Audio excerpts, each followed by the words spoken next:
The Adventures of Tom Sawyer by Mark Twain. To my wife, this book is affectionately dedicated. Preface. Most of the adventures recorded in this book really occurred. One or two were experiences of my own, the rest those of boys who were schoolmates of mine. Huck Finn is drawn from life, Tom Sawyer also, but not from an individual. He is a combination of the characteristics of three boys whom I knew, and therefore belongs to the composite order of architecture. The odd superstitions touched upon were all prevalent among children and slaves in the West at the period of this story, that is to say 30 or 40 years ago. Although my book is intended mainly for the entertainment of boys and girls, I hope it will not be shunned by men and women on that account, for part of my plan has been to try to pleasantly remind adults of what they once were themselves, and of how they felt and thought and talked, and what queer enterprises they sometimes engaged in. The author. Hartford, 1876. Chapter 1. Tom. No answer. Tom. No answer. What's gone with that boy, I wonder? You, Tom! No answer. The old lady pulled her spectacles down and looked over them about the room. Then she put them up and looked out under them. She seldom or never looked through them, for so small a thing as a boy. They were her state pair, the pride of her heart, and were built for style, not service. She could have seen through a pair of stove lids just as well. She looked perplexed for a moment, and then said, not fiercely, but still loud enough for the furniture to hear, "Well, I lay if I get hold of you, I'll—" She did not finish, for by this time she was bending down and punching under the bed with a broom, and so she needed breath to punctuate the punches with. She resurrected nothing but the cat. "I never see the beat of that boy." She went to the open door and stood in it, and looked out among the tomato vines and jimpson weeds that constituted the garden. No Tom. So she lifted up her voice at an angle calculated for distance, and shouted, "You, Tom!" There was a slight noise behind her, and she turned just in time to seize a small boy by the slack of his roundabout and arrest his flight. "There! I might 'a' thought of that closet. What you been doing in there?" "Nothing." "Nothing? Look at your hands, and look at your mouth. What is that truck?" "I don't know, Aunt." "Well, I know. It's jam, that's what it is. 40 times I've said if you didn't let that jam alone I'll skin you. Hand me that switch." The switch hovered in the air. The peril was desperate. "My, look behind you, Aunt!"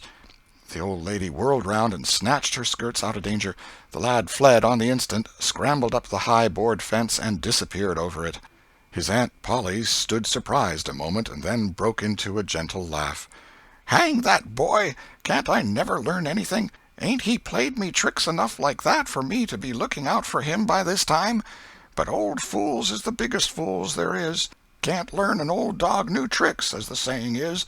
But my goodness, he never plays them alike 2 days, and how is a body to know what's coming? He 'pears to know just how long he can torment me before I get my dander up, and he knows if he can make out to put me off for a minute or make me laugh, it's all down again and I can't hit him a lick. I ain't doing my duty by that boy, and that's the Lord's truth, goodness knows. Spare the rod and smile the child, as the good book says. I'm a-laying up sin and suffering for us both, I know.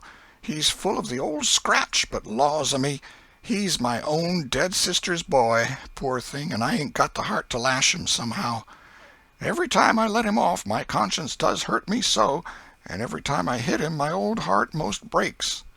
Well, well, a man that is born of a woman is of few days and full of trouble, as the Scripture says, and I reckon it's so. He'll play hooky this evening. That's southwestern for afternoon. And I'll just be obleeged to make him work tomorrow to punish him.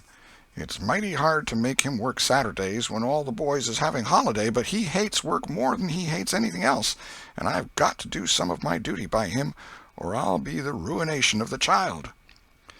Tom did play hooky, and he had a very good time. He got back home barely in season to help Jim, the small colored boy, saw next day's wood, and split the kindling before supper. At least he was there in time to tell his adventures to Jim, while Jim did 3/4 of the work. Tom's younger brother, or rather half-brother, Sid, was already through with his part of the work, picking up chips, for he was a quiet boy and had no adventurous, troublesome ways. While Tom was eating his supper and stealing sugar as opportunity offered, Aunt Polly asked him questions that were full of guile and very deep, for she wanted to trap him into damaging revealments. Like many other simple-hearted souls, it was her pet vanity to believe she was endowed with a talent for dark and mysterious diplomacy, and she loved to contemplate her most transparent devices as marvels of low cunning. Said she, "Tom, it was middling warm in school, wasn't it?" "Yes'm." "Powerful warm, wasn't it?" "Yes'm." "Didn't you want to go in a-swimming, Tom?" A bit of a scare shot through Tom, a touch of uncomfortable suspicion. He searched Aunt Polly's face, but it told him nothing. So he said, "No'm, well, not very much." The old lady reached out her hand and felt Tom's shirt, and said, "But you ain't too warm now, though." And it flattered her to reflect that she had discovered that the shirt was dry without anybody knowing that was what she had in her mind. But in spite of her, Tom knew where the wind lay now, so he forestalled what might be the next move.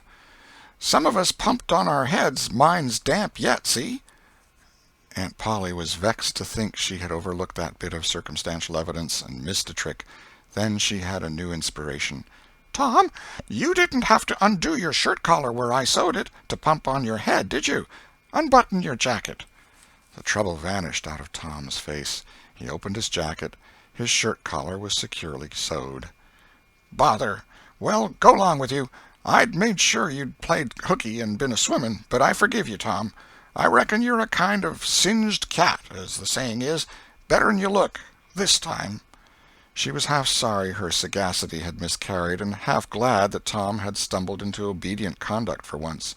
But Sidney said, "Well, now if I didn't think you sewed his collar with white thread, but it's black." "Why, I did sew it with white." "Tom!" But Tom did not wait for the rest. As he went out the door, he said, "Siddy, I'll lick you for that." In a safe place, Tom examined 2 large needles, which were thrust into the lapels of his jacket, and had thread bound about them. One needle carried white thread, and the other black. He said, "She'd never noticed if it hadn't been for Sid. Confound it! Sometimes she sews it with white, and sometimes she sews it with black. I wish to Jiminy she'd stick to one or t'other. I can't keep the run of 'em. But I bet I'll learn Sid for that. I'll learn him." He was not the model boy of the village.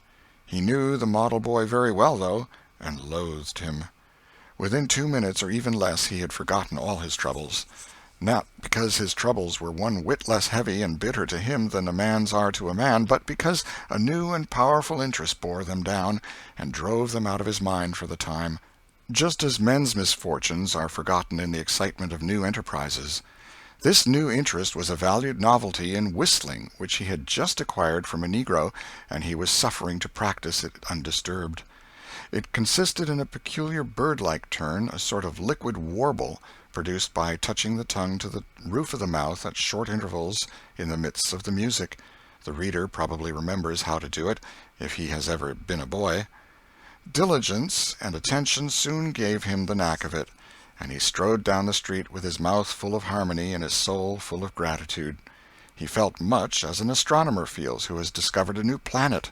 No doubt, as far as strong, deep, unalloyed pleasure is concerned, the advantage was with the boy, not the astronomer. The summer evenings were long. It was not dark yet. Presently Tom checked his whistle. A stranger was before him, a boy a shade larger than himself. A newcomer of any age or either sex was an impressive curiosity in the poor little shabby village of St. Petersburg. This boy was well dressed, too, well dressed on a weekday. This was simply astounding. His cap was a dainty thing, his close-buttoned blue cloth roundabout was new and natty, and so were his pantaloons. He had shoes on, and it was only Friday. He even wore a necktie, a bright bit of ribbon. He had a citified air about him that ate into Tom's vitals. The more Tom stared at the splendid marvel, the higher he turned up his nose at his finery and the shabbier and shabbier his own outfit seemed to him to grow. Neither boy spoke. If one moved, the other moved, but only sidewise, in a circle.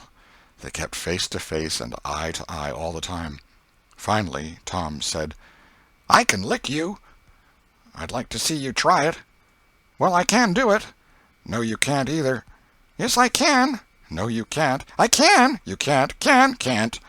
An uncomfortable pause. Then Tom said, "What's your name?" "'Tisn't any of your business, maybe." "Well, I 'low I'll make it my business." "Well, why don't you?" "If you say much, I will." "Much, much, much. There now."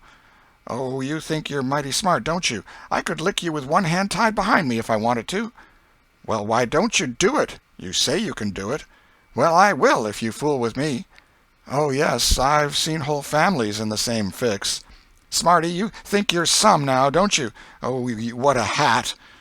"You can lump that hat if you don't like it. I dare you to knock it off, and anybody that'll take a dare will suck eggs."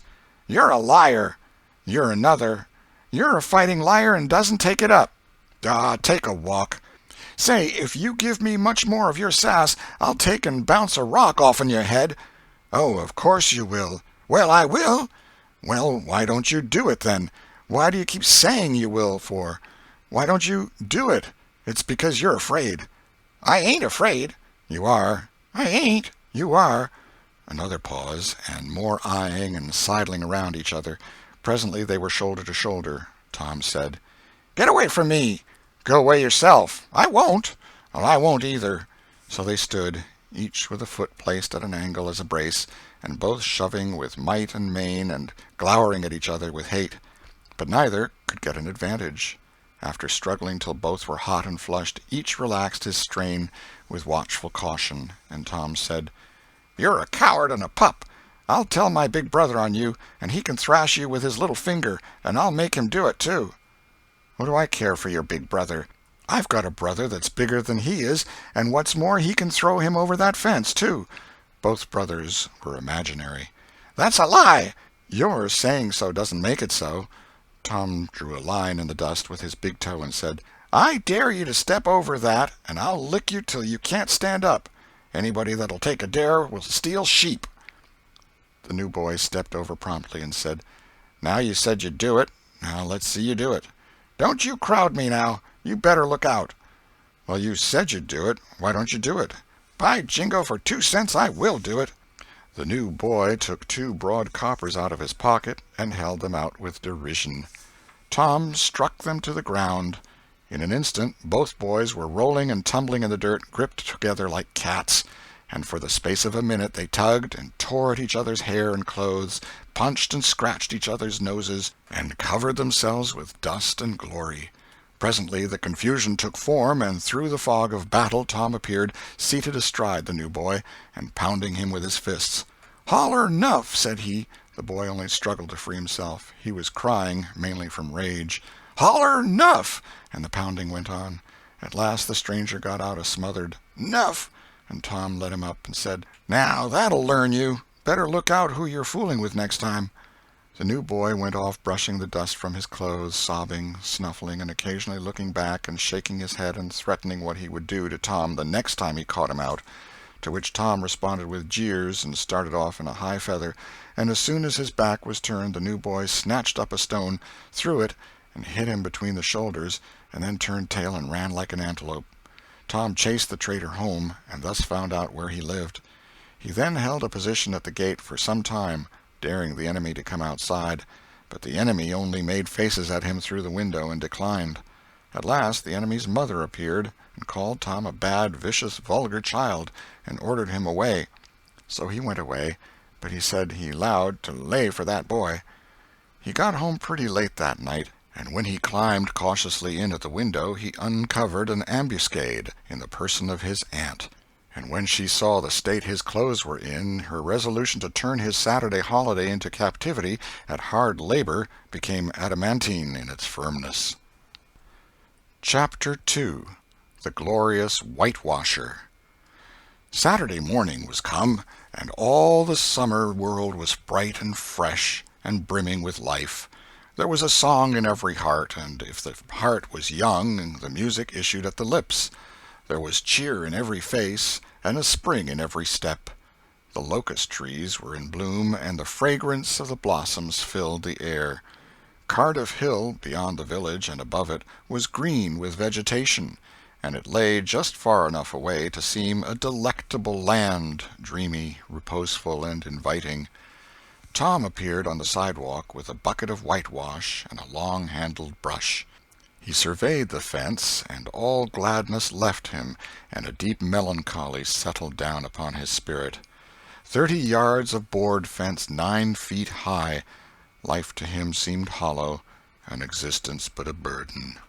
Sighing, he dipped his brush and passed it along the topmost plank, repeated the operation, did it again, compared the insignificant whitewashed streak with the far-reaching continent of unwhitewashed fence, and sat down on a tree-box discouraged. Jim came skipping out at the gate with a tin pail and singing "Buffalo Gals." Bringing water from the town pump had always been hateful work in Tom's eyes before, but now it did not strike him so. He remembered that there was company at the pump. White, mulatto, and Negro boys and girls were always there waiting their turns, resting, trading playthings, quarreling, fighting, skylarking. And he remembered that although the pump was only 150 yards off, Jim never got back with a bucket of water under an hour, and even then somebody generally had to go after him. Tom said, "Say, Jim, I'll fetch the water if you'll whitewash some." Jim shook his head and said, "Can't, Mars Tom. Old missus, she told me I got to go and get this water and stop fooling around with anybody. She say she spec Mars Tom gwine to ax me to whitewash, and so she told me to go along and tend to my own business. She 'lowed she'd tend to whitewashing." "Oh, never mind what she said, Jim. That's the way she always talks. Give me the bucket. I won't be gone only a minute. She won't ever know." "Oh, I dasn't, Mars Tom. Old missus, she'd take and tar the head off'n me. 'Deed she would." She never licks anybody. Whacks 'em over the head with her thimble, and who cares for that, I'd like to know. She talks awful, but talk don't hurt. Anyways, it don't if she don't cry. Jim, I'll give you a marvel. I'll give you a white alley." Jim began to waver. "White alley, Jim, and it's a bully taw." "My, that's a mighty gay marvel, I tell you. But, Mars Tom, I's powerful 'fraid of old missus. And besides, if you will, I'll show you my sore toe." Jim was only human. This attraction was too much for him. He put down his pail, took the white alley, and bent over the toe with absorbing interest while the bandage was being unwound. In another moment he was flying down the street with his pail and a tingling rear. Tom was whitewashing with vigor, and Aunt Polly was retiring from the field with a slipper in her hand and triumph in her eye. But Tom's energy did not last. He began to think of the fun he had planned for this day, and his sorrows multiplied. Soon the free boys would come tripping along on all sorts of delicious expeditions, and they would make a world of fun of him for having to work. The very thought of it burnt him like fire. He got out his worldly wealth and examined it. Bits of toys, marbles, and trash. Enough to buy an exchange of work, maybe, but not half enough to buy so much as half an hour of pure freedom. So he returned his straitened means to his pocket and gave up the idea of trying to buy the boys. At this dark and hopeless moment an inspiration burst upon him, nothing less than a great, magnificent inspiration. He took up his brush and went tranquilly to work.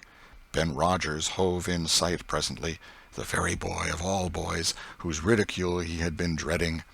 Ben's gait was the hop, skip, and jump, proof enough that his heart was light and his anticipations high. He was eating an apple, and giving a long, melodious whoop at intervals, followed by a deep-toned ding-dong-dong, ding-dong-dong, for he was personating a steamboat. As he drew near, he slackened speed, took the middle of the road, leaned far over to starboard, and rounded to, ponderously and with laborious pomp and circumstance, for he was personating the big Missouri, and considered himself to be drawing 9 feet of water.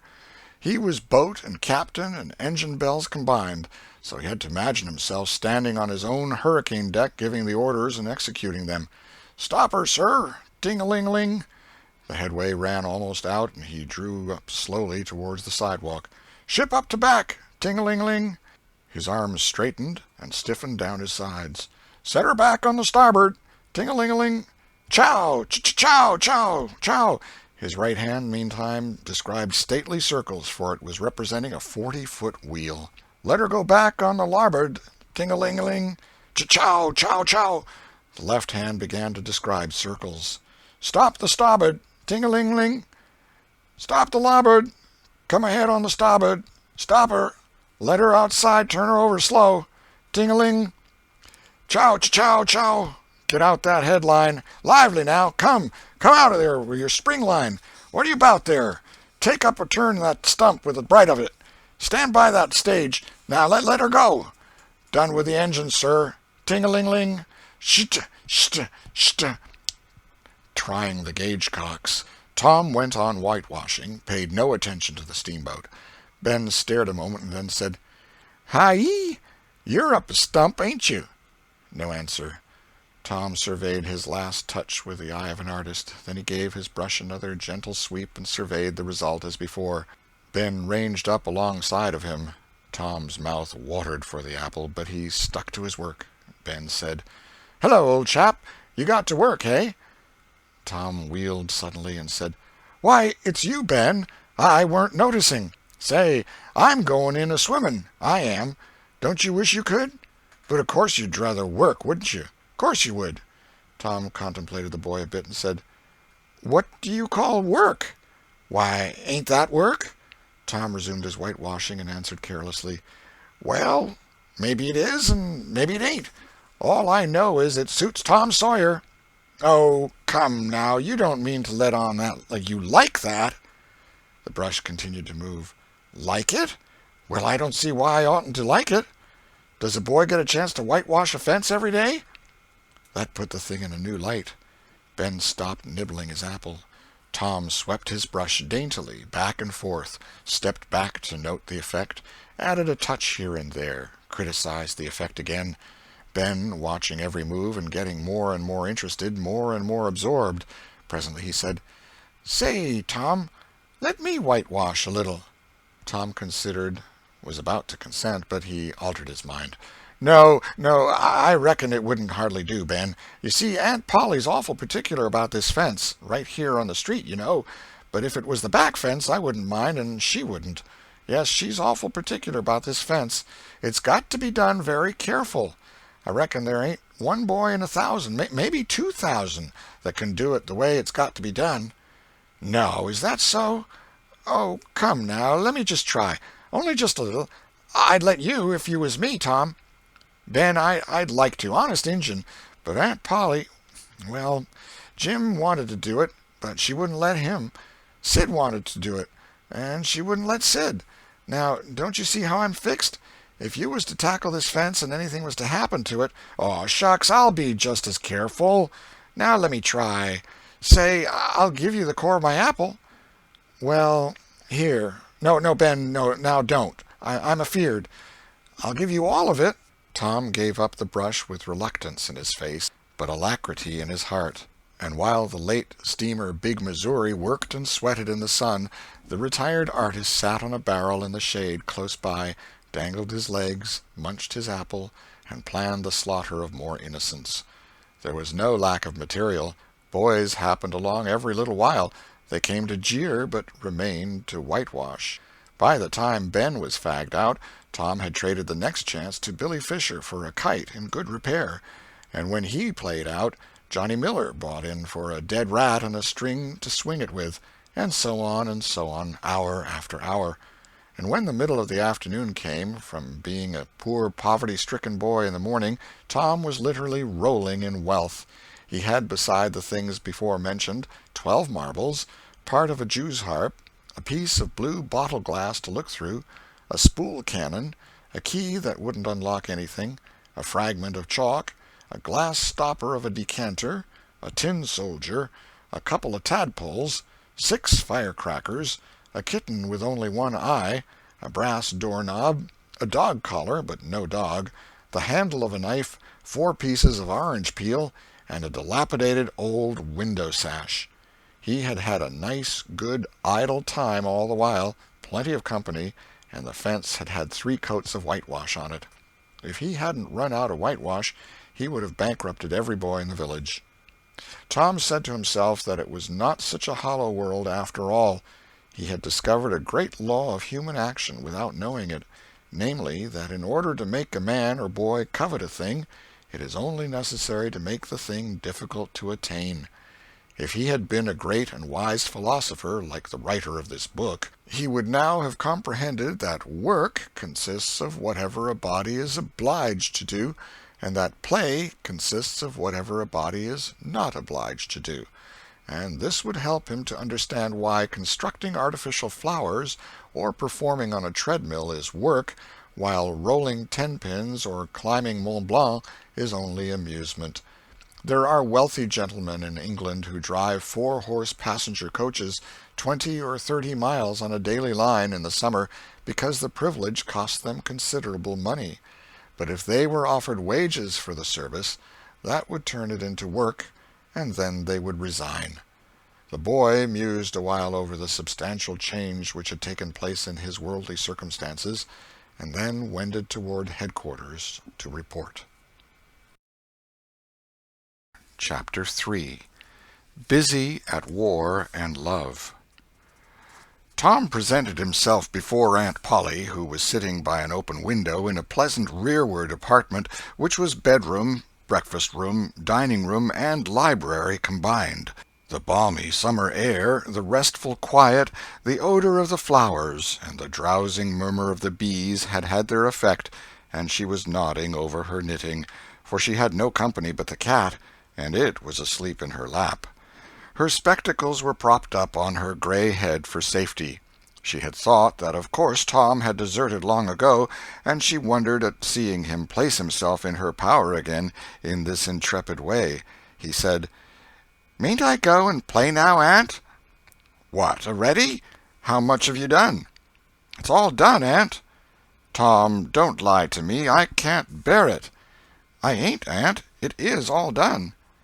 Aunt Polly placed small trust in such evidence. She went out to see for herself, and she would have been content to find 20% of Tom's statement true.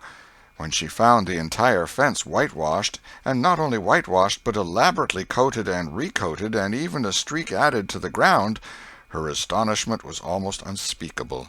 She said, "Well, I never! There's no getting round it. You can work when you're a mind to, Tom." And then she diluted the compliment by adding, "But it's powerful seldom you're a mind to, I'm bound to say. Well, go along and play, but mind you get back sometime in the week, or I'll tan you." She was so overcome by the splendor of his achievement that she took him into the closet and selected a choice apple and delivered it to him, along with an improving lecture upon the added value and flavor a treat took to itself when it came without sin through virtuous effort. And while she closed with a happy scriptural flourish, he hooked a doughnut. Then he skipped out and saw Sid just starting up the outside stairway that led to the back rooms on the second floor. Clods were handy, and the air was full of them in a twinkling. They raged around Sid like a hailstorm, and before Aunt Polly could collect her surprised faculties and sally to the rescue, 6 or 7 clods had taken personal effect, and Tom was over the fence and gone. There was a gate, but as a general thing he was too crowded for time to make use of it. His soul was at peace now that he had settled with Sid for calling attention to his black thread and getting him into trouble. Tom skirted the block and came round into a muddy alley that led by the back of his aunt's cow-stable. He presently got safely beyond the reach of capture and punishment and hastened towards the public square of the village, where 2 military companies of boys had met for conflict, according to previous appointment. Tom was general of one of these armies, Joe Harper, a bosom friend, general of the other. These 2 great commanders did not condescend to fight in person, that being better suited to the still smaller fry, but sat together on an eminence and conducted the field operations by orders delivered through aide-de-camp. Tom's army won a great victory after a long and hard-fought battle. Then the dead were counted, prisoners exchanged, the terms of the next disagreement agreed upon, and the day for the necessary battle appointed, after which the armies fell into line and marched away, and Tom turned homeward alone. As he was passing by the house where Jeff Thatcher lived, he saw a new girl in the garden, a lovely little blue-eyed creature with yellow hair plaited into 2 long tails, white summer frock, and embroidered pantalettes. The fresh-crowned hero fell without firing a shot. A certain Amy Lawrence vanished out of his heart and left not even a memory of herself behind. He had thought he loved her to distraction. He had regarded his passion as adoration, and behold, it was only a poor little evanescent partiality. He had been months winning her. She had confessed hardly a week ago. He had been the happiest and the proudest boy in the world only 7 short days, and here in one instant of time she had gone out of his heart like a casual stranger whose visit is done. He worshipped this new angel with furtive eye, till he saw that she had discovered him. Then he pretended he did not know she was present, and began to show off in all sorts of absurd boyish ways in order to win her admiration. He kept up this grotesque foolishness for some time, but by and by, while he was in the midst of some dangerous gymnastic performances, he glanced aside and saw that the little girl was wending her way toward the house. Tom came up to the fence and leaned on it, grieving and hoping she would tarry yet a while longer. She halted a moment on the steps and then moved toward the door. Tom heaved a great sigh as she put her foot on the threshold. But his face lit up right away, for she tossed a pansy over the fence a moment before she disappeared. The boy ran around and stopped within a foot or 2 of the flower, and then shaded his eyes with his hand and began to look down street as if he had discovered something of interest going on in that direction. Presently he picked up a straw and began trying to balance it on his nose, with his head tilted far back, and as he moved from side to side in his efforts, he edged nearer and nearer toward the pansy. Finally his bare foot rested upon it, his pliant toes closed upon it, and he hopped away with the treasure and disappeared round the corner. But only for a minute, only while he could button the flower inside his jacket, next his heart, or next his stomach, possibly, for he was not much posted in anatomy, and not hypercritical anyway. He returned now and hung about the fence till nightfall, showing off as before, but the girl never exhibited herself again, though Tom comforted himself a little with the hope that she had been near some window meantime and been aware of his attentions. Finally he rode home reluctantly, with his poor head full of visions. All through supper his spirits were so high that his aunt wondered what had got into the child.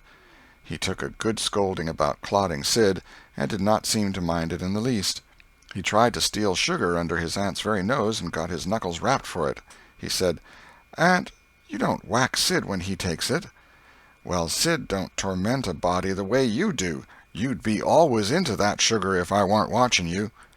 Presently she stepped into the kitchen, and Sid, happy in his immunity, reached for the sugar bowl, a sort of glorying over Tom which was well nigh unbearable. But Sid's fingers slipped, and the bowl dropped and broke.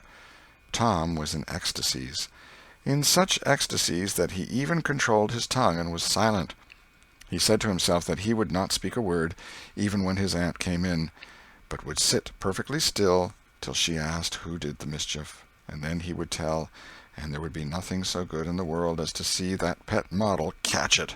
He was so brimful of exultation that he could hardly hold himself when the old lady came back and stood above the wreck discharging lightnings of wrath from over her spectacles. He said to himself, "Now it's coming," and the next instant he was sprawling on the floor. The potent palm was uplifted to strike again when Tom cried out, "Hold on now, what are you belting me for? Sid broke it." Aunt Polly paused, perplexed, and Tom looked for healing pity.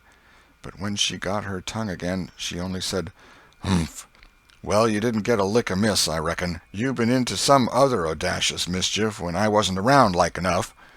Then her conscience reproached her, and she yearned to say something kind and loving, but she judged that this would be construed into a confession that she had been in the wrong, and discipline forbade that. So she kept silence, and went about her affairs with a troubled heart. Tom sulked in a corner and exulted his woes. He knew that in her heart his aunt was on her knees to him, and he was morosely gratified by the consciousness of it. He would hang out no signals. He would take notice of none. He knew that a yearning glance fell upon him now and then through a film of tears, but he refused recognition of it. He pictured himself lying sick unto death, and his aunt bending over him, beseeching one little forgiving word, but he would turn his face to the wall and die with that word unsaid. Ah, how would she feel then? And he pictured himself brought home from the river, dead, with his curls all wet and his sore heart at rest. How she would throw herself upon him, and how her tears would fall like rain, and her lips pray God to give her back her boy, and she would never, never abuse him any more. But he would lie there, cold and white, and make no sign, a poor little sufferer whose griefs were at an end. He so worked upon his feelings with the pathos of these dreams that he had to keep swallowing, he was so like to choke, and his eyes swam in a blur of water which overflowed when he winked, and ran down and trickled from the end of his nose. And such a luxury to him was this petting of his sorrows that he could not bear to have any worldly cheeriness or any grating delight intrude upon it. It was too sacred for such contact, and so, presently, when his cousin Mary danced in, all alive with the joy of seeing home again after an age-long visit of 1 week to the country, he got up and moved in clouds and darkness out at one door as she brought song and sunshine in at the other. He wandered far from the accustomed haunts of boys, and sought desolate places that were in harmony with his spirit. A log raft in the river invited him, and he seated himself on its outer edge and contemplated the dreary vastness of the stream, wishing the while that he could only be drowned, all at once and unconsciously, without undergoing the uncomfortable routine devised by nature. Then he thought of his flower.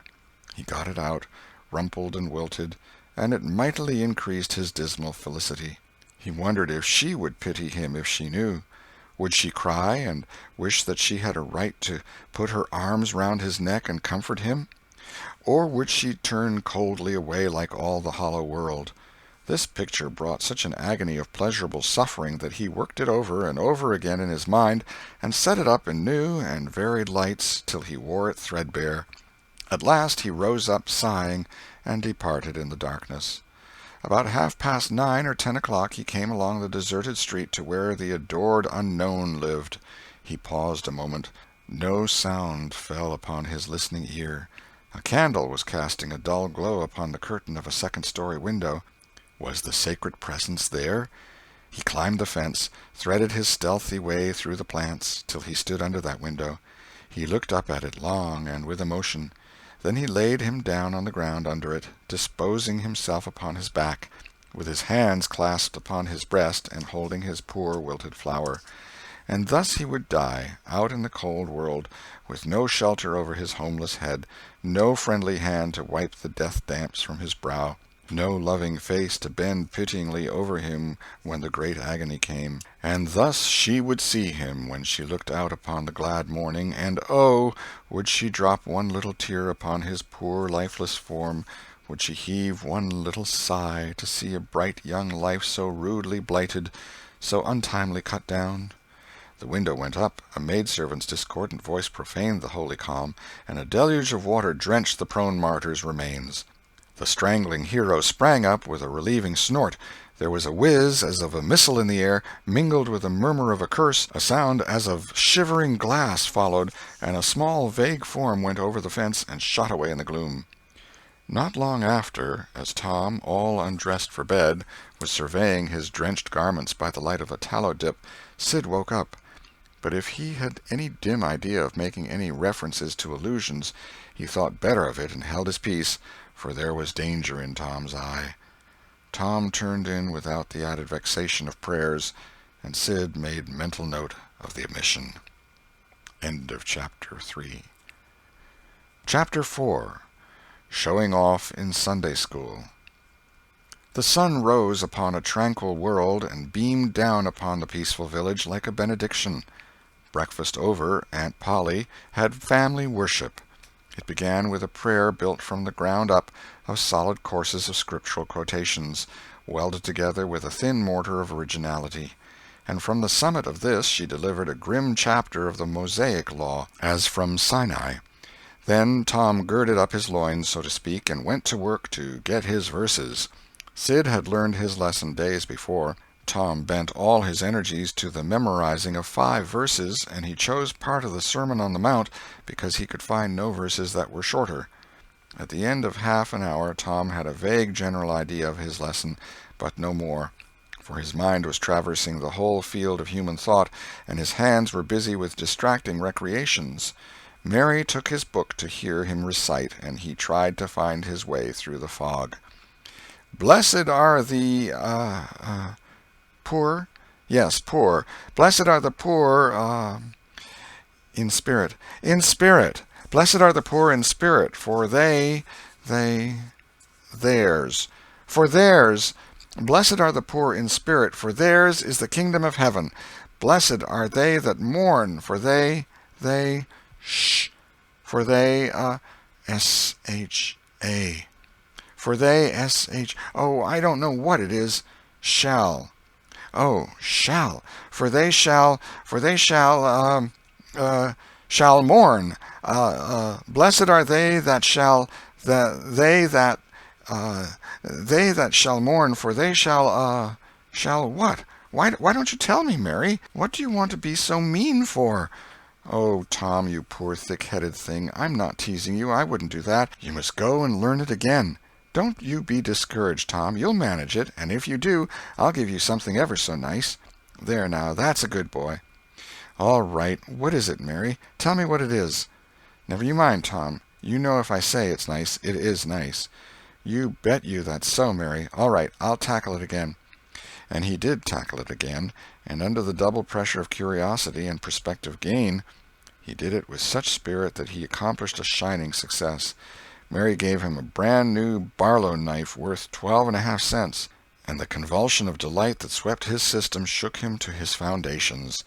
True, the knife would not cut anything, but it was a sure enough Barlow, and there was inconceivable grandeur in that, though where the Western boys ever got the idea that such a weapon could possibly be counterfeited to its injury is an imposing mystery and will always remain so, perhaps.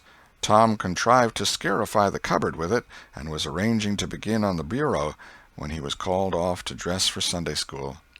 Mary gave him a tin basin of water and a piece of soap, and he went outside the door and set the basin on a little bench there. Then he dipped the soap in the water and laid it down, turned up his sleeves, poured out the water on the ground, gently, and then entered the kitchen and began to wipe his face diligently on the towel behind the door. But Mary removed the towel and said, "Now, ain't you ashamed, Tom? You mustn't be so bad. Water won't hurt you." Tom was a trifle disconcerted. The basin was refilled, and this time he stood over it a little while, gathering resolution, took in a big breath, and began. When he entered the kitchen presently, with both eyes shut and groping for the towel with his hands, an honorable testimony of suds and water was dripping from his face. But when he emerged from the towel he was not yet satisfactory, for the clean territory stopped short at his chin, and his jaws like a mask.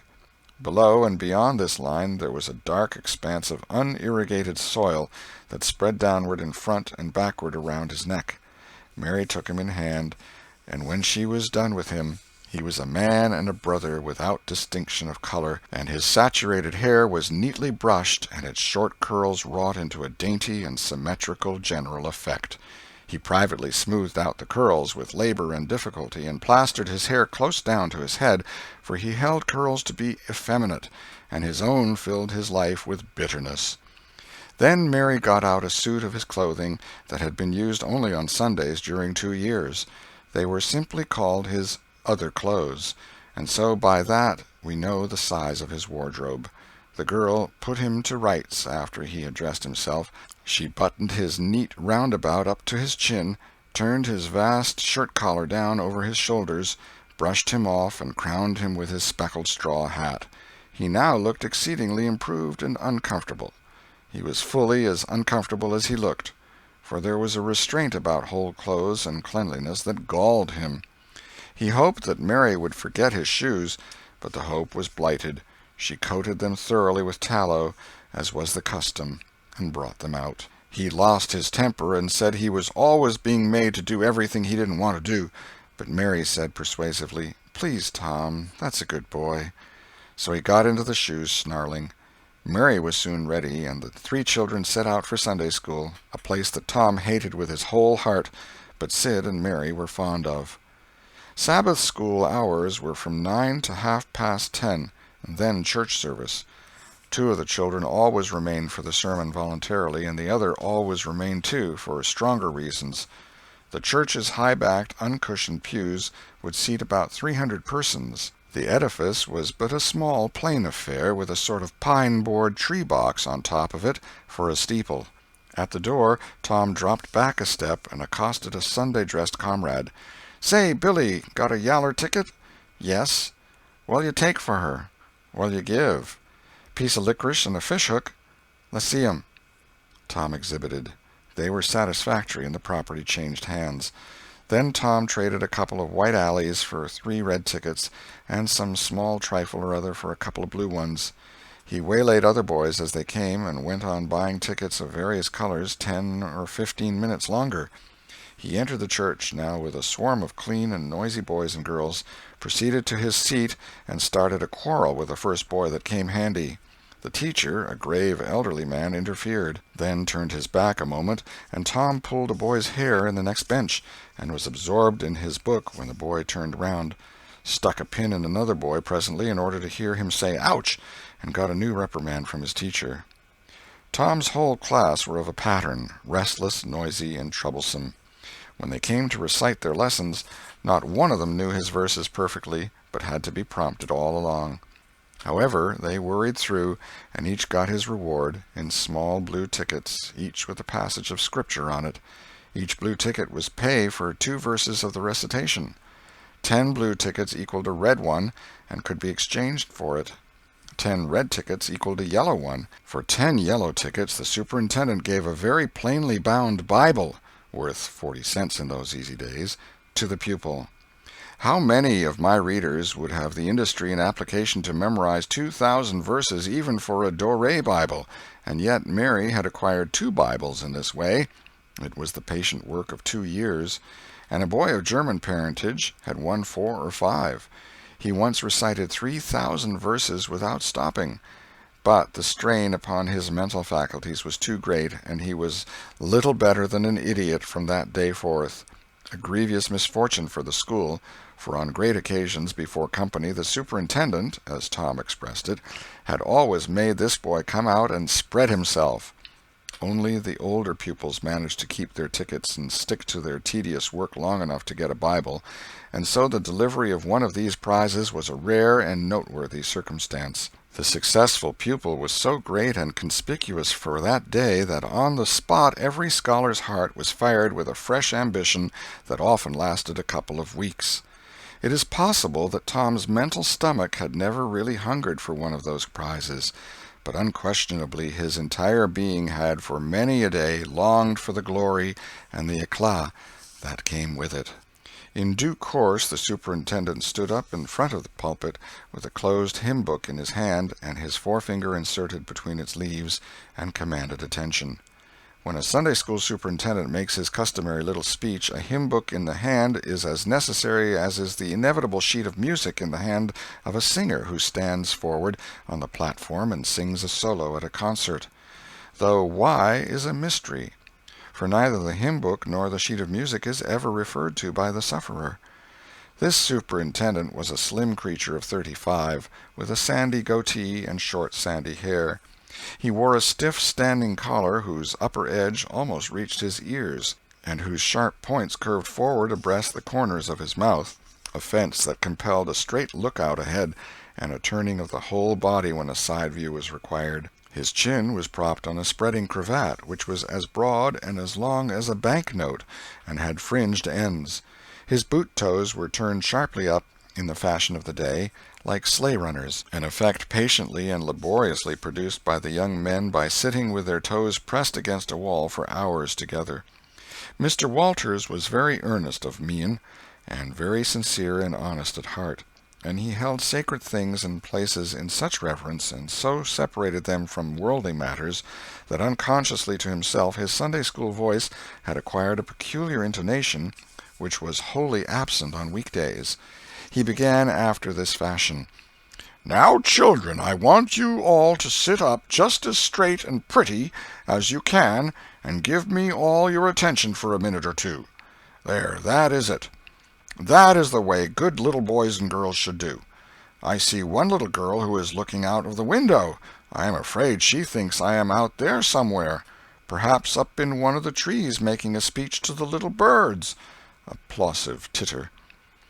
"I want to tell you how good it makes me feel to see so many bright, clean little faces assembled in a place like this, learning to do right and be good," and so forth and so on. It is not necessary to set down the rest of the oration. It was of a pattern which does not vary, and so it is familiar to us all. The latter third of the speech was marred by the resumption of fights and other recreations among certain of the bad boys, and by fidgetings and whisperings that extended far and wide, washing even to the bases of isolated and incorruptible rocks like Sid and Mary. But now every sound ceased suddenly, with the subsidence of Mr. Walters's voice, and the conclusion of the speech was received with a burst of silent gratitude. A good part of the whispering had been occasioned by an event which was more or less rare, the entrance of visitors. Lawyer Thatcher, accompanied by a very feeble and aged man, a fine, portly, middle-aged gentleman with iron-gray hair, and a dignified lady who was doubtless the latter's wife. The lady was leading a child. Tom had been restless and full of chafings and repinings, conscience-smitten too. He could not meet Amy Lawrence's eye, he could not brook her loving gaze. But when he saw this small newcomer his soul was all ablaze with bliss in a moment. The next moment he was showing off with all his might, cuffing boys, pulling hair, making faces, in a word, using every art that seemed likely to fascinate a girl and win her applause. His exaltations had but one alloy, the memory of his humiliation in this angel's garden, and that record in sand was fast washing out under the waves of happiness that were sweeping over it now. The visitors were given the highest seat of honor, and as soon as Mr. Walters's speech was finished he introduced them to the school.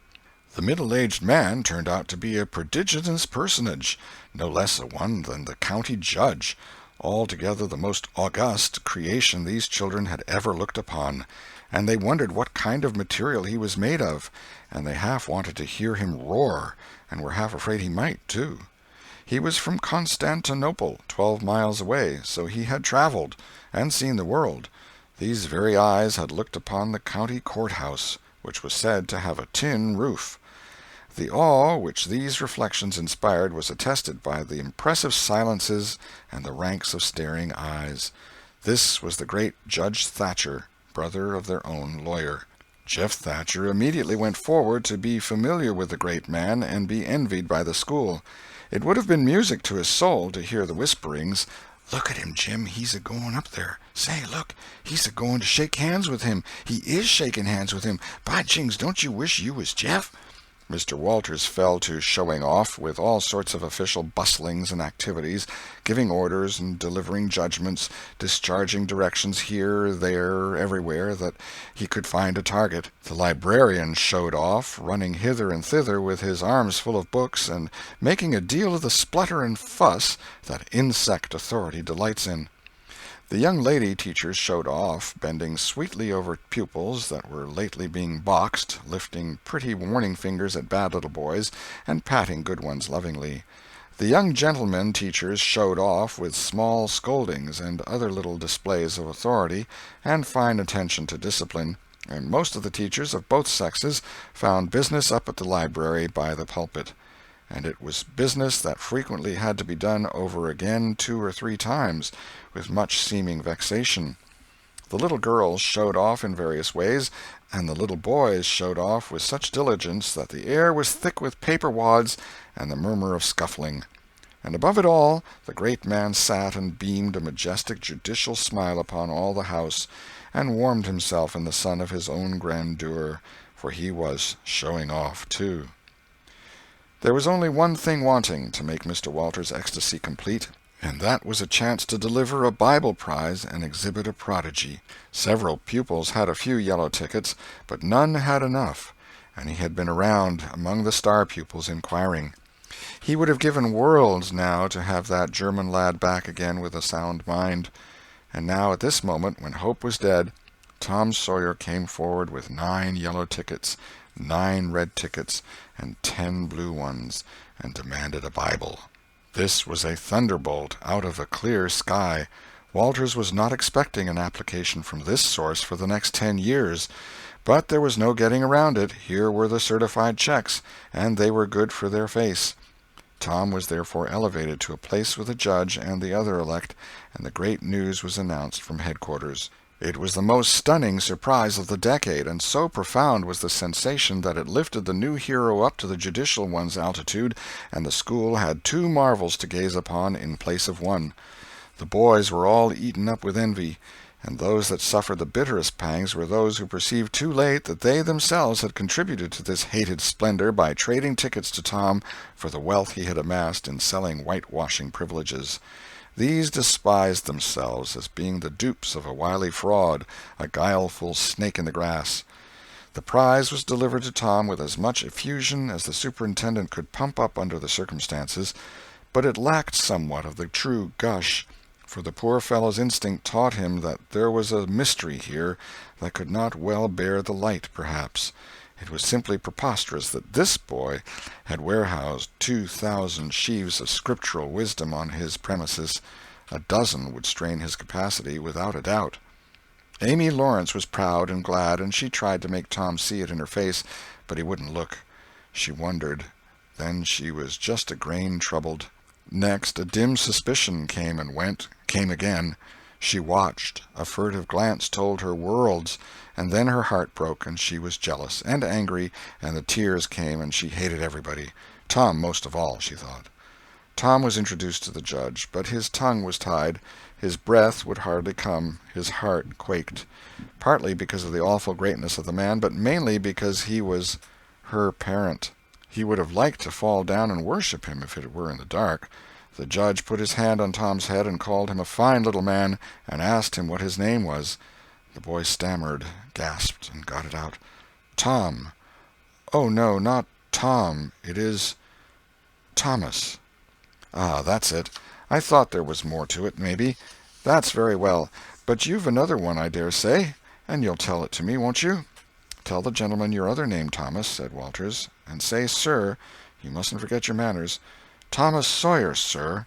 "That's it. That's a good boy. Fine manly little fellow. 2,000 verses is a great many, very, very great many, and you never can be sorry for the trouble you took to learn them. For knowledge is worth more than anything there is in the world. It's what makes great men and good men. You'll be a great man and a good man yourself some day, Thomas, and then you'll look back and say, 'It's all owing to the precious Sunday school privileges of my boyhood. It's all owing to my dear teachers that taught me to learn. It's all owing to the good superintendent who encouraged me and watched over me and gave me a beautiful Bible, a splendid, elegant Bible, to keep and have it all for my own, always. It's all owing to right bringing up.' That is what you will say, Thomas, and you wouldn't take any money for those 2,000 verses. No, indeed you wouldn't. And now you wouldn't mind telling me and this lady some of the things you've learned. No, I know you wouldn't, for we are proud of little boys that learn. Now, no doubt you know the names of all the 12 disciples. Won't you tell us the names of the first 2 that were appointed?" Tom was tugging at a buttonhole and looking sheepish. He blushed now, and his eyes fell. Mr. Walters' heart sank within him. He said to himself, "It is not possible that the boy can answer the simplest question. Why did the judge ask him?" Yet he felt obliged to speak up and say, "Answer the gentleman, Thomas. Don't be afraid." Tom still hung fire. "Now I know you'll tell me," said the lady. "The names of the first 2 disciples were David and Goliath." Let us draw the curtain of charity over the rest of the scene. Chapter 5. The Pinch Bug and His Prey. About 10:30 the cracked bell of the small church began to ring, and presently the people began to gather for the morning sermon. The Sunday-school children distributed themselves about the house and occupied pews with their parents so as to be under supervision. Aunt Polly came, and Tom and Sid and Mary sat with her, Tom being placed next to the aisle, in order that he might be as far away from the open window and the seductive outside summer scenes as possible. The crowd filed up the aisles, the aged and needy postmaster, who had seen better days, the mayor and his wife, for they had a mayor there among other unnecessaries, the justice of the peace, the widow Douglas, fair, smart, and 40, a generous, good-hearted soul, and well-to-do, her hill mansion the only palace in the town, and the most hospitable and much the most lavish in the matter of festivities that St. Petersburg could boast, the bent and venerable Major and Mrs. Ward, Lawyer Riverson, the new notable from a distance, next the belle of the village, followed by a troop of lawn-clad and ribbon-decked young heartbreakers, then all the young clerks in town in a body, for they had stood in the vestibule sucking their cane-heads, a circling wall of oiled and simpering admirers, till the last girl had run their gauntlet. And last of all came the model boy, Willie Mufferson, taking as heedful care of his mother as if she were cut glass. He always brought his mother to church, and was the pride of all the matrons. The boys all hated him, he was no good. And besides, he had been thrown up to them so much. His white handkerchief was hanging out of his pocket behind, as usual on Sundays, accidentally. Tom had no handkerchief, and he looked upon boys who had as snobs. The congregation being fully assembled now, the bell rang once more, to warn laggards and stragglers, and then a solemn hush fell upon the church, which was only broken by the tittering and whispering of the choir in the gallery. The choir always tittered and whispered all through service. There was once a church choir that was not ill-bred, but I have forgotten where it was now.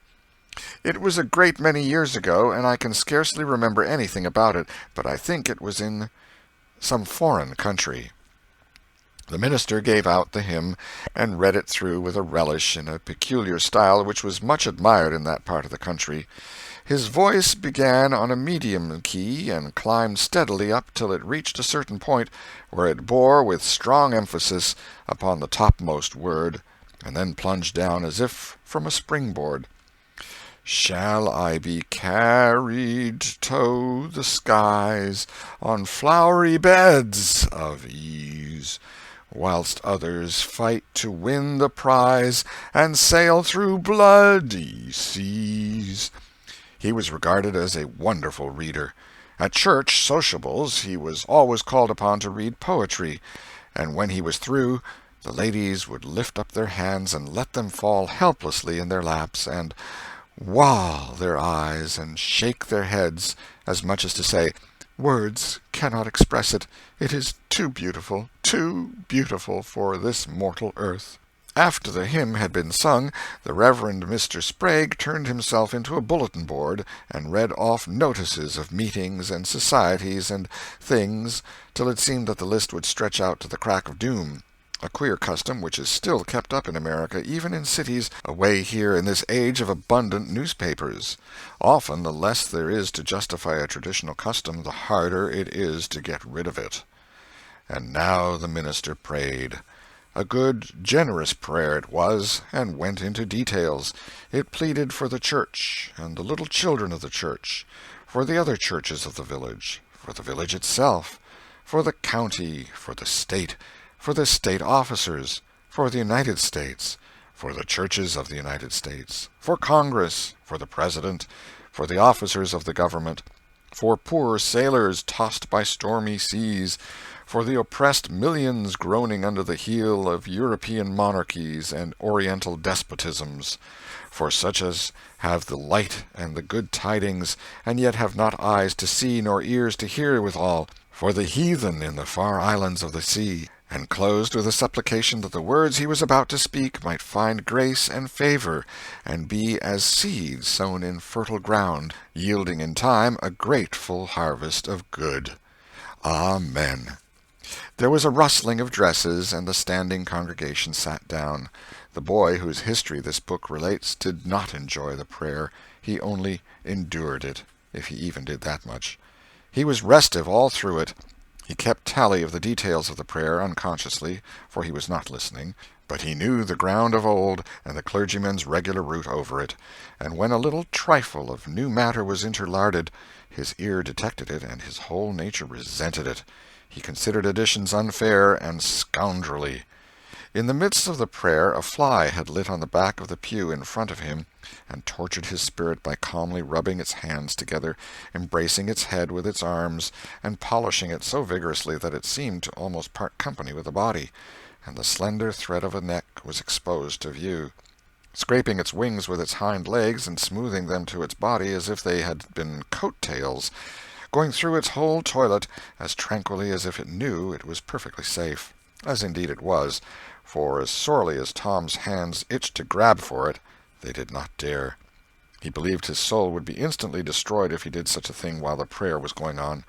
But with the closing sentence his hand began to curve and steal forward, and the instant the Amen was out, the fly was a prisoner of war. His aunt detected the act and made him let it go.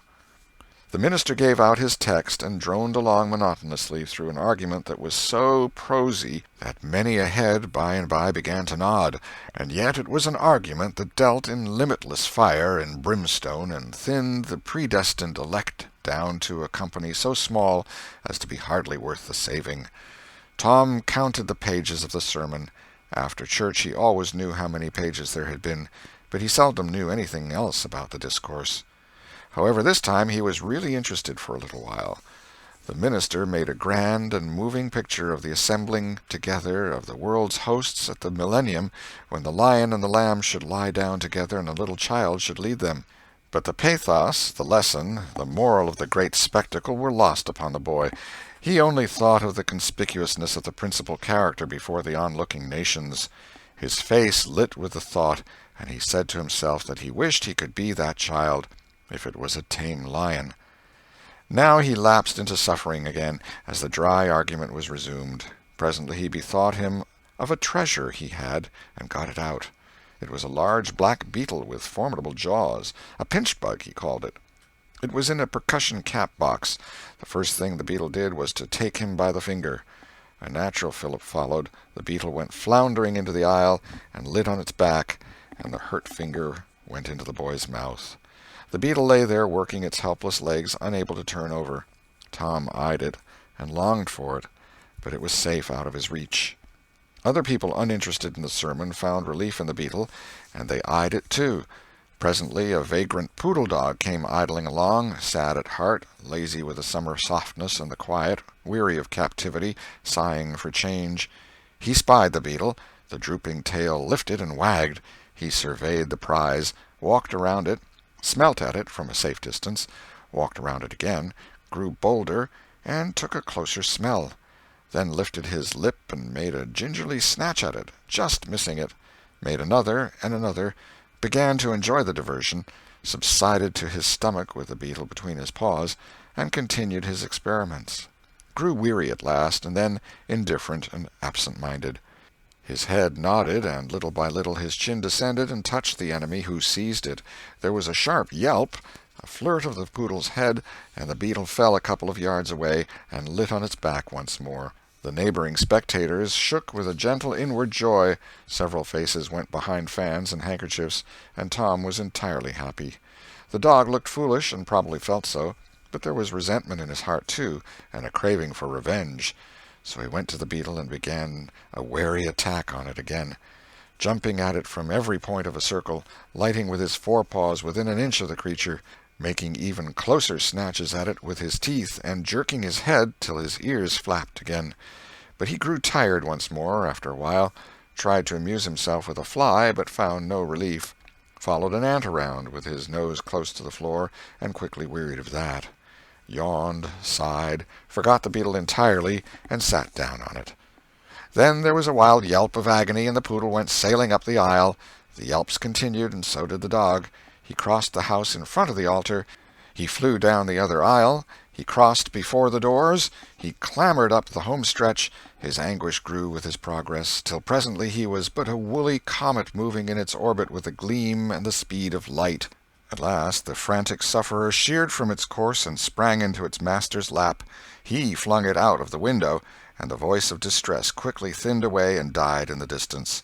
By this time the whole church was red-faced and suffocating with suppressed laughter, and the sermon had come to a dead standstill.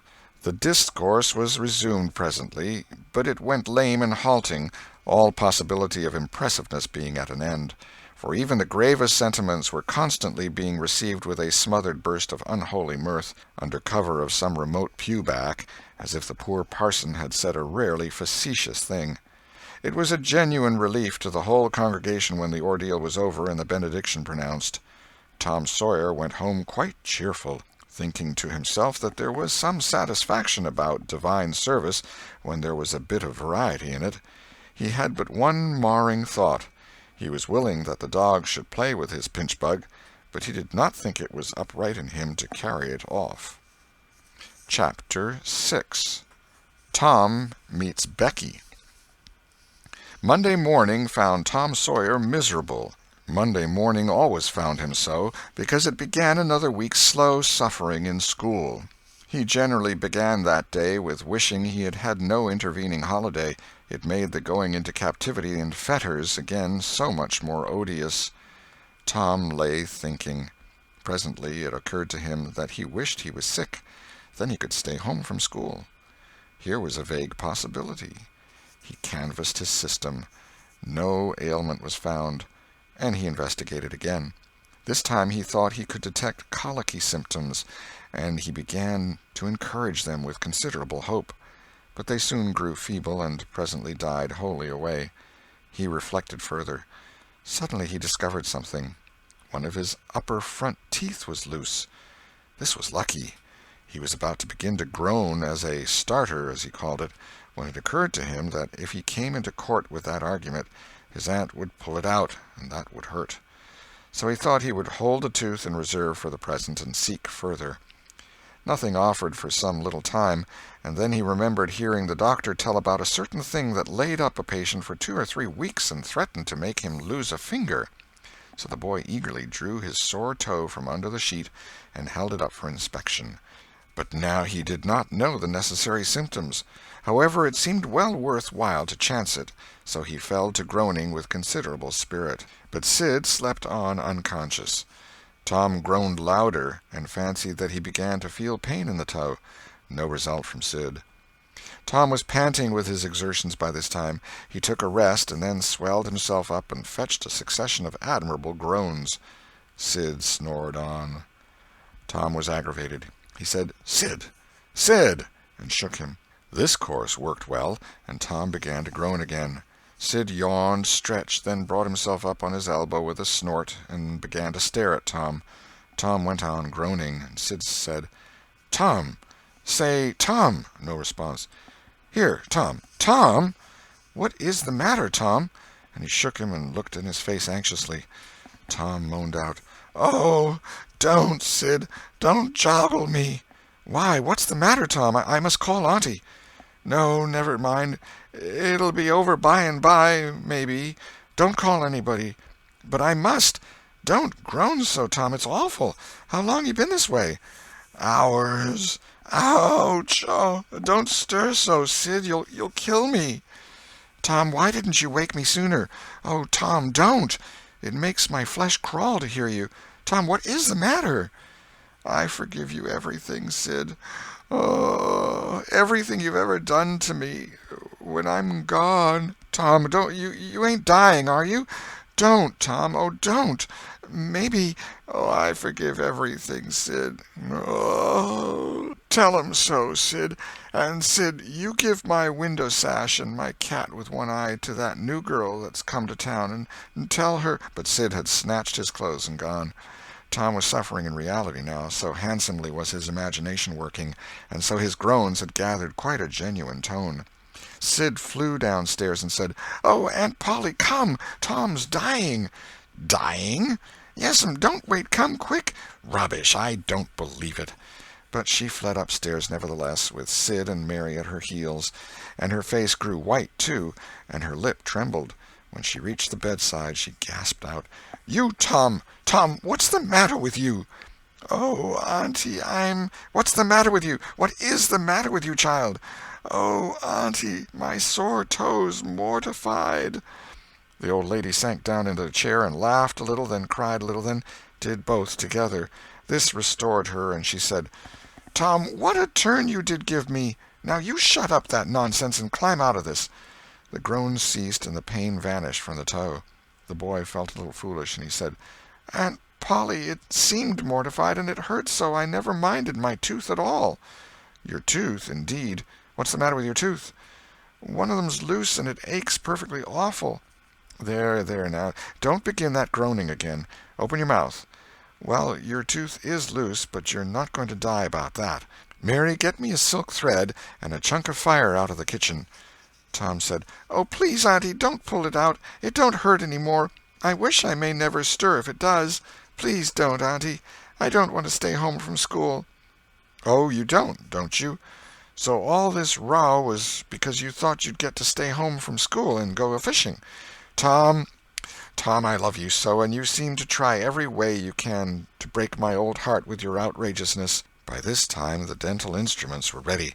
The old lady made one end of the silk thread fast to Tom's tooth with a loop and tied the other to the bedpost.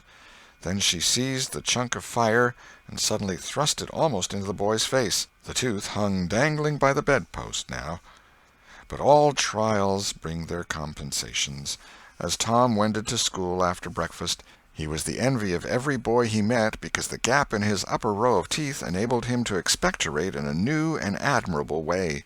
He gathered quite a following of lads interested in the exhibition, and one that had cut his finger and had been a center of fascination and homage up to this time, now found himself suddenly without an adherent, and shorn of his glory. His heart was heavy, and he said with a disdain which he did not feel that it wasn't anything to spit like Tom Sawyer, but another boy said, "Sour grapes," and he wandered away a dismantled hero. Shortly Tom came upon the juvenile pariah of the village, Huckleberry Finn, son of the town drunkard. Huckleberry was cordially hated and dreaded by all the mothers of the town, because he was idle and lawless and vulgar and bad, and because all their children admired him so, and delighted in his forbidden society, and wished they dared to be like him. Tom was like the rest of the respectable boys in that he envied Huckleberry his gaudy, outcast condition, and was under strict orders not to play with him. So he played with him every time he got a chance. Huckleberry was always dressed in the cast-off clothes of full-grown men, and they were in perennial bloom and fluttering with rags. His hat was a vast ruin with a wide crescent lopped out of its brim. His coat, when he wore one, hung nearly to his heels, and had the rearward buttons far down the back, but one suspender supported his trousers. The seat of the trousers bagged low and contained nothing. The fringed legs dragged in the dirt when not rolled up. Huckleberry came and went at his own free will. He slept on doorsteps in fine weather and in empty hogsheads in wet. He did not have to go to school or to church, or call any being master, or obey anybody. He could go fishing or swimming when and where he chose, and stay as long as it suited him. Nobody forbade him to fight. He could sit up as late as he pleased. He was always the first boy that went barefoot in the spring, and the last to resume leather in the fall. He never had to wash nor put on clean clothes. He could swear wonderfully. In a word, everything that goes to make life precious, that boy had. So thought every harassed, hampered, respectable boy in St. Petersburg. Tom hailed the romantic outcast. "Hello, Huckleberry." "Hello yourself, and see how you like it." "What's that you got?" "Dead cat." "Let me see him, Huck. My, he's pretty stiff. Where'd you get him?" "Bought him off a boy." "What'd you give?" "I give a blue ticket and a bladder that I got at the slaughterhouse." "Where'd you get the blue ticket?" "Bought it off'n Ben Rogers 2 weeks ago for a hoopstick." "Say, what is dead cats good for, Huck?" "Good for? Cure warts with." "No, is that so? I know something that's better." "I bet you don't. What is it?" "Why, spunk water." "Spunk water? I wouldn't give a dern for spunk water." "You wouldn't you?" Do you ever try it?" "No, I hain't." "But Bob Tanner did." "Who told you so?" "Why, he told Jeff Thatcher, and Jeff told Johnny Baker, and Johnny told Jim Hollis, and Jim told Ben Rogers, and Ben told a nigger, and the nigger told me. There now." "Well, what of it? They'll all lie, leastwise all but the nigger. I don't know him. But I never see a nigger that wouldn't lie." "Shucks! Now you tell me how Bob Tanner done it, Huck." "Why, he took and dipped his hand in a rotten stump where the rainwater was." "In the daytime?" "Certainly." "With his face to the stump?" "Yes. Least I reckon so." "Did he say anything?" "I don't reckon he did. I don't know." "Aha! Talk about trying to cure warts with spunk water such a blame fool way as that. Why, that ain't a-going to do any good. You got to go all by yourself to the middle of the woods where you know there's a spunk water stump, and just as it's midnight you back up against the stump and jam your hand in and say, 'Barleycorn, barleycorn, Injun meal shorts, spunk water, swaller these warts,' and then walk away quick 11 steps with your eyes shut, and then turn around 3 times and walk home without speaking to anybody, because if you speak the charm's busted." "Well, that sounds like a good way, but that ain't the way Bob Tanner done." "No, sir, you can bet he didn't, because he's the wartiest boy in this town, and he wouldn't have a wart on him if he'd known how to work spunk water. I've took thousands of warts off my hands that way, Huck. I play with frogs so much I've always got considerable many warts. Sometimes I take 'em off with a bean." "Yes, bean's good. I've done that." "Have you? What's your way?" "You take and split the bean and cut the wart so as to get some blood, and then you put the blood on one piece of the bean and take and dig a hole and bury it about midnight at the crossroads in the dark of the moon, and then you burn up the rest of the bean. You see, that piece that's got the blood on it will keep drawing and drawing, trying to fetch the other piece to it, and so that helps the blood to draw the wart, and pretty soon off she comes." "Yes, that's it, Huck, that's it. Though when you're burying it, if you say, 'Down bean, off wart, come no more to bother me,' it's better. That's the way Joe Harper does, and he's been nearly to ℚ𝐶oonville and most everywheres. But say, how do you cure 'em with dead cats?" "Why, you take your cat and go and get in the graveyard long about midnight when somebody that was wicked has been buried, and when it's midnight a devil will come, or maybe 2 or 3, but you can't see 'em, you can only hear something like the wind or maybe hear 'em talk, and when they're taking that feller away you heave your cat after 'em and say, 'Devil follow corpse, cat follow devil, warts follow cat, I'm done with you.'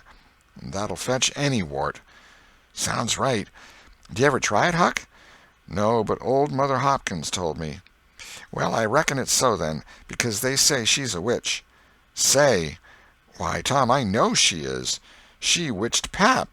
Pap says so his own self. He come along one day and he see she was a-witching him, so he took up a rock, and if she hadn't dodged he'd a got her. Well, that very night he rolled off in the shed where he was a-layin' drunk and broke his arm." "Why, that's awful. How did he know she was a-witching him?" "Lord, Pap can tell easy.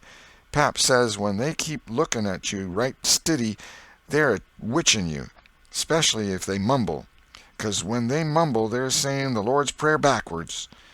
Say, Hucky, when you going to try the cat?" "Tonight. I reckon they'll come after old Hoss Williams tonight." "But they buried him Saturday. Didn't they get him Saturday night?" "Why, how you talk. How could their charms work till midnight, and then it's Sunday? Devils don't slosh around much of a Sunday, I don't reckon." "I never thought of that." "That's so. Let me go with you." "Of course, if you ain't afeard." "Afeard?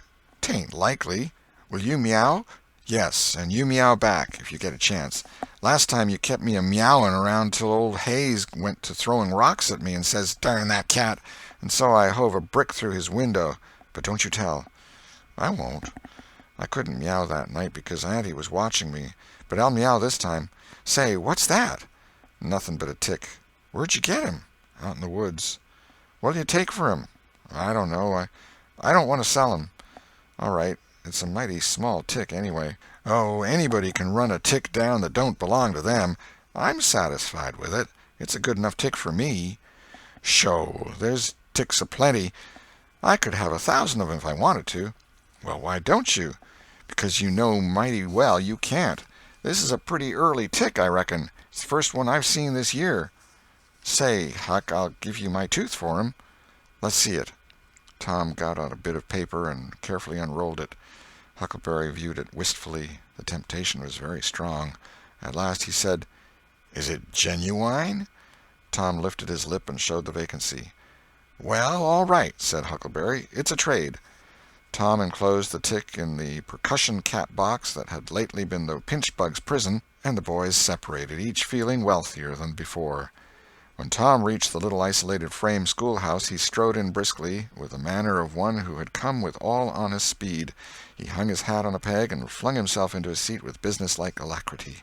The master, throned on high in his great splint-bottom arm-chair, was dozing, lulled by the drowsy hum of study. The interruption roused him. "Thomas Sawyer?" Tom knew that when his name was pronounced in full it meant trouble. "Sir." "Come up here. Now, sir, why are you late again, as usual?" Tom was about to take refuge in a lie when he saw two long tails of yellow hair hanging down a back that he recognized by the electric sympathy of love. And by that form was the only vacant place on the girl's side of the schoolhouse. He instantly said, "I stopped to talk with Huckleberry Finn." The master's pulse stood still, and he stared helplessly. The buzz of study ceased. The pupils wondered if this foolhardy boy had lost his mind. The master said, You did what?" "Stopped to talk with Huckleberry Finn." There was no mistaking the words. "Thomas Sawyer, this is the most astounding confession I have ever listened to. No mere ferule will answer for this offense. Take off your jacket." The master's arm performed until it was tired and the stock of switches notably diminished. Then the order followed. "Now, sir, go and sit with the girls, and let this be a warning to you." The titter that rippled around the room appeared to abash the boy, but in reality that result was caused rather more by his worshipful awe of his unknown idol, and a dread pleasure that lay in his high good fortune. He sat down upon the end of the pine bench, and the girl hitched herself away from him with a toss of her head.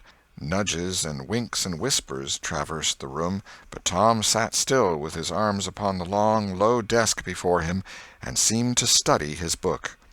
By and by attention ceased from him, and the accustomed school murmur rose upon the dull air once more. Presently the boy began to steal furtive glances at the girl. She observed it, made a mouth at him, and gave him the back of her head for the space of a minute. When she cautiously faced around again, a peach lay before her. She thrust it away. Tom gently put it back. She thrust it away again, but with less animosity. Tom patiently returned it to its place. Then she let it remain. Tom scrawled on his slate, "Please take it. I got more." The girl glanced at the words, but made no sign. Now the boy began to draw something on the slate, hiding his work with his left hand. For a time the girl refused to notice, but her human curiosity presently began to manifest itself by hardly perceptible signs. The boy worked on, apparently unconscious. The girl made a sort of non-committal attempt to see it, but the boy did not betray that he was aware of it. At last she gave in, and hesitatingly whispered, "Let me see it." Tom uncovered a dismal caricature of a house with two gable ends to it, and a corkscrew of smoke issuing from the chimney. Then the girl's interest began to fasten itself upon the work as she forgot everything else. When it was finished she gazed a moment, then whispered, "It's nice. Make a man." The artist erected a man in the front yard that resembled a derrick. He could have stepped over the house, but the girl was not hypercritical. She was satisfied with the monster, and whispered, "It's a beautiful man. Now make me coming along." Tom drew an hourglass with a full moon and straw limbs to it, and armed the spreading fingers with a portentous fan. The girl said, "It's ever so nice. I wish I could draw." "It's easy," whispered Tom. "I'll learn you." "Oh, will you? When?" "At noon. Do you go home to dinner?" "I'll stay if you will." "Good. That's a whack. What's your name?" "Becky Thatcher." "What's yours?" "Oh, I know. It's Thomas Sawyer." "That's the name they lick me by. I'm Tom when I'm good. You can call me Tom. Will you?" "Yes."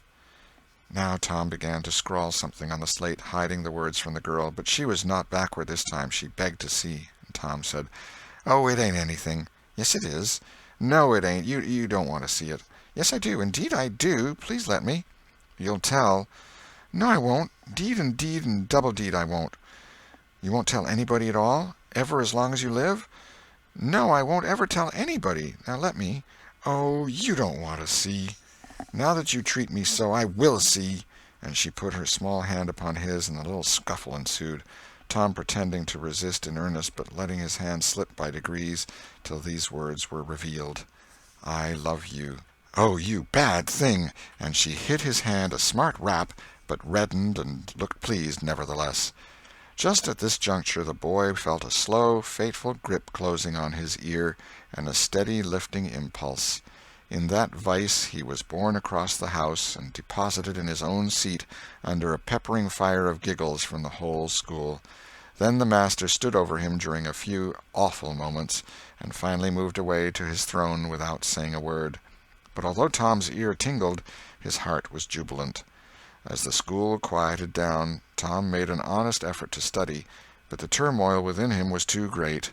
In turn he took his place in the reading class and made a botch of it, then in the geography class, and turned lakes into mountains, mountains into rivers, and rivers into continents, till chaos was come again. Then in the spelling class, and got turned down by a succession of mere baby words, till he brought up at the foot and yielded up the pewter medal which he had worn with ostentation for months. Chapter 7. Tick-running and a Heartbreak. The harder Tom tried to fasten his mind on his book, the more his ideas wandered. So, at last, with a sigh and a yawn, he gave it up. It seemed to him that the noon recess would never come. The air was utterly dead. There was not a breath stirring. It was the sleepiest of sleepy days. The drowsing murmur of the 25 studying scholars soothed the soul like the spell that is in the murmur of bees. Away off in the flaming sunshine, Cardiff Hill lifted its soft green sides through a shimmering veil of heat, tinted with the purple of distance. A few birds floated on lazy wing high in the air. No other living thing was visible but some cows, and they were asleep. Tom's heart ached to be free, or else to have something of interest to do to pass the dreary time. His hand wandered into his pocket, and his face lit up with a glow of gratitude that was prayer, though he did not know it. Then, furtively, the percussion cap box came out. He released the tick and put him on the long flat desk. The creature probably glowed with a gratitude that amounted to prayer, too, at this moment, but it was premature, for when he started thankfully to travel off, Tom turned him aside with a pin and made him take a new direction. Tom's bosom friend sat next him, suffering just as Tom had been, and now he was deeply and gratefully interested in this entertainment in an instant. This bosom friend was Joe Harper. The two boys were sworn friends all the week, and embattled enemies on Saturdays. Joe took a pin out of his lapel and began to assist in exercising the prisoner. The sport grew in interest momently. Soon Tom said that they were interfering with each other, and neither getting the fullest benefit of the tick. So he put Joe's slate on the desk and drew a line down the middle of it from top to bottom. "Now," said he, "as long as he is on your side, you can stir him up, and I'll let him alone. But if you let him get away and get on my side, you're to leave him alone as long as I can keep him from crossing over." "All right, go ahead. Start him up." The tick escaped from Tom presently and crossed the equator. Joe harassed him a while, and then he got away and crossed back again. This change of base occurred often. While one boy was worrying the tick with absorbing interest, the other would look on with interest as strong. The two heads bowed together over the slate, and the two souls dead to all things else. At last luck seemed to settle and abide with Joe.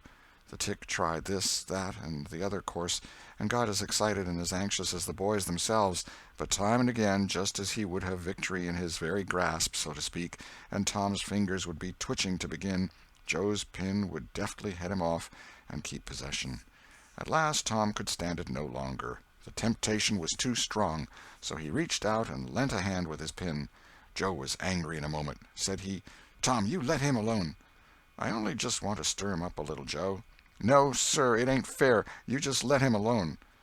Blame it, I ain't going to stir him much." "Let him alone, I tell you." "Well, I won't."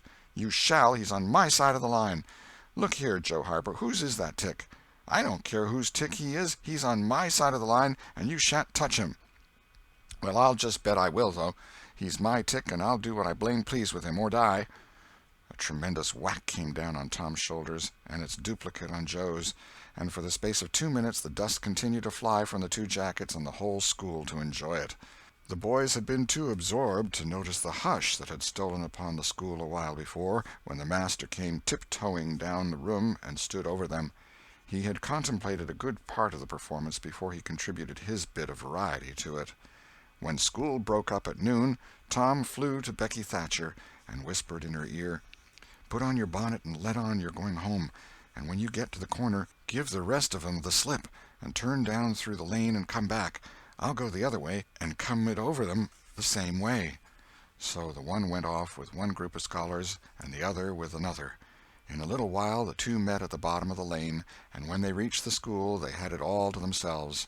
Then they sat together with a slate before them, and Tom gave Becky the pencil and held her hand in his, guiding it, and so created another surprising house.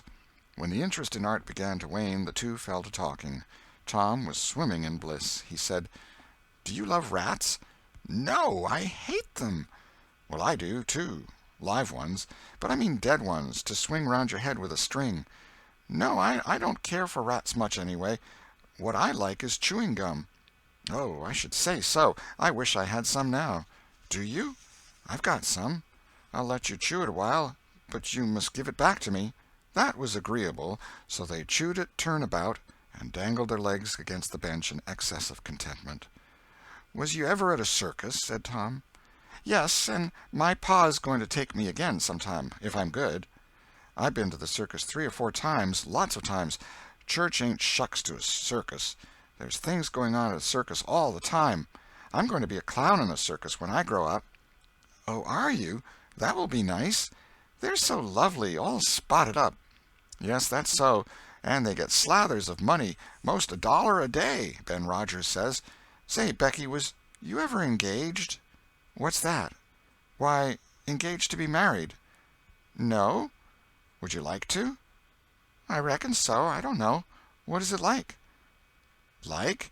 Why, it ain't like anything. You only just tell a boy you won't ever have anybody but him, ever, ever, ever, and then you kiss, and that's all. Anybody can do it."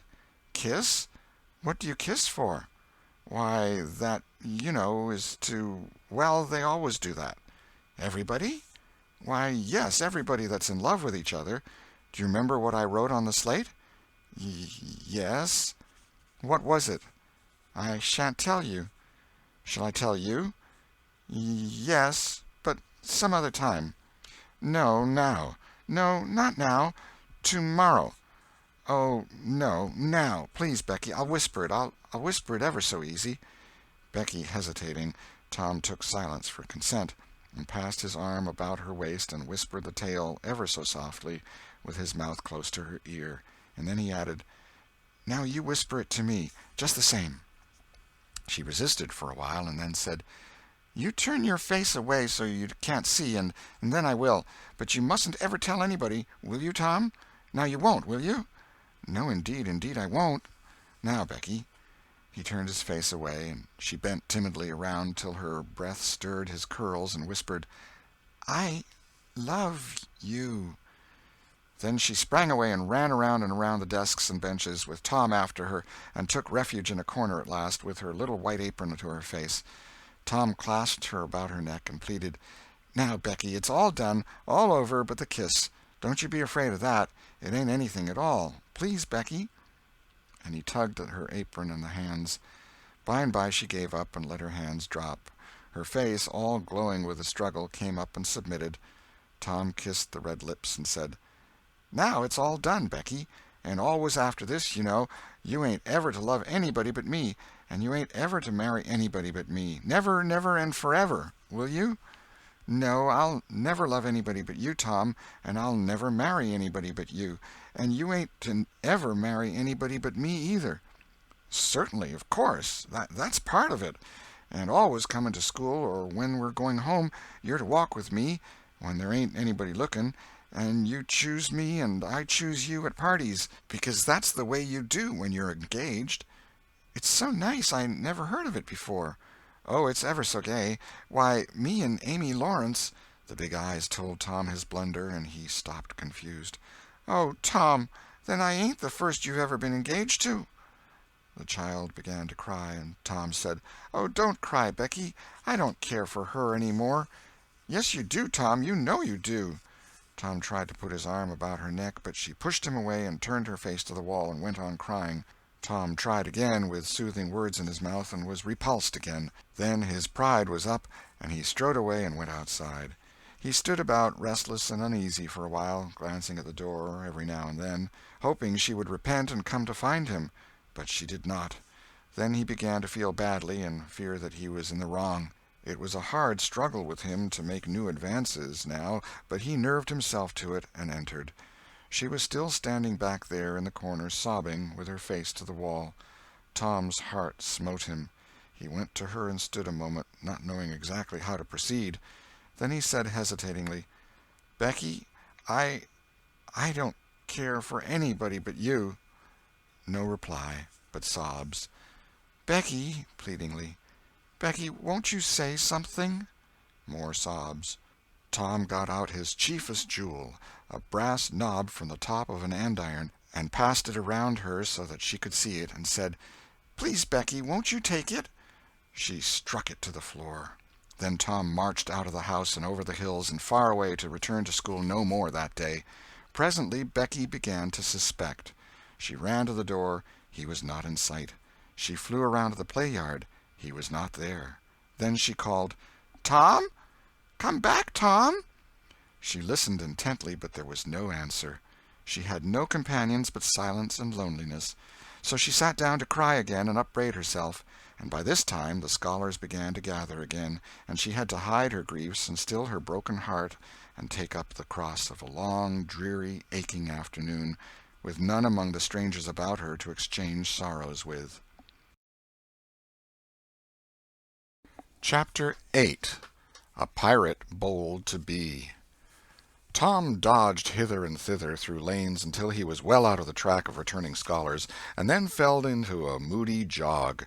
He crossed a small branch 2 or 3 times, because of a prevailing juvenile superstition that to cross water baffles pursuit. Half an hour later he was disappearing behind the Douglas mansion on the summit of Cardiff Hill, and the schoolhouse was hardly distinguishable away off in the valley behind him. He entered a dense wood, picked his pathless way to the center of it, and sat down on a mossy spot under a spreading oak. There was not even a zephyr stirring. The dead noonday heat had even stilled the songs of the birds. Nature lay in a trance that was broken by no sound but the occasional far-off hammering of a woodpecker, and this seemed to render the pervading silence and sense of loneliness the more profound. The boy's soul was steeped in melancholy. His feelings were in happy accord with his surroundings. He sat long with his elbows on his knees and his chin in his hands, meditating. It seemed to him that life was but a trouble at best, and he more than half envied Jimmy Hodges, so lately released.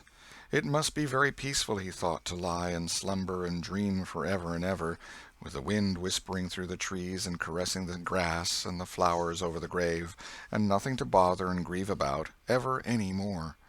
If he only had a clean Sunday-school record, he could be willing to go, and be done with it all.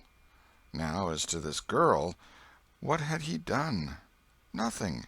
He had meant the best in the world, and been treated like a dog, like a very dog. She would be sorry some day, maybe when it was too late. Ah, if he could only die temporarily. But the elastic heart of youth cannot be compressed into one constrained shape long at any time. Tom presently began to drift insensibly back into the concerns of this life again.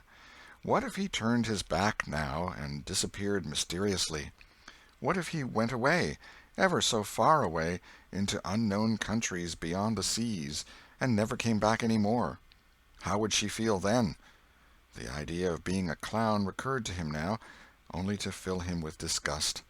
for frivolity and jokes and spotted tights were an offense when they intruded themselves upon a spirit that was exalted into the vague, august realm of the romantic. No, he would be a soldier, and return after long years all war-worn and illustrious. No, better still, he would join the Indians, and hunt buffaloes and go on the warpath in the mountain ranges and the trackless great plains of the far west, and away in the future come back a great chief, bristling with feathers, hideous with paint, and prance into Sunday school some drowsy summer morning, with a blood-curdling war-whoop, and sear the eyeballs of all his companions with unappeasable envy. But no, there was something gaudier even than this. He would be a pirate. That was it. Now his future lay plain before him, and glowing with unimaginable splendor. How his name would fill the world, and make people shudder! How gloriously he would go plowing the dancing seas in his long, low, black-hulled racer, the Spirit of the Storm, with his grisly flag flying at the fore.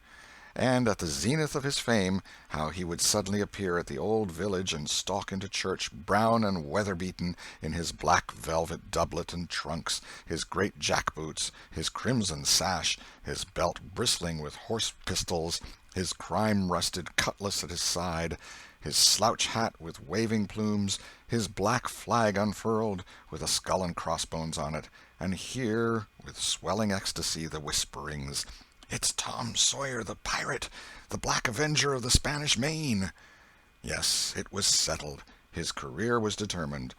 He would run away from home and enter upon it. He would start the very next morning. Therefore he must now begin to get ready.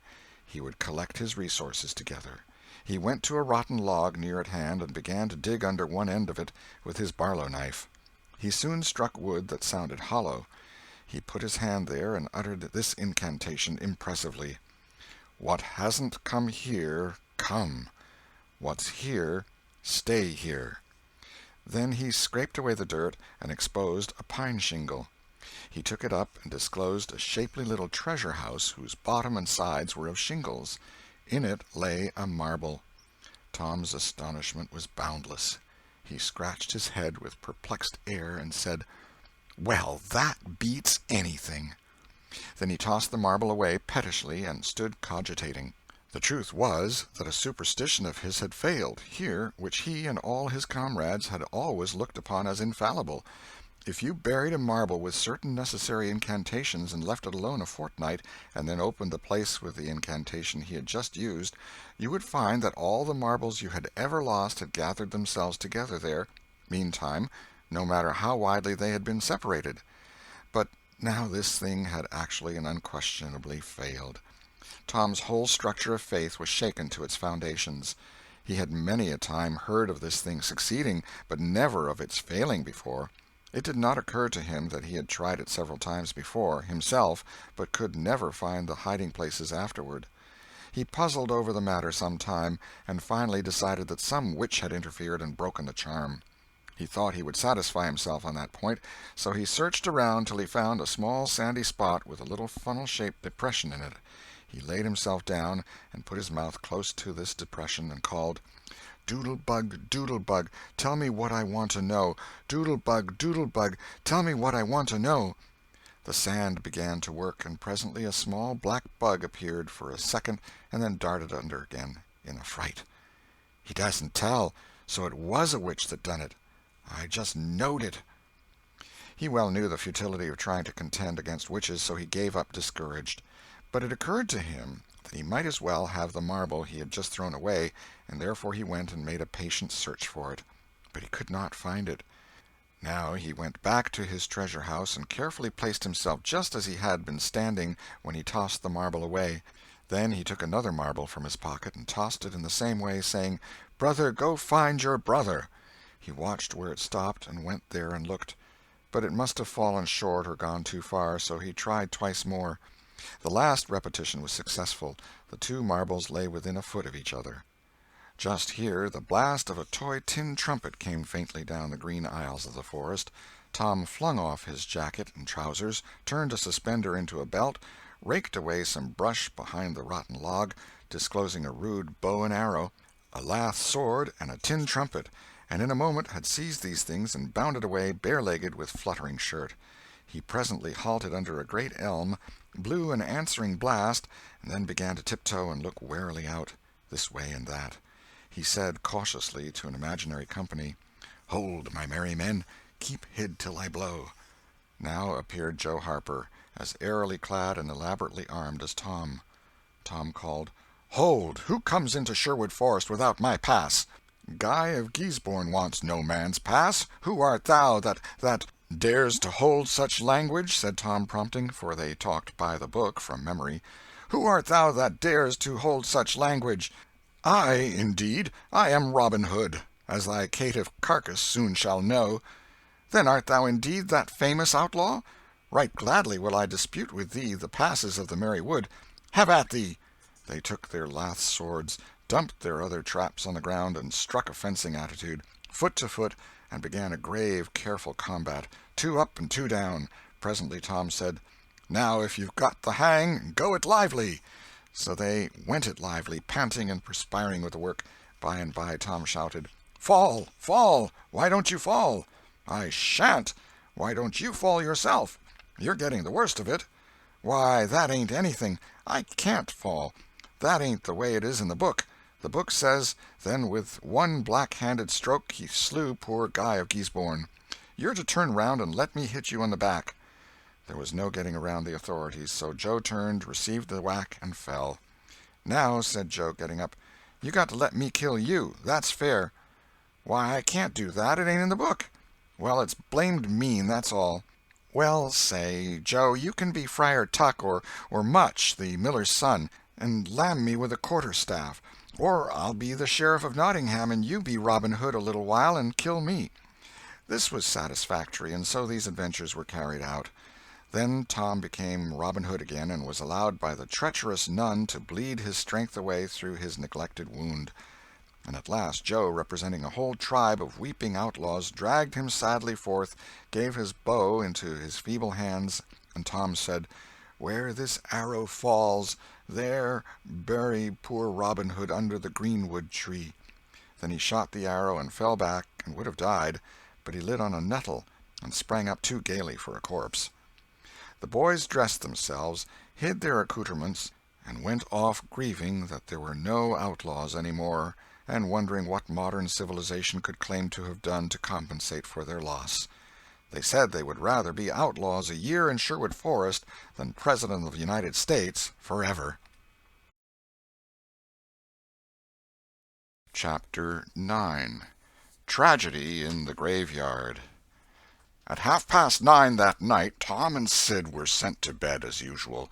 They said their prayers, and Sid was soon asleep. Tom lay awake and waited in restless impatience. When it seemed to him that it must be nearly daylight, he heard the clock strike 10. This was despair. He would have tossed and fidgeted as his nerves demanded, but he was afraid he might wake Sid, so he lay still and stared up into the dark. Everything was dismally still. By and by, out of the stillness, little, scarcely perceptible noises began to emphasize themselves. The ticking of the clock began to bring itself into notice. Old beams began to crack mysteriously. The stairs creaked faintly. Evidently spirits were abroad. A measured, muffled snore issued from Aunt Polly's chamber. And now the tiresome chirping of a cricket that no human ingenuity could locate began. Next, the ghastly ticking of a death-watch in the wall at the bed's head made Tom shudder. It meant that somebody's days were numbered. Then the howl of a far-off dog rose on the night air and was answered by a fainter howl from a remoter distance. Tom was in an agony. At last he was satisfied that time had ceased and eternity begun. He began to doze in spite of himself. The clock chimed 11, but he did not hear it. And then there came, mingling with his half-formed dreams, a most melancholy caterwauling. The raising of a neighboring window disturbed him. A cry of "Scat, you devil!" and the crash of an empty bottle against the back of his aunt's woodshed brought him wide awake. and a single minute later he was dressed and out of the window and creeping along the roof of the L on all fours. He meowed with caution once or twice as he went, then jumped to the roof of the woodshed, and thence to the ground. Huckleberry Finn was there, with his dead cat. The boys moved off and disappeared in the gloom. At the end of half an hour they were wading through the tall grass of the graveyard. It was a graveyard of the old-fashioned Western kind. It was on a hill, about a mile and a half from the village. It had a crazy board fence around it, which leaned inward in places, and outward the rest of the time, but stood upright nowhere. Grass and weeds grew rank over the whole cemetery. All the old graves were sunken in. There was not a tombstone on the place. Round-topped, worm-eaten boards staggered over the graves, leaning for support, and finding none. "Sacred to the memory of so-and-so" had been painted on them once, but it could no longer have been read on the most of them now, even if there had been light. A faint wind moaned through the trees, and Tom feared it might be the spirits of the dead complaining of being disturbed. The boys talked little, and only under their breath, for the time and the place and the pervading solemnity and silence oppressed their spirits. They found the sharp new heap they were seeking, and ensconced themselves within the protection of 3 great elms that grew in a bunch within a few feet of the grave. Then they waited in silence for what seemed a long time. The hooting of a distant owl was all the sound that troubled the dead stillness. Tom's reflections grew oppressive. He must force some talk, so he said in a whisper, "Hucky, do you believe the dead people like it for us to be here?" Huckleberry whispered, "I wisht I knowed. It's awful solemn like, ain't it?" "I bet it is." There was a considerable pause while the boys canvassed this matter inwardly. Then Tom whispered, "Say, Hucky, do you reckon Hoss Williams hears us talking?" "Oh, of course he does. Least his spirit does." Tom, after a pause, "I wish I'd said Mr. Williams, but I never meant any harm. Everybody called him Hoss." "Well, a body can't be too particular how they talk about these here dead people, Tom." This was a damper, and conversation died again. Presently Tom seized his comrade's arm and said, "Shh!" "What is it, Tom?" And the two clung together with beating hearts. "Shh! There 'tis again. Didn't you hear it?" "There! Now you hear it." "Lord, Tom, they're coming. They're coming, sure. What'll we do?" "I don't know. Think they'll see us?" "Oh, Tom, they can see in the dark, same as cats. I wisht I hadn't come." "Oh, don't be feared. I don't believe they'll bother us. We ain't doing any harm. If we keep perfectly still, maybe they won't notice us at all." "I'll try to, Tom, but Lord, I'm all a shiver. Listen." The boys bent their heads together and scarcely breathed. A muffled sound of voices floated up from the far end of the graveyard. "Look! See, there!" whispered Tom. "What is it?" "It's devil fire. Oh, Tom, this is awful." Some vague figures approached through the gloom, swinging an old-fashioned tin lantern that freckled the ground with innumerable little spangles of light. Presently Huckleberry whispered with a shudder, "It's the devil, sure enough. 3 of them. Lordy, Tom, we're goners. Can you pray?" "I'll try, but don't you be afeard. They ain't going to hurt us. Now I lay me down to sleep, Shh! What is it, Huck?" "They're humans. One of 'em is, anyway. One of 'em's old Muff Potter's voice." "No, 'tain't so, is it?" "I bet I know it. Don't you stir nor budge. He ain't sharp enough to notice us. Drunk the same as usual, likely. Blamed old rip." "All right, I'll keep still. Now they're stuck. Can't find it. Here they come again. Now they're hot. Cold again. Hot again. Red hot. They're pointed right this time. Say, Huck, I know another of them voices. It's Injun Joe." "That's so, that murdering half-breed. I'd druther they was devils a dern sight. What can they be up to?" The whisper died wholly out now, for the 3 men had reached the grave and stood within a few feet of the boys' hiding-place. "Here 'tis," said the third voice, and the owner of it held up the lantern and revealed the face of young Dr. Robinson. Potter and Injun Joe were carrying a hand-barrow with a rope and a couple of shovels on it. They cast down their load and began to open the grave. The doctor put the lantern at the head of the grave and came and sat with his back against one of the elm trees. He was so close the boys could have touched him. "Hurry, men," he said in a low voice. "The moon might come out at any moment." They growled a response and went on digging. For some time there was no noise but the grating sound of the spades discharging their freight of mold and gravel. It was very monotonous. Finally a spade struck upon the coffin with a dull woody accent, and within another minute or two the men had hoisted it out of the ground. They pried off the lid with their shovels, got out the body, and dumped it rudely on the ground.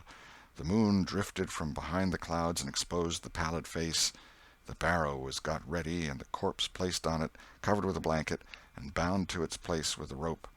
Potter took out a large spring knife and cut off the dangling end of the rope, and then said, "Now the cussed thing's ready, Sawbones, and you'll just out with another 5, or here she stays." "That's the talk," said Injun Joe. "Look here, what does this mean?" said the doctor. "You required your pay in advance, and I've paid you." "Yes, and you've done more than that," said Injun Joe, approaching the doctor, who was now standing. 5 years ago you drove me away from your father's kitchen one night when I come to ask for something to eat, and you said I weren't there for any good, and when I swore I'd get even with you if it took 100 years, your father had me jailed for a vagrant. Did you think I'd forget? The Injun blood ain't in me for nothing, and now I've got you, and you got to settle, you know." He was threatening the doctor, with his fist in his face by this time. The doctor struck out suddenly and stretched the ruffian on the ground. Potter dropped his knife and exclaimed, "Here, now, don't you hit my pard!" And the next moment he was grappled with the doctor, and the two were struggling with might and main, trampling the grass and tearing the ground with their heels. Injun Joe sprang to his feet, his eyes flaming with passion, snatched up Potter's knife, and went creeping, cat-like and snooping, round and round about the combatants, seeking an opportunity. All at once the doctor flung himself free, seized the heavy headboard of William's grave, and felled Potter to the earth with it, and in the same instant the half-breed saw his chance and drove the knife to the hilt in the young man's breast.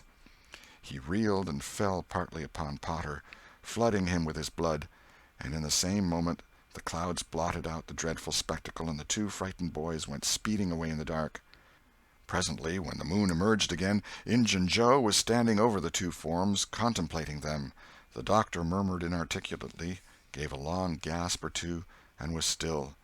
The half-breed muttered, "That score is settled, damn you!" Then he robbed the body, after which he put the fatal knife in Potter's open right hand and sat down on the dismantled coffin. 3, 4, 5 minutes passed, and then Potter began to stir and moan. His hand closed upon the knife. He raised it, glanced at it, and let it fall with a shudder. Then he sat up, pushing the body from him, and gazed at it, and then around him confusedly. His eyes met Joe's. "Lord, how is this, Joe?" he said. "It's a dirty business," said Joe, without moving. "What did you do it for?" I never done it." "Look here, that kind of talk won't wash." Potter trembled and grew white. "I thought I'd got sober. I'd no business to drink tonight, but it's in my head yet, worse'n when we started here. I'm all in a muddle, can't recollect anything of it hardly. Tell me, Joe, honest now, old feller, did I do it? Joe, I never meant to, 'pon my soul and honor, I never meant to, Joe. Tell me how it was, Joe. Oh, it's awful, and him so young and promising." "Why, you two was scuffling, and he fetched you one with the headboard, and you fell flat, and then up you come, all reeling and staggering like, and snatched the knife and jammed it into him, just as he fetched you another awful clip, and here you've laid, as dead as a wedge till now." "Oh, I didn't know what I was doing. I wish I may die this minute if I did. It was all on account of the whiskey, and the excitement, I reckon. I never used a weepon in my life before, Joe. I've fought, but never with weepons. They'll all say that. Joe, don't tell. Say you won't tell, Joe. That's a good feller. I always liked you, Joe, and stood up for you, too. Don't you remember? You won't tell, will you, Joe?" And the poor creature dropped on his knees before the stolid murderer and clasped his appealing hands.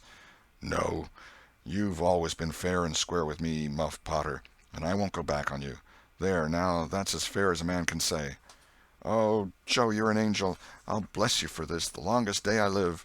And Potter began to cry. "Come, now, that's enough of that. This ain't any time for blubbering. You be off yonder way, and I'll go this. Move now, and don't leave any tracks behind you."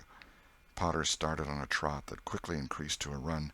The half-breed stood looking after him. He muttered, "If he's as much stunned with the lick and fuddled with the rum as he had the look of being, he won't think of the knife till he's gone so far he'll be afraid to come back after it to such a place by himself, chicken heart." 2 or 3 minutes later, the murdered man, the blanketed corpse, the lidless coffin, and the open grave were under no inspection but the moon's. The stillness was complete again, too. Chapter 10. Dire Prophecy of the Howling Dog. The two boys flew on and on toward the village, speechless with horror. They glanced backwards over their shoulders from time to time, apprehensively, as if they feared they might be followed. Every stump that started up in their path seemed a man and an enemy, and made them catch their breath. And as they sped by some outlying cottages that lay near the village, the barking of the aroused watchdogs seemed to give wings to their feet. "If we can only get to the old tannery before we break down," whispered Tom in short catches between breaths. "I can't stand it much longer."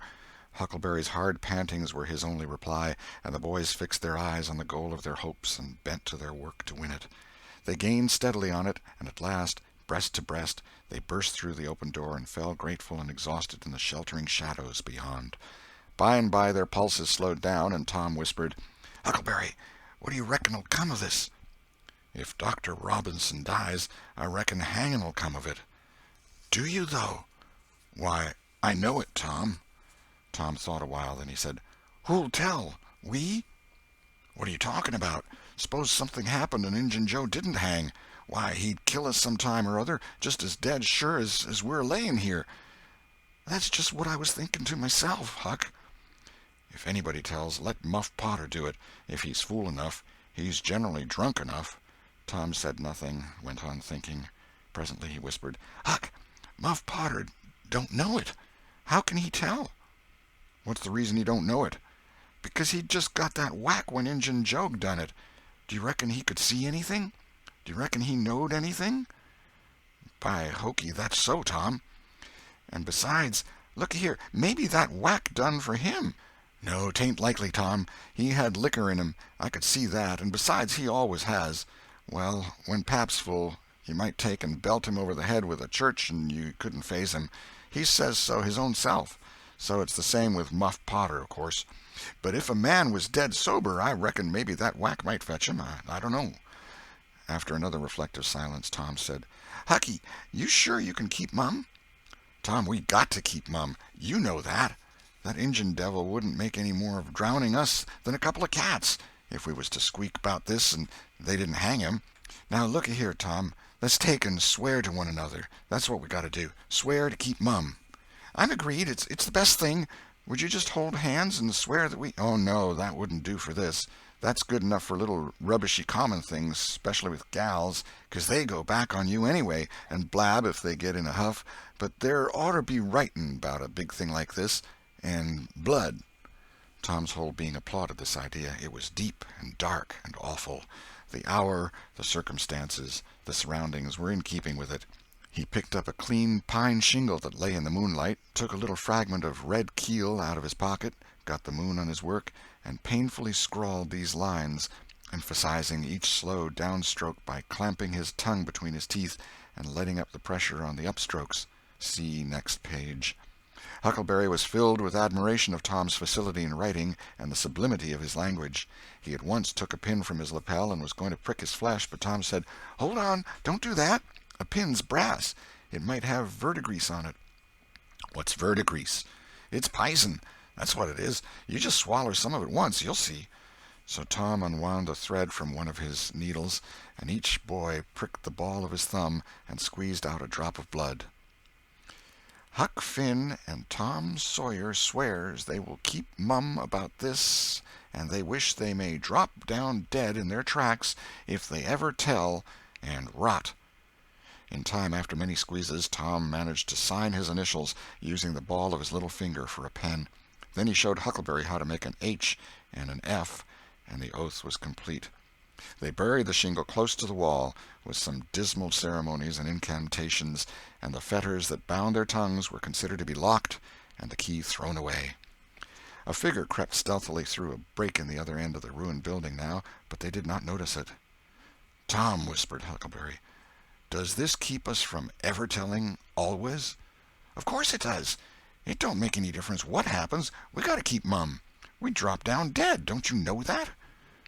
"Yes, I reckon that's so." They continued to whisper for some little time. Presently a dog set up a long, lugubrious howl just outside, within 10 feet of them. The boys clasped each other suddenly in an agony of fright. "Which of us does he mean?" gasped Huckleberry. "I don't know. Peep through the crack, quick." "No, you, Tom." I can't do it, Huck." "Please, Tom. There 'tis again." "Oh, Lordy, I'm thankful," whispered Tom. "I know his voice. It's Bull Harbison." Note: If Mr. Harbison had owned a slave named Bull, Tom would have spoken of him as Harbison's Bull, but a son or a dog of that name was Bull Harbison. "Oh, that's good. I tell you, Tom, I was scared to death, and I'd 'a' bet anything it was a stray dog." The dog howled again. The boys' hearts sank once more. "Oh, my, that ain't no Bull Harbison," whispered Huckleberry. "Do, Tom." Tom, quaking with fear, yielded and put his eye to the crack. His whisper was hardly audible when he said, "Oh, Huck, it's a stray dog." "Quick, Tom, quick. Who does he mean?" "Huck, he must mean us both. We're right together." "Oh, Tom, I reckon we're goners. I reckon there ain't no mistake 'bout where I'll go to. I been so wicked." "Dag fetch it, this comes of playing hookey and doing everything a feller's told not to do. I might have been good like Sid if I'd 'a' tried, but no, I wouldn't, of course. But if ever I get off of this time, I lay I'll just waller in Sunday schools." And Tom began to snuffle a little. "You bad?" And Huckleberry began to snuffle too. "Consound it, Tom Sawyer, you're just old pie, 'longside of what I am. Oh, Lordy, Lordy, Lordy, I wisht I'd only had half your chance." Tom choked off and whispered, "Look, Hucky, look! He's got his back to us." Hucky looked with joy in his heart. "Well, he has, by jingoes! Did he before?" "Yes, he did, but like a fool, I never thought. Oh, this is bully, you know. Now who can he mean?" The howling stopped, and Tom pricked up his ears. "Shh! What's that?" he whispered.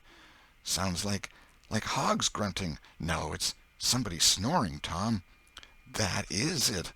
Whereabouts is it, Huck?" "I believe it's down at t'other end. Sounds so, anyway. Pap used to sleep there sometimes, 'long with the hogs, but laws bless you, he just lifts things when he snores.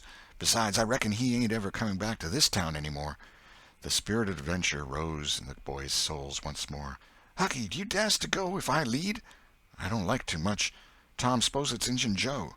Tom quailed, but presently the temptation rose up strong again, and the boys agreed to try, with the understanding that they would take to their heels if the snoring stopped. So they went tiptoeing stealthily down, the one behind the other. When they had got to within 5 steps of the snorer, Tom stepped on a stick, and it broke with a sharp snap. The man moaned, writhed a little, and his face came into the moonlight. It was Muff Potter. The boys' hearts had stood still, and their hopes too, when the man moved, but their fears passed away now. They tiptoed out, through the broken weather-boarding, and stopped at a little distance to exchange a parting word. That long, lugubrious howl rose on the night air again. They turned and saw the strange dog standing within a few feet of where Potter was lying, and facing Potter, with his nose pointing heavenward. "Oh, Jiminy, it's him!" exclaimed both boys in a breath. "Say, Tom, they say a stray dog come howling round Johnny Miller's house 'bout midnight as much as 2 weeks ago, and a whippoorwill come in and lit on a banisters and sung, the very same evening, and there ain't anybody dead there yet." "Well, I know that, and s'pose there ain't. Didn't Gracie Miller fall in the kitchen fire and burn herself terrible the very next Saturday?" "Yes, but she ain't dead, and what's more, she's getting better, too." "All right, well, you wait and see. She's a goner just as dead sure as Muff Potter's a goner. That's what the niggers say, and they know all about these kind of things, Huck." Then they separated, cogitating. When Tom crept in at his bedroom window, the night was almost spent.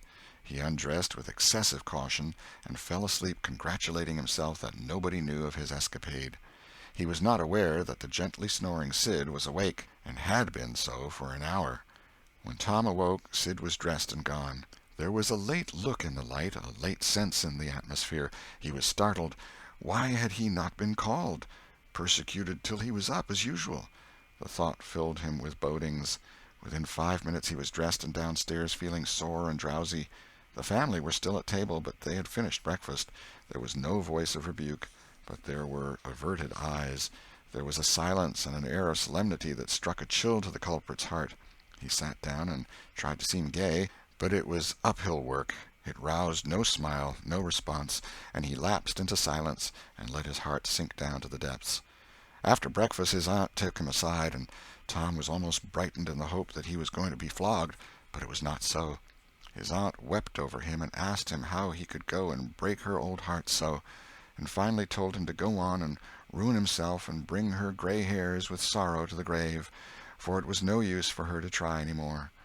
This was worse than 1,000 whippings, and Tom's heart was sorer now than his body. He cried, he pleaded for forgiveness, promised to reform over and over again, and then received his dismissal, feeling that he had won but an imperfect forgiveness and established but a feeble confidence. He left the presence too miserable to even feel revengeful toward Sid, and so the latter's prompt retreat through the back gateway was unnecessary. He moped to school gloomy and sad, and took his flogging, along with Joe Harper, for playing hookey the day before, with the air of one whose heart was busy with heavier woes and wholly dead to trifles. Then he betook himself to his seat, rested his elbows on his desk and his jaws in his hands, and stared at the wall with the stony stare of suffering that has reached the limit and can no further go. His elbow was pressing against some hard substance. After a long time he slowly and sadly changed his position and took up this object with a sigh. It was in a paper. He unrolled it. A long, lingering, colossal sigh followed, and his heart broke. It was his brass andiron knob. This final feather broke the camel's back. Chapter 11. Conscience Racks Tom. Close upon the hour of noon, the whole village was suddenly electrified with the ghastly news. No need of the as yet undreamed-of telegraph. The tale flew from man to man, from group to group, from house to house, with little less than telegraphic speed. Of course the schoolmaster gave holiday for that afternoon. The town would have thought strangely of him if he had not. A gory knife had been found close to the murdered man, and it had been recognized by somebody as belonging to Muff Potter, so the story ran, and it was said that a belated citizen had come upon Potter washing himself in the branch about 1 or 2 o'clock in the morning, and that Potter had at once sneaked off. Suspicious circumstances, especially the washing, which was not a habit with Potter. It was also said that the town had been ransacked for this murderer. The public are not slow in the matter of sifting evidence and arriving at a verdict, but that he could not be found. Horsemen had departed down all the roads in every direction, and the sheriff was confident that he would be captured before night. All the town was drifting toward the graveyard. Tom's heartbreak vanished, and he joined the procession, not because he would not 1,000 times rather go anywhere else, but because an awful, unaccountable fascination drew him on. Arrived at the dreadful place, he wormed his small body through the crowd and saw the dismal spectacle. It seemed to him an age since he was there before. Somebody pinched his arm. He turned, and his eyes met Huckleberry's. Then both looked elsewhere at once, and wondered if anybody had noticed anything in their mutual glance. But everybody was talking, and intent upon the grisly spectacle before them. "Poor fellow! Poor young fellow! This ought to be a lesson to grave robbers. Muff Potter'll hang for this if they catch him." This was the drift of remark, and the minister said, "It was a judgment. His hand is here." Now Tom shivered from head to heel, for his eye fell upon the stolid face of Injun Joe. At this moment the crowd began to sway and struggle, and voices shouted, "It's him! It's him! He's coming himself!" "Who? Who?" from 20 voices. "Muff Potter." "Hello, he's stopped! Look out, he's turning! Don't let him get away!" People in the branches of the trees over Tom's head said he wasn't trying to get away, he only looked doubtful and perplexed. "Infernal impudence," said a bystander. "Wanted to come and take a quiet look at his work, I reckon. Didn't expect any company."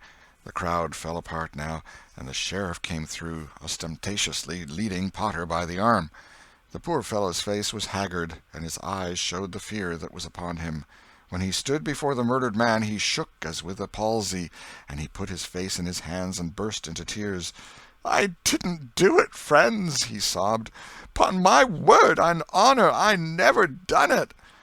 "Who's accused you?" shouted a voice. This shot seemed to carry home. Potter lifted his face and looked around him with a pathetic hopelessness in his eyes. He saw Injun Joe and exclaimed, "Oh, Injun Joe, you promised me you'd never—" "Is that your knife?" and it was thrust before him by the sheriff. Potter would have fallen if they had caught him and eased him to the ground. Then he said, "Something's told me if I didn't come back and get—" He shuddered, and then waved his nerveless hand with a vanquished gesture and said, "Tell him, Joe, tell him. It ain't any use any more." Then Huckleberry and Tom stood dumb and staring, and heard the stony-hearted liar reel off his serene statement, they expecting every moment that the clear sky would deliver God's lightnings upon his head, and wondering to see how long the stroke was delayed. And when he had finished, and still stood alive and whole, their wavering impulse to break their oath and save the poor betrayed prisoner's life faded and vanished away, for plainly this miscreant had sold himself to Satan, and it would be fatal to meddle with the property of such a power as that. "Why didn't you leave? What did you want to come here for?" somebody said. "I couldn't help it, I couldn't help it," Potter moaned. "I wanted to run away, but I couldn't seem to come anywhere but here." And he fell to sobbing again. Injun Joe repeated his statement just as calmly a few minutes afterwards on the inquest, under oath, and the boys, seeing that the lightnings were still withheld, were confirmed in their belief that Joe had sold himself to the devil. He was now become to them the most balefully interesting object they had ever looked upon, and they could not take their fascinated eyes from his face. They inwardly resolved to watch him, nights, when opportunity should offer, in the hope of getting a glimpse of his dread master. Injun Joe helped to raise the body of the murdered man and put it in a wagon for removal, and it was whispered through the shuddering crowd that the wound bled a little. The boys thought that this happy circumstance would turn suspicion in the right direction, but they were disappointed, for more than one villager remarked, "It was within 3 feet of Muff Potter when it done it." Tom's fearful secret and gnawing conscience disturbed his sleep for as much as a week after this, and at breakfast one morning Sid said, "Tom, you pitch around and talk in your sleep so much that you keep me awake half the time." Tom blanched and dropped his eyes. "It's a bad sign," said Aunt Polly gravely. "What you got on your mind, Tom?" "Nothing. Nothing to know of." But the boy's hand shook so that he spilled his coffee. "And you do talk such stuff," Sid said. "Last night you said, 'It's blood, that's what it is.' You said that over and over, and you said, 'Don't torment me so, I'll tell.' Tell what? What is it you'll tell?" Everything was swimming before Tom. There's no telling what might have happened now, but luckily the concern passed out of Aunt Polly's face, and she came to Tom's relief without knowing it. She said, "Sho, it's that dreadful murder. I dream about it most every night myself. Sometimes I dream it's me that done it." Mary said she had been affected much the same way. Sid seemed satisfied. Tom got out of the presence as quick as he plausibly could, and after that he complained of a toothache for a week, and tied up his jaws every night. He never knew that Sid lay nightly watching, and frequently slipped the bandage free and then leaned on his elbow, listening a good while at a time, and afterward slipped the bandage back to its place again. Tom's distress of mind wore off gradually, and the toothache grew irksome and was discarded. If Sid really managed to make anything out of Tom's disjointed mutterings, he kept it to himself. It seemed to Tom that his schoolmates never would get done holding inquests on dead cats, and thus keeping his trouble present to his mind. Sid noticed that Tom never was coroner at one of these inquiries, though it had been his habit to take the lead in all new enterprises. He noticed, too, that Tom never acted as a witness, and that was strange, and Sid did not overlook the fact that Tom even showed a marked aversion to these inquests, and always avoided them when he could. Sid marveled, but said nothing. However, even inquests went out of vogue at last, and ceased to torture Tom's conscience. Every day or two, during this time of sorrow, Tom watched his opportunity, and went to the little grated jail window and smuggled such small comforts through to the murderer as he could get hold of. The jail was a trifling little brick den that stood in a marsh at the edge of the village, and no guards were afforded for it. Indeed, it was seldom occupied. These offerings greatly helped to ease Tom's conscience. The villagers had a strong desire to tar and feather Injun Joe and ride him on a rail for body snatching, but so formidable was his character that nobody could be found who was willing to take the lead in the matter, so it was dropped. He had been careful to begin both of his inquest statements with the fight, without confessing the grave robbery that preceded it. Therefore it was deemed wisest not to try the case in the courts at present. Chapter 12. The Cat and the Painkiller. One of the reasons why Tom's mind had drifted away from its secret troubles was that it had found a new and weighty matter to interest itself about. Becky Thatcher had stopped coming to school. Tom had struggled with his pride a few days, and tried to whistle her down the wind, but failed. He began to find himself hanging around her father's house nights, and feeling very miserable. She was ill. What if she should die? There was distraction in the thought. He no longer took an interest in war, nor even in piracy. The charm of life was gone. There was nothing but dreariness left. He put his hoop away, and his bat. There was no joy in them any more. His aunt was concerned. She began to try all manner of remedies on him. She was one of those people who are infatuated with patent medicines and all newfangled methods of producing health or mending it. She was an inveterate experimenter in these things. When something fresh in this line came out, she was in a fever, right away, to try it. Not on herself, for she was never ailing, but on anybody else that came handy.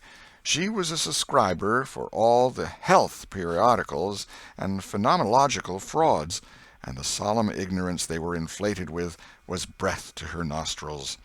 All the rot they contained about ventilation, and how to go to bed, and how to get up, and what to eat, and what to drink, and how much exercise to take, and what frame of mind to keep one's self in, and what sort of clothing to wear, was all gospel to her, and she never observed that her health journals of the current month customarily upset everything they had recommended the month before. She was as simple-hearted and honest as the day was long, and so she was an easy victim. She gathered together her quack periodicals and her quack medicines, and thus, armed with death, went about on her pale horse, metaphorically speaking, with the hell following after. But she never suspected that she was not an angel of healing and the balm of Gilead in disguise to the suffering neighbors. The water treatment was new, now, and Tom's low condition was a windfall to her. She had him out at daylight every morning, stood him up in the woodshed, and drowned him with a deluge of cold water. Then she scrubbed him down with a towel like a file, and so brought him to. Then she rolled him up in a wet sheet and put him away under blankets till she sweated his soul clean, and the yellow stains of it came through his pores, as Tom said. Yet, notwithstanding all this, the boy grew more and more melancholy and pale and dejected. She added hot baths, sitz baths, shower baths, and plunges. The boy remained as dismal as a hearse. She began to assist the water with a slim oatmeal diet and blister plasters. She calculated his capacity as she would a jug's, and filled him up every day with quack cure-alls. Tom had become indifferent to persecution by this time. This phase filled the old lady's heart with consternation. This indifference must be broken up at any cost. Now she heard of painkiller for the first time. She ordered a lot at once. She tasted it and was filled with gratitude. It was simply fire in a liquid form. She dropped the water treatment and everything else, and pinned her faith to painkiller. She gave Tom a teaspoonful and watched with the deepest anxiety for the result. Her troubles were instantly at rest, her soul at peace again, for the indifference was broken up. The boy could not have shown a wilder, heartier interest if she had built a fire under him. Tom felt that it was time to wake up. This sort of life might be romantic enough in his blighted condition, but it was getting to have too little sentiment and too much distracting variety about it. So he thought over various plans for relief, and finally hit upon that of professing to be fond of painkiller. He asked for it so often that he became a nuisance, and his aunt ended by telling him to help himself and quit bothering her. If it had been Sid, she would have had no misgivings to alloy her delight, but since it was Tom, she watched the bottle clandestinely. She found that the medicine did really diminish. but it did not occur to her that the boy was mending the health of a crack in the sitting-room floor with it. One day Tom was in the act of dosing the crack when his aunt's yellow cat came along, purring, eyeing the teaspoon avariciously, and begging for a taste. Tom said, "Don't ask for it unless you want it, Peter."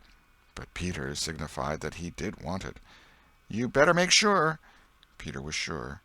"Now you've asked for it, and I'll give it to you, because there ain't anything mean about me. But if you find you don't like it, you mustn't blame anybody but your own self." Peter was agreeable, so Tom pried his mouth open and poured down the painkiller. Peter sprang a couple of yards in the air, and then delivered a war-whoop and set off round and round the room, banging against furniture, upsetting flower-pots, and making general havoc. Next he rose on his hind feet and pranced around in a frenzy of enjoyment, with his head over his shoulder and his voice proclaiming his unappeasable happiness. Then he went tearing around the house again, spreading chaos and destruction in his path. Aunt Polly entered in time to see him throw a few double somersets, deliver a final mighty hurrah, and sail through the open window, carrying the rest of the flower-pots with him. The old lady stood petrified with astonishment, peering over her glasses. Tom lay on the floor, expiring with laughter. "Tom, what on earth ails that cat?" "I don't know, Aunt," gasped the boy. "Why, I never seen anything like it. What did make him act so?" "'Deed I don't know, Aunt Polly. Cats always act so when they're having a good time." "They do they?" There was something in the tone that made Tom apprehensive. "Yes'm. That is, I believe they do." "You do?" "Yes'm." The old lady was bending down, Tom watching, with interest emphasized by anxiety. Too late he divined her drift. The handle of the tell-tale teaspoon was visible under the bed valance. Aunt Polly took it, held it up. Tom winced and dropped his eyes. Aunt Polly raised him by the usual handle, his ear, and cracked his head soundly with her thimble. "Now, sir, what did you want to treat that poor dumb beast so for?" "I done it out of pity for him, because he hadn't any aunt." "Hadn't any aunt, you numbskull! What has that got to do with it?" "Heaps. Because if he'd a had one, she'd a burnt him out herself. She'd a roasted his bowels out of him, 'thout any more feeling than if he was a human." Aunt Polly felt a sudden pang of remorse. This was putting the thing in a new light. What was cruelty to a cat might be cruelty to a boy, too. She began to soften. She felt sorry. Her eyes watered a little, and she put her hand on Tom's head and said gently, "I was meaning for the best, Tom, and, Tom, it did do you good." Tom looked up in her face with just a perceptible twinkle peeping through his gravity. "I know you was meaning for the best, Auntie, and so was I with Peter. It done him good, too. I never seen him get around so since—" "Oh, go along with you, Tom, before you aggravate me again. And you try and see if you can't be a good boy for once, and you needn't take any more medicine." Tom reached school ahead of time. It was noticed that this strange thing had been occurring every day latterly. And now, as usual of late, he hung about the gate of the schoolyard instead of playing with his comrades. He was sick, he said, and he looked it. He tried to seem to be looking everywhere but whither he really was looking, down the road. Presently Jeff Thatcher hove in sight, and Tom's face lighted. He gazed a moment and then turned sorrowfully away. When Jeff arrived, Tom accosted him and led up warily to opportunities for remark about Becky, but the giddy lad never could see the bait. Tom watched and watched, hoping whenever a frisking frock came in sight, and hating the owner of it as soon as he saw she was not the right one. At last frocks ceased to appear, and he dropped hopelessly into the dumps. He entered the empty schoolhouse and sat down to suffer. Then one more frock passed in at the gate, and Tom's heart gave a great bound. The next instant he was out, and going on like an Indian, yelling and laughing and chasing boys, jumping over the fence at risk of life and limb, throwing handsprings, standing on his head, doing all the heroic things he could conceive of, and keeping a furtive eye out all the while to see if Becky Thatcher was noticing. But she seemed to be unconscious of it all. She never looked. Could it be possible that she was not aware that he was there? He carried his exploits to her immediate vicinity, came war-whooping around, snatched a body's cap, hurled it to the roof of the schoolhouse, broke through a group of boys, tumbling them in every direction, and fell sprawling, himself, under Becky's nose, almost upsetting her, and she turned, with her nose in the air, and he heard her say, "Humph! Some people think they're mighty smart, always showing off." Tom's cheeks burned. He gathered himself up and sneaked off, crushed and crestfallen. Chapter 13. The pirate crew set sail. Tom's mind was made up now. He was gloomy and desperate. He was a forsaken, friendless boy, he said. Nobody loved him. When they found out what they had driven him to, perhaps they would be sorry. He had tried to do right and get along, but they would not let him. Since nothing would do them but to get rid of him, let it be so. And let them blame him for the consequences. Why shouldn't they? What right had the friendless to complain? Yes, they had forced him to it at last. He would lead a life of crime. There was no choice. By this time he was far down Meadow Lane, and the bell for school to "take up" tingled faintly upon his ear. He sobbed, now, to think he should never, never hear that old familiar sound any more. It was very hard, but it was forced on him. Since he was driven out into the cold world, he must submit. But he forgave them. Then the sobs came thick and fast. Just at this point he met his soul's sworn comrade, Joe Harper, hard-eyed, and with evidently a great and dismal purpose in his heart. Plainly, here were two souls with but a single thought. Tom, wiping his eyes with his sleeve, began to blubber out something about a resolution to escape from hard usage and lack of sympathy at home by roaming abroad into the great world never to return, and ended by hoping that Joe would not forget him. But it transpired that this was a request which Joe had just been going to make of Tom, and had come to hunt him up for that purpose. His mother had whipped him for drinking some cream which he had never tasted and knew nothing about. It was plain that she was tired of him and wished him to go. If she felt that way, there was nothing for him to do but succumb. He hoped she would be happy, and never regret having driven her poor boy out into the unfeeling world to suffer and die.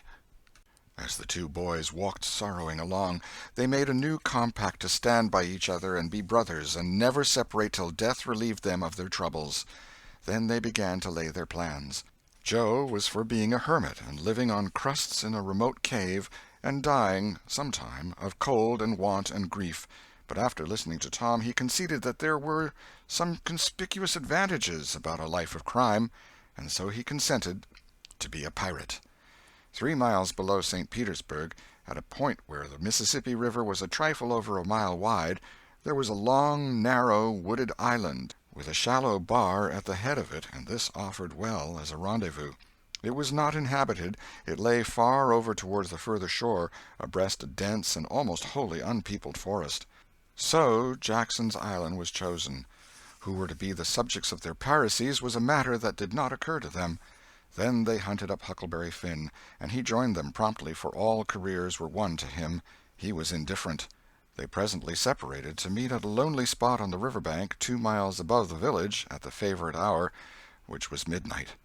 There was a small log raft there which they meant to capture. Each would bring hooks and lines, and such provision as he could steal in the most dark and mysterious way, as became outlaws, and before the afternoon was done they had all managed to enjoy the sweet glory of spreading the fact that pretty soon the town would hear something. All who got this vague hint were cautioned to be mum and wait. About midnight Tom arrived with a boiled ham and a few trifles, and stopped in a dense undergrowth on a small bluff overlooking the meeting-place. It was starlight and very still. The mighty river lay like an ocean at rest. Tom listened a moment, but no sound disturbed the quiet. Then he gave a low, distinct whistle. It was answered from under the bluff. Tom whistled twice more. These signals were answered in the same way. Then a guarded voice said, "Who goes there?" "Tom Sawyer, the Black Avenger of the Spanish Main. Name your names." "Huck Finn, the Red-Handed, and Joe Harper, the Terror of the Seas."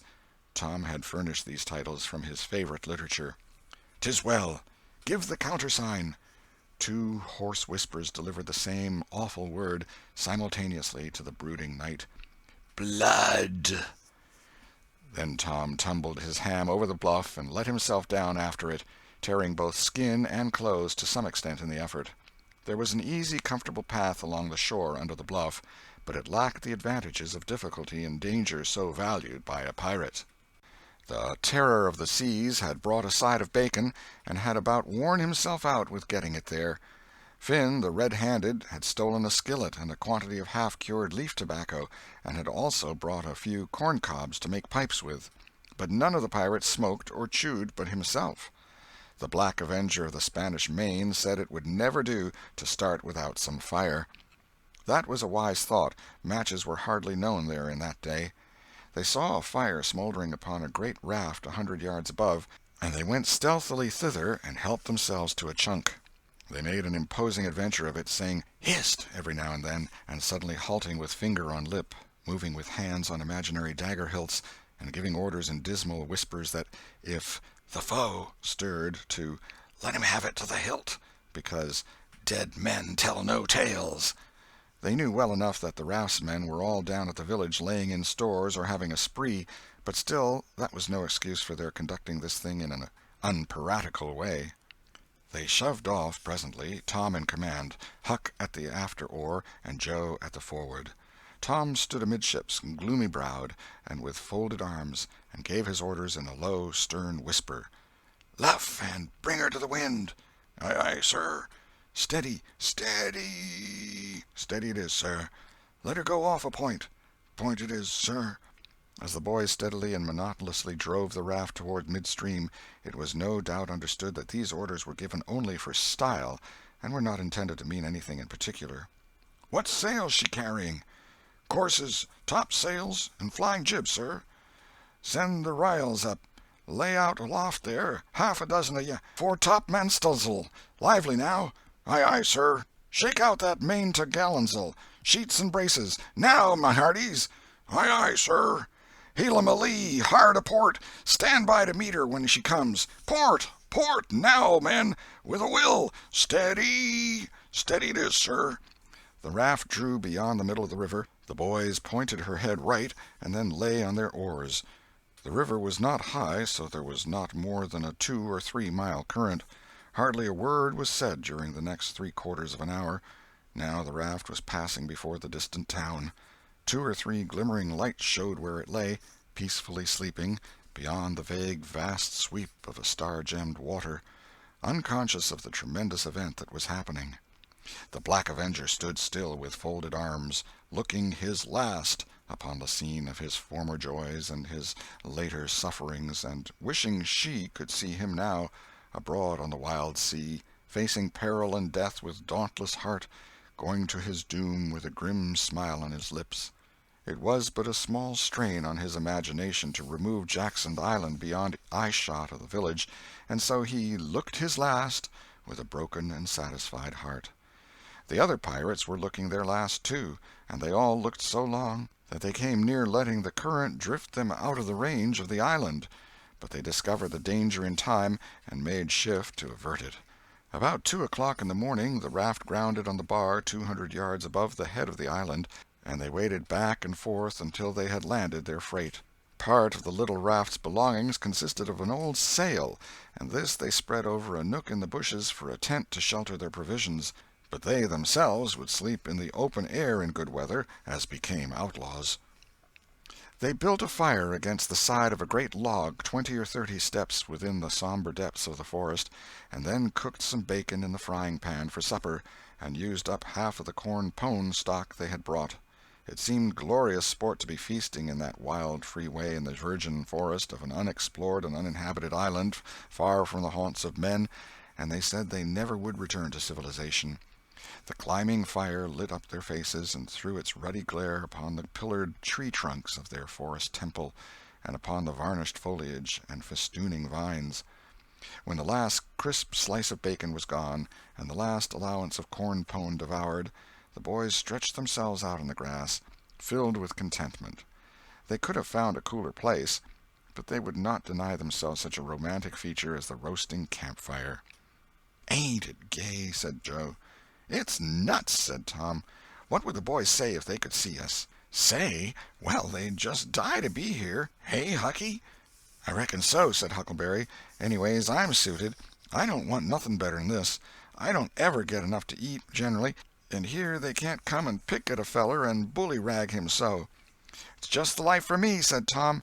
"You don't have to get up, mornings, and you don't have to go to school and wash and all that blame foolishness. You see, a pirate don't have to do anything, Joe, when he's ashore, but a hermit, he has to be a-praying considerable, and then he don't have any fun, anyway, all by himself that way." "Oh, yes, that's so," said Joe, "but I hadn't thought much about it, you know. I'd a good deal rather be a pirate, now that I've tried it." "You see," said Tom, "people don't go much on hermits nowadays, like they used to in the old times, but a pirate's always respected, and a hermit's got to sleep on the hardest place he can find, and put sackcloth and ashes on his head, and stand out in the rain, and—" "What does he put sackcloth and ashes on his head for?" inquired Huck. "I don't know, but they's got to do it. Hermits always do. You'd have to do that if you was a hermit." "Derned if I would," said Huck. "Well, what would you do?" "I don't know, but I wouldn't do that." "Why, Huck, you'd have to. How'd you get around it?" "Why, I just wouldn't stand it. I'd run away." "Run away? Well, you would be a nice old slouch of a hermit. You'd be a disgrace." The red-handed made no response, being better employed. He had finished gouging out a cob, and now he fitted a weed stem to it, loaded it with tobacco, and was pressing a coal to the charge and blowing a cloud of fragrant smoke. He was in the full bloom of luxurious contentment. The other pirates envied him this majestic vice, and secretly resolved to acquire it shortly. Presently Huck said, "What does pirates have to do?" Tom said, "Oh, they have just a bully time. Take ships and burn them, and get the money and bury it in awful places in their island where there's ghosts and things to watch it, and kill everybody in the ships, and make 'em walk a plank." "And they carry the women to the island," said Joe. "They don't kill the women." "No," assented Tom, "they don't kill the women. They're too noble, and the women's always beautiful, too." "And don't they wear the bulliest clothes? Oh, no, all gold and silver and diamonds," said Joe, with enthusiasm. "Who?" said Huck. "Why, the pirates." Huck scanned his own clothing forlornly. "I reckon I ain't dressed fitting for a pirate," said he, with a regretful pathos in his voice, "but I ain't got none but these." But the other boys told him the fine clothes would come fast enough after they should have begun their adventures. They made him understand that his poor rags would do to begin with, though it was customary for wealthy pirates to start with a proper wardrobe. Gradually their talk died out, and drowsiness began to steal upon the eyelids of the little waifs. The pipe dropped from the fingers of the red-handed, and he slept the sleep of the conscience-free and the weary. The Terror of the Seas and the Black Avenger of the Spanish Main had more difficulty in getting to sleep. They said their prayers inwardly and lying down, since there was nobody there with authority to make them kneel and recite aloud. In truth, they had a mind not to say them at all, but they were afraid to proceed to such lengths at that, lest they might call down a sudden and special thunderbolt from heaven. Then at once they reached and hovered upon the imminent verge of sleep. But an intruder came, now, that would not down. It was conscience. They began to feel a vague fear that they had been doing wrong to run away, and next they thought of the stolen meat, and then the real torture came. They tried to argue it away by reminding conscience that they had purloined sweetmeats and apples scores of times, but conscience was not to be appeased by such thin plausibilities. It seemed to them in the end that there was no getting around the stubborn fact that taking sweetmeats was only hooking, while taking bacon and hams and such valuables was plain simple stealing, and there was a command against that in the Bible. So they inwardly resolved that so long as they remained in the business, their piracies should not again be sullied with the crime of stealing. Then conscience granted a truce, and these curiously inconsistent pirates fell peacefully to sleep. Chapter 14. Happy Camp of the Freebooters. When Tom awoke in the morning, he wondered where he was. He sat up and rubbed his eyes and looked around. Then he comprehended. It was the cool, gray dawn, and there was a delicious sense of repose and peace in the deep, pervading calm and silence of the woods. Not a leaf stirred, not a sound obtruded upon great Nature's meditation. Beaded dewdrops stood upon the leaves and grasses, a white layer of ashes covered the fire, and a thin blue breath of smoke rose straight into the air. Joe and Huck still slept. Now, far away in the woods, a bird called. Another answered. Presently the hammering of a woodpecker was heard. Gradually the cool, dim gray of the morning whitened, and as gradually sounds multiplied and life manifested itself. The marvel of nature shaking off sleep and going to work unfolded itself to the musing boy. A little green worm came crawling over a dewy leaf, lifting 2/3 of his body into the air from time to time and sniffing around, then proceeding again, for he was measuring, Tom said, and when the worm approached him of its own accord, he sat as still as a stone, with his hopes rising and falling by turns, as the creature still came toward him or seemed inclined to go elsewhere.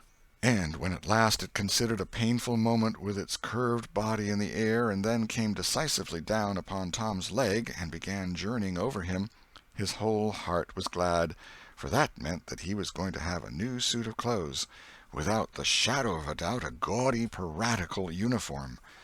Now a procession of ants appeared, from nowhere in particular, and went about their labors. One struggled manfully by with a dead spider 5 times as big as itself in its arms, and lugged it straight up a tree trunk. A brown-spotted ladybug climbed the dizzy height of a grass blade, and Tom bent down close to it and said, "Ladybug, ladybug, fly away home. Your house is on fire, your children's alone." And she took wing and went off to see about it, which did not surprise the boy, for he knew of old that this insect was credulous about conflagrations, and he had practised upon its simplicity more than once. A tumblebug came next, heaving sturdily at its ball, and Tom touched the creature to see it shut its legs against its body and pretend to be dead. The birds were fairly rioting by this time. A catbird, the northern mocker, lit in a tree over Tom's head, and trilled out her imitations of her neighbors in a rapture of enjoyment. Then a shrill jay swept down, a flash of blue flame, and stopped on a twig almost within the boy's reach, cocked his head to one side and eyed the strangers with a consuming curiosity. A gray squirrel and a big fellow of the fox kind came scurrying along, sitting up at intervals to inspect and chatter at the boys, for the wild things had probably never seen a human being before and scarcely knew whether to be afraid or not.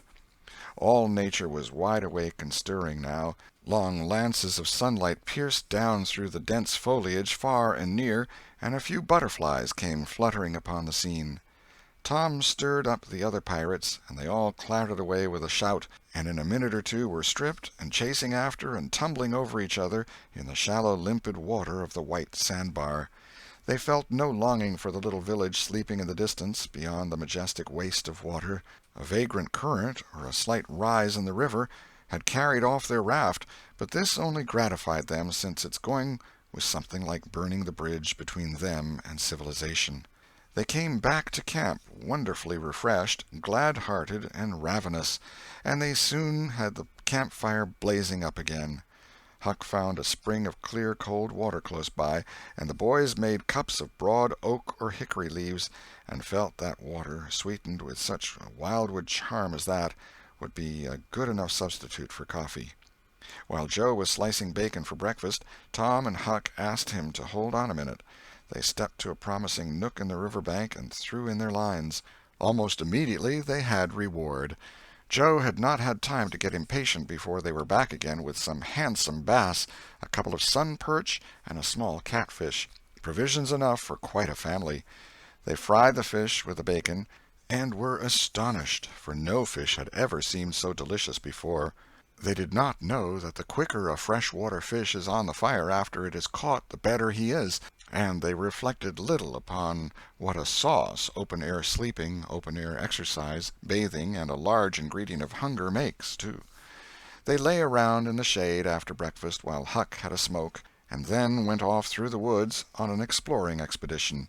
They tramped gaily along over decaying logs, through tangled underbrush, among solemn monarchs of the forest, hung from their crowns to the ground with a drooping regalia of grapevines. Now and then they came upon snug nooks carpeted with grass and jeweled with flowers. They found plenty of things to be delighted with, but nothing to be astonished at. they discovered that the island was about 3 miles long and a quarter of a mile wide, and that the shore it lay closest to was only separated from it by a narrow channel hardly 200 yards wide. They took a swim about every hour, so it was close upon the middle of the afternoon when they got back to the camp. They were too hungry to stop to fish, but they fared sumptuously upon cold ham, and then threw themselves down in the shade to talk. But the talk soon began to drag, and then died.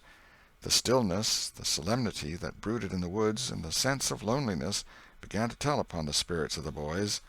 They fell to thinking. A sort of undefined longing crept upon them. This took dim shape presently. It was budding homesickness. Even Finn, the red-handed, was dreaming of his doorsteps and empty hogsheads. But they were all ashamed of their weakness, and none was brave enough to speak his thought.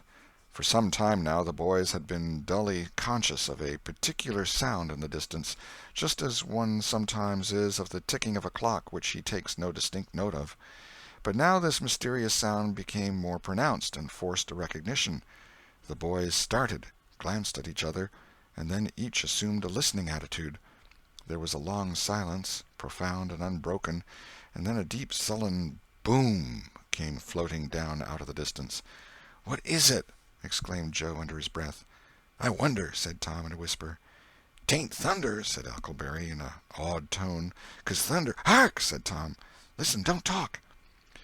They waited a time that seemed an age, and then the same muffled boom troubled the solemn hush. "Let's go and see." They sprang to their feet and hurried to the shore toward the town. They parted the bushes on the bank and peered out over the water. The little steam ferry-boat was about a mile below the village, drifting with the current. Her broad deck seemed crowded with people. There was a great many skiffs rowing about or floating with the stream in the neighborhood of the ferry-boat, but the boys could not determine what the men in them were doing. Presently a great jet of white smoke burst from the ferry-boat's side, and as it expanded and rose in a lazy cloud, that same dull throb of sound was borne to the listeners again. "I know now," exclaimed Tom. "Somebody's drownded." "That's it," said Huck. "They done that last summer when Bill Turner got drownded. They shoot a cannon over the water, and that makes him come up to the top." "Yes, and they take loaves of bread and put quicksilver in 'em and set 'em afloat, and wherever there's anybody that's drownded, they'll float right there and stop." "Yes, I've heard about that," said Joe. "I wonder what makes the bread do that." "Oh, it ain't the bread so much," said Tom. "I reckon it's mostly what they say over it before they start it out." "But they don't say anything over it," said Huck. "I've seen 'em, and they don't." "Well, that's funny," said Tom. "But maybe they say it to themselves." "Of course they do. Anybody might know that." The other boys agreed that there was reason in what Tom said, because an ignorant lump of bread uninstructed by an incantation could not be expected to act very intelligently when sent upon an errand of such gravity. "By jings, I wish I was over there now," said Joe. "I do too," said Huck. "I'd give heaps to know who it is." The boys still listened and watched. Presently a revealing thought flashed through Tom's mind, and he exclaimed, "Boys, I know who's drownded. It's us!" They felt like heroes in an instant. Here was a gorgeous triumph. They were missed. They were mourned. Hearts were breaking on their account. Tears were being shed. Accusing memories of unkindness to these poor lost lads were rising up, and unavailing regrets and remorse were being indulged. And best of all, the departed were the talk of the whole town, and the envy of all the boys, as far as this dazzling notoriety was concerned. This was fine. It was worth while to be a pirate after all. As twilight drew on, the ferry-boat went back to her accustomed business, and the skiffs disappeared. The pirates returned to camp. They were jubilant with vanity over their new grandeur and the illustrious trouble they were making. They caught fish, cooked supper, and ate it, and then fell to guessing at what the village was thinking and saying about them, and the pictures they drew of the public distress on their account were gratifying to look upon from their point of view. But when the shadows of night closed them in, they gradually ceased to talk, and sat gazing into the fire, with their minds evidently wandering elsewhere. The excitement was gone, now, and Tom and Joe could not keep back thoughts of certain persons at home who were not enjoying this fine frolic as much as they were. Misgivings came. They grew troubled and unhappy. A sigh or two escaped unawares. By and by Joe timidly ventured upon a roundabout feeler as to how the others might look upon a return to civilization. Not right now, but Tom withered him with derision. Huck, being uncommitted as yet, joined in with Tom, and the waverer quickly "explained," and was glad to get out of the scrape with as little taint of chicken-hearted homesickness clinging to his garments as he could. Mutiny was effectually laid to rest for the moment. As the night deepened, Huck began to nod, and presently to snore. Joe followed next. Tom lay upon his elbow motionless for some time, watching the two intently. At last he got up cautiously on his knees and went searching among the grass and the flickering reflections flung by the campfire. He picked up and inspected several large semi-cylinders of the thin white bark of a sycamore, and finally chose two which seemed to suit him. Then he knelt by the fire and painfully wrote something upon each of these with his red keel. One he rolled up and put in his jacket pocket, and the other he put in Joe's hat and removed it to a little distance from the owner. And he also put into the hat certain schoolboy treasures of almost inestimable value, among them a lump of chalk, an india-rubber ball, 3 fish-hooks, and one of that kind of marbles known as the sure-enough crystal. Then he tiptoed his way cautiously among the trees till he felt that he was out of hearing, and straightway broke into a keen run in the direction of the sandbar. Chapter 15.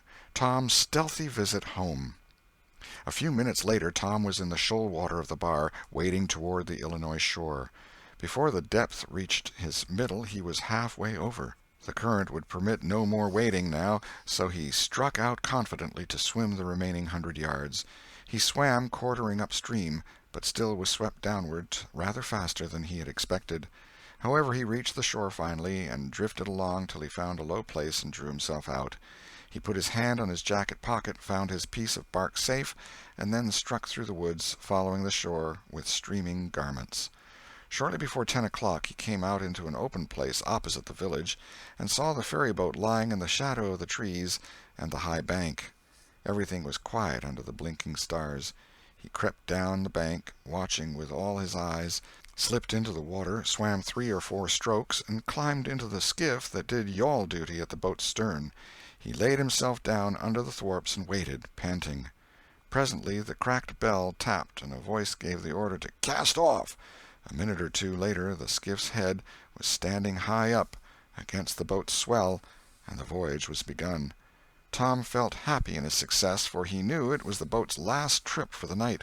At the end of a long 12 or 15 minutes the wheels stopped, and Tom slipped overboard and swam ashore in the dusk, landing 50 yards downstream, out of danger of possible stragglers. He flew along unfrequented alleys, and shortly found himself at his aunt's back fence. He climbed over, approached the L, and looked in at the sitting-room window, for a light was burning there. There sat Aunt Polly, Sid, Mary, and Joe Harper's mother, grouped together, talking. They were by the bed, and the bed was between them and the door. Tom went to the door and began to softly lift the latch. Then he pressed gently, and the door yielded a crack. He continued pushing cautiously, and quaking every time it creaked, till he judged he might squeeze through on his knees. So he put his head through and began warily. "What makes the candles blow so?" said Aunt Polly. Tom hurried up. "Why, that door's open, I believe. Why, of course it is. No end of strange things now. Go along and shut it, Sid." Tom disappeared under the bed just in time. He lay and breathed himself for a while, then crept to where he could almost touch his aunt's foot. "But as I was saying," said Aunt Polly, "he warn't bad, so to say, only mischievous, only just giddy and harum-scarum, you know. He warn't any more responsible than a colt. He never meant any harm, and he was the best-hearted boy that ever was," and she began to cry. "It was just so with my Joe, always full of his devilment and up to every kind of mischief, but he was just as unselfish and kind as he could be. And laws bless me, to think I went and whipped him for taking that cream, never once recollecting that I throwed it out myself because it was sour, and I never to see him again in this world, never, never, never, poor abused boy." And Mrs. Harper sobbed as if her heart would break. "I hope Tom's better off where he is," said Sid. "But if he'd been better in some ways—" "Sid!" Tom felt the glare of the old lady's eye, though he could not see it. "Not a word against my Tom, now that he's gone." God'll take care of him. Never you trouble yourself, sir. Oh, Mrs. Harper, I don't know how to give him up. I don't know how to give him up. He was such a comfort to me, although he tormented my old heart out of me, most. The Lord giveth, and the Lord hath taken away. Blessed be the name of the Lord. But it's so hard, oh, it's so hard. Only last Saturday my Joe busted a firecracker right under my nose, and I knocked him sprawling. Little did I know then how soon. Oh, if it was to do over again, I'd hug him and bless him for it. Yes, yes, yes, I know just how you feel, Mrs. Harper. I know just exactly how you feel. No longer ago than yesterday noon, my Tom took and filled the cat full of painkiller, and I did think the creature would tear the house down, and God forgive me, I cracked Tom's head with my thimble, poor boy, poor dead boy, but he's out of all his troubles now, and the last words I ever heard him say was to reproach. But this memory was too much for the old lady, and she broke entirely down. Tom was snuffling now himself, and more in pity of himself than anybody else. He could hear Mary crying and putting in a kindly word for him from time to time. He began to have a nobler opinion of himself than ever before. Still, he was sufficiently touched by his aunt's grief to long to rush out from under the bed and overwhelm her with joy, and the theatrical gorgeousness of the thing appealed strongly to his nature, too, but he resisted and lay still. He went on listening, and gathered by odds and ends that it was conjectured at first that the boys had got drowned while taking a swim. Then the small raft had been missed. Next, certain boys said the missing lads had promised that the village should hear something soon. The wise heads had put this and that together, and decided that the lads had gone off on that raft and would turn up at the next town below presently. But toward noon the raft had been found, lodged against the Missouri shore some 5 or 6 miles below the village, and then hope perished. They must be drowned, else hunger would have driven them home by nightfall, if not sooner.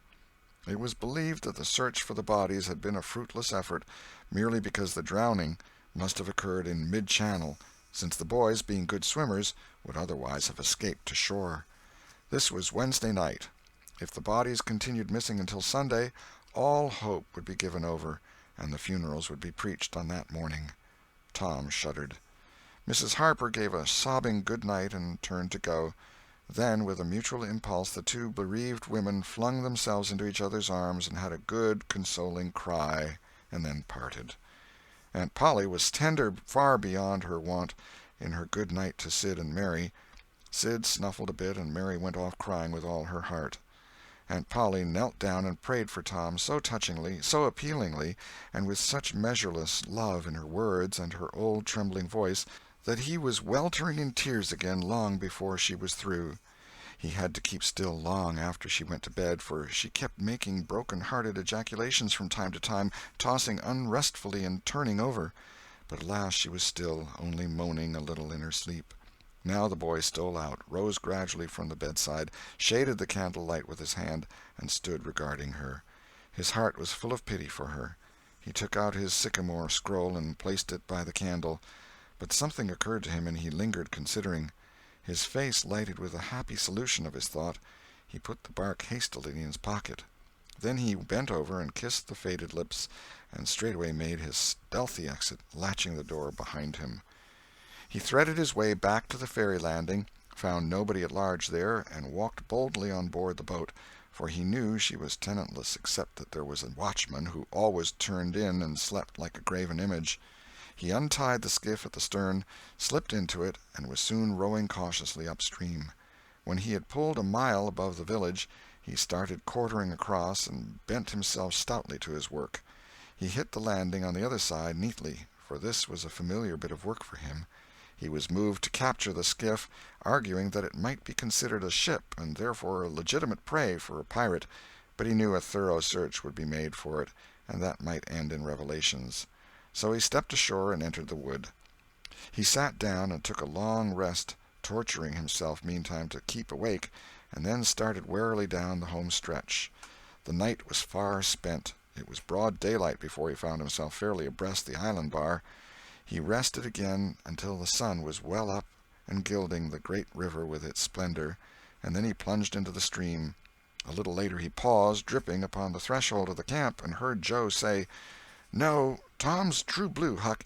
He'll come back. He won't desert.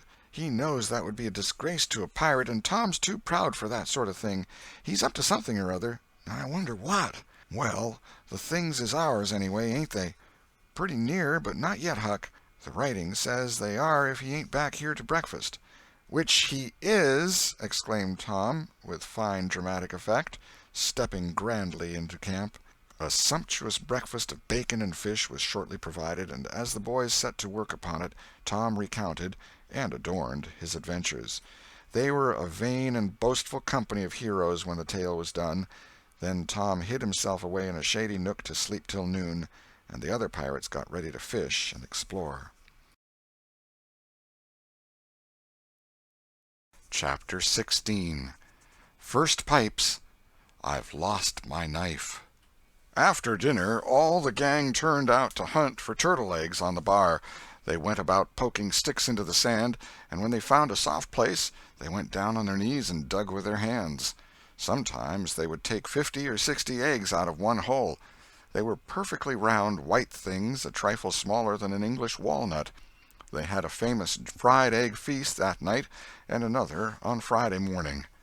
After breakfast they went whooping and prancing out on the bar, and chased each other round and round, shedding clothes as they went, until they were naked, and then continued the frolic far away up the shoal water of the bar, against the stiff current, which latter tripped their legs from under them from time to time, and greatly increased the fun.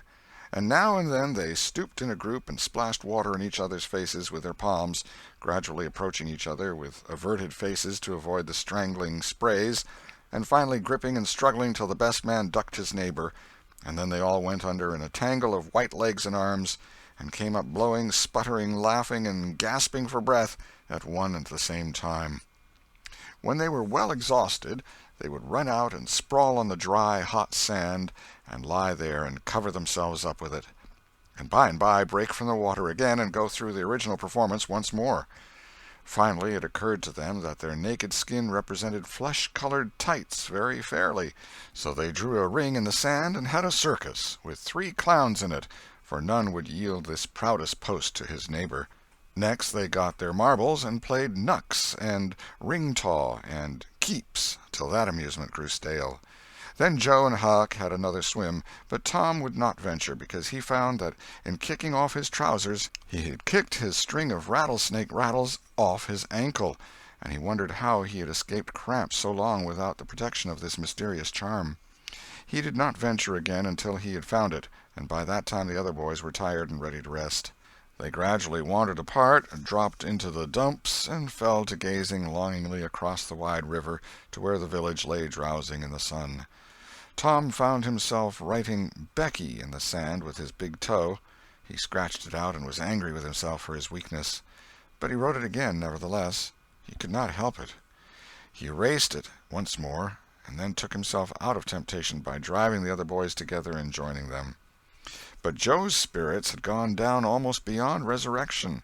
He was so homesick that he could hardly endure the misery of it. The tears lay very near the surface. Huck was melancholy, too.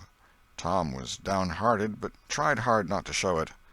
He had a secret which he was not ready to tell yet, but if this mutinous depression was not broken up soon, he would have to bring it out. He said, with a great show of cheerfulness, "I bet there's been pirates on this island before, boys. We'll explore it again.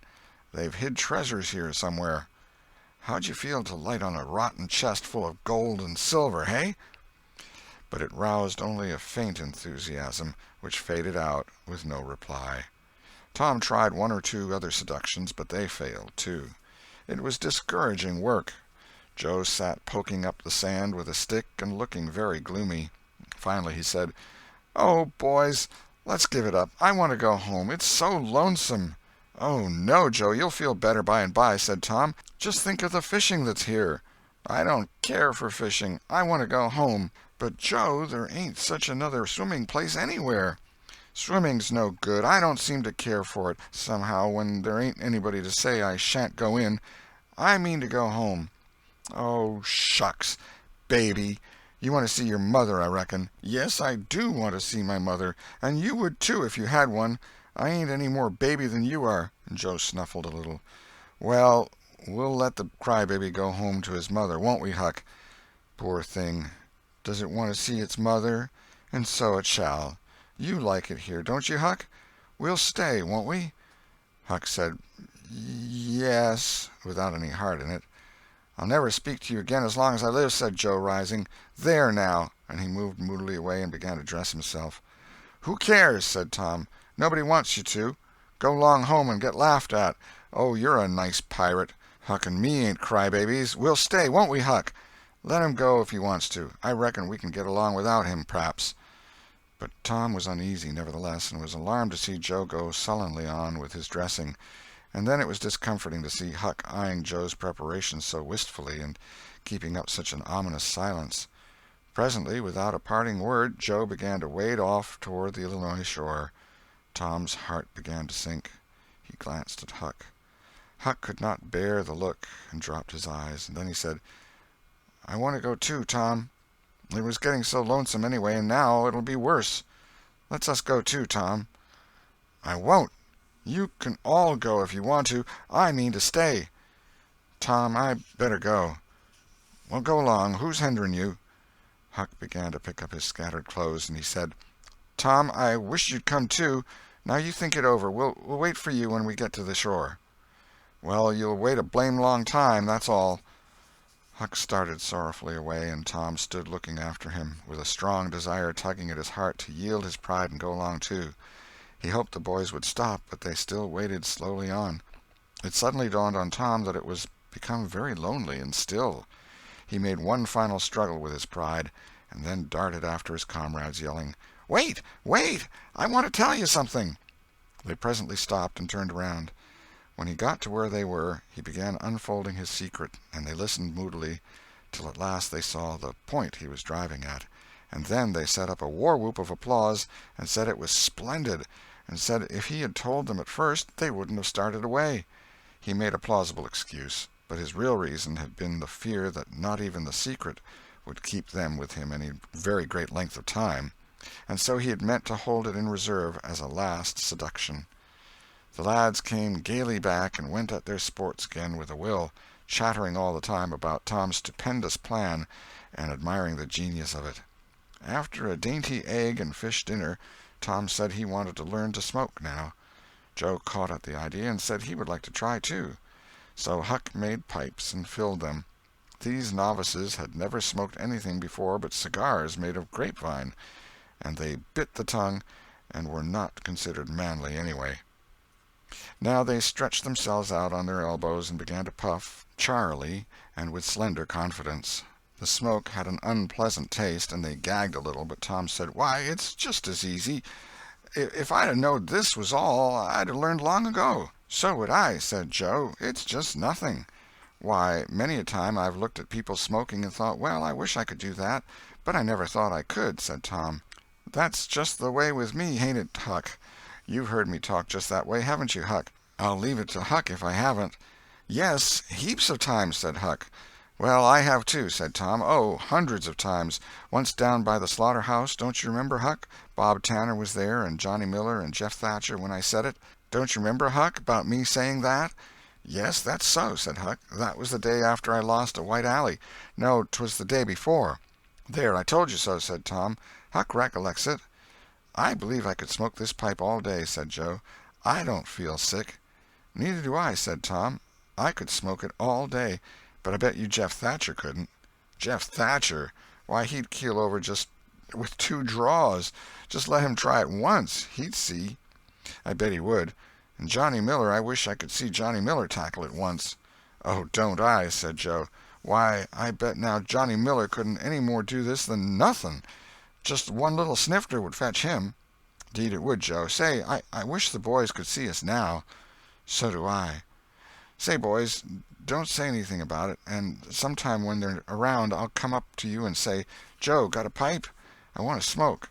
And you'll say, kind of careless like, as if it weren't anything, you'll say, 'Yes, I got my old pipe, and another one, but my tobacco ain't very good.' And I'll say, 'Oh, that's all right, if it's strong enough.' and then you'll out with the pipes, and we'll light up just as calm, and then just see 'em look. By jings, that'll be gay, Tom. I wish it was now." "So do I. And when we tell 'em we learned when we was off pirating, won't they wish they'd been along?" "Oh, I reckon not. I'll just bet they will." So the talk ran on, but presently it began to flag a trifle and grow disjointed. The silences widened, the expectoration marvelously increased. Every pore inside the boys' cheeks became a spouting fountain. They could scarcely bail out the cellars under their tongues fast enough to prevent an inundation. Little overflowings down their throats occurred in spite of all they could do, and sudden retchings followed every time. Both boys were looking very pale and miserable now. Joe's pipe dropped from his nerveless fingers. Tom's followed. Both fountains were going furiously, and both pumps bailing with might and main. Joe said feebly, "I've lost my knife. I reckon I better go and find it." Tom said with quivering lips and halting utterance, "I'll help you. You go over that way, and I'll hunt around by the spring. No, you needn't come, Huck. We can find it." So Huck sat down again and waited an hour. Then he found it lonesome and went to find his comrades. They were wide apart in the woods, both very pale, both fast asleep. But something informed him that if they had had any trouble, they'd got rid of it. They were not talkative at supper that night. They had a humble look, and when Huck prepared his pipe after the meal and was going to prepare theirs, they said no, they were not feeling very well. Something they ate at dinner had disagreed with them. About midnight Joe awoke and called the boys. There was a brooding oppressiveness in the air that seemed to bode something.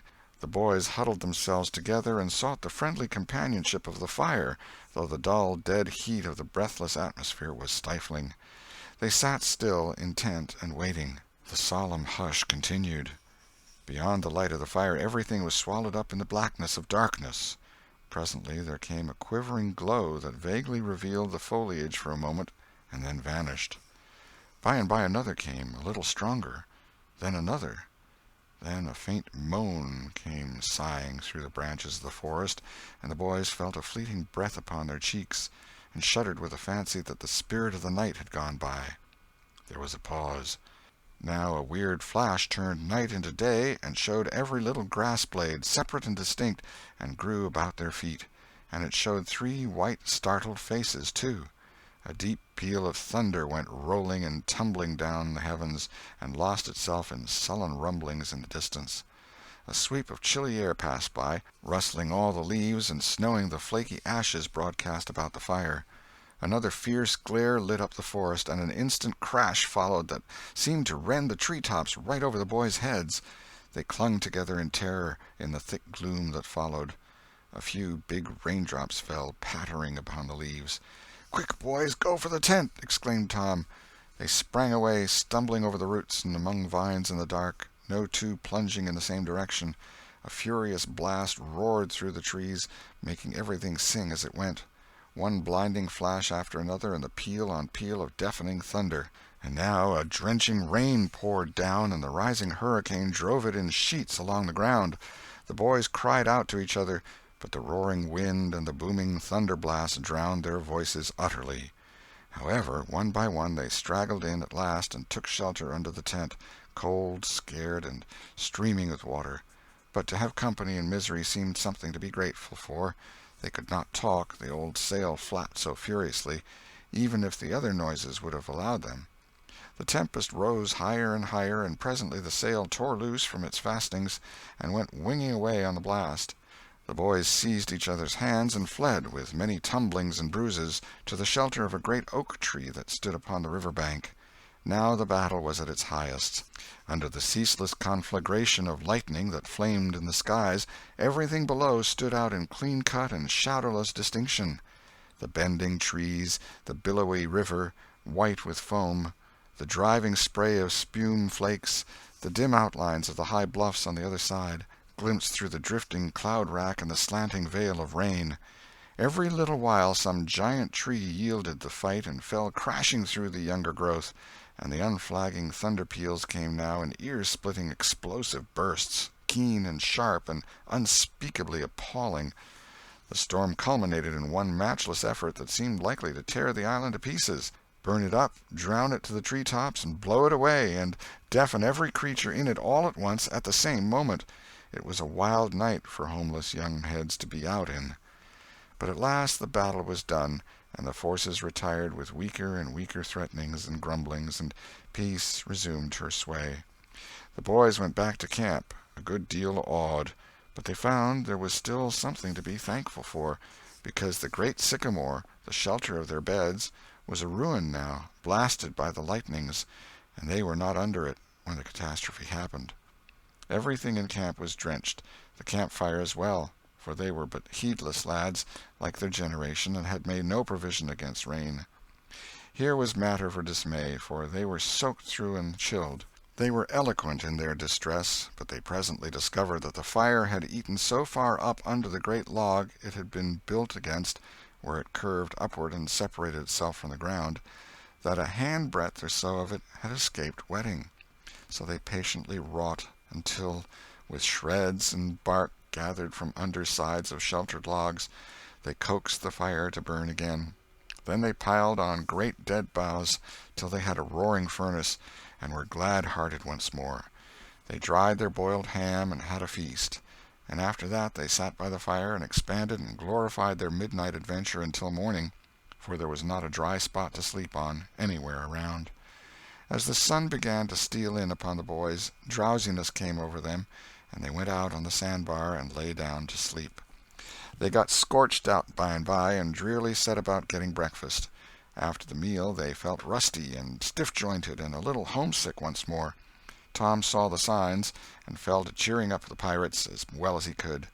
But they cared nothing for marbles or circus or swimming or anything. He reminded them of the imposing secret and raised a ray of cheer. While it lasted he got them interested in a new device.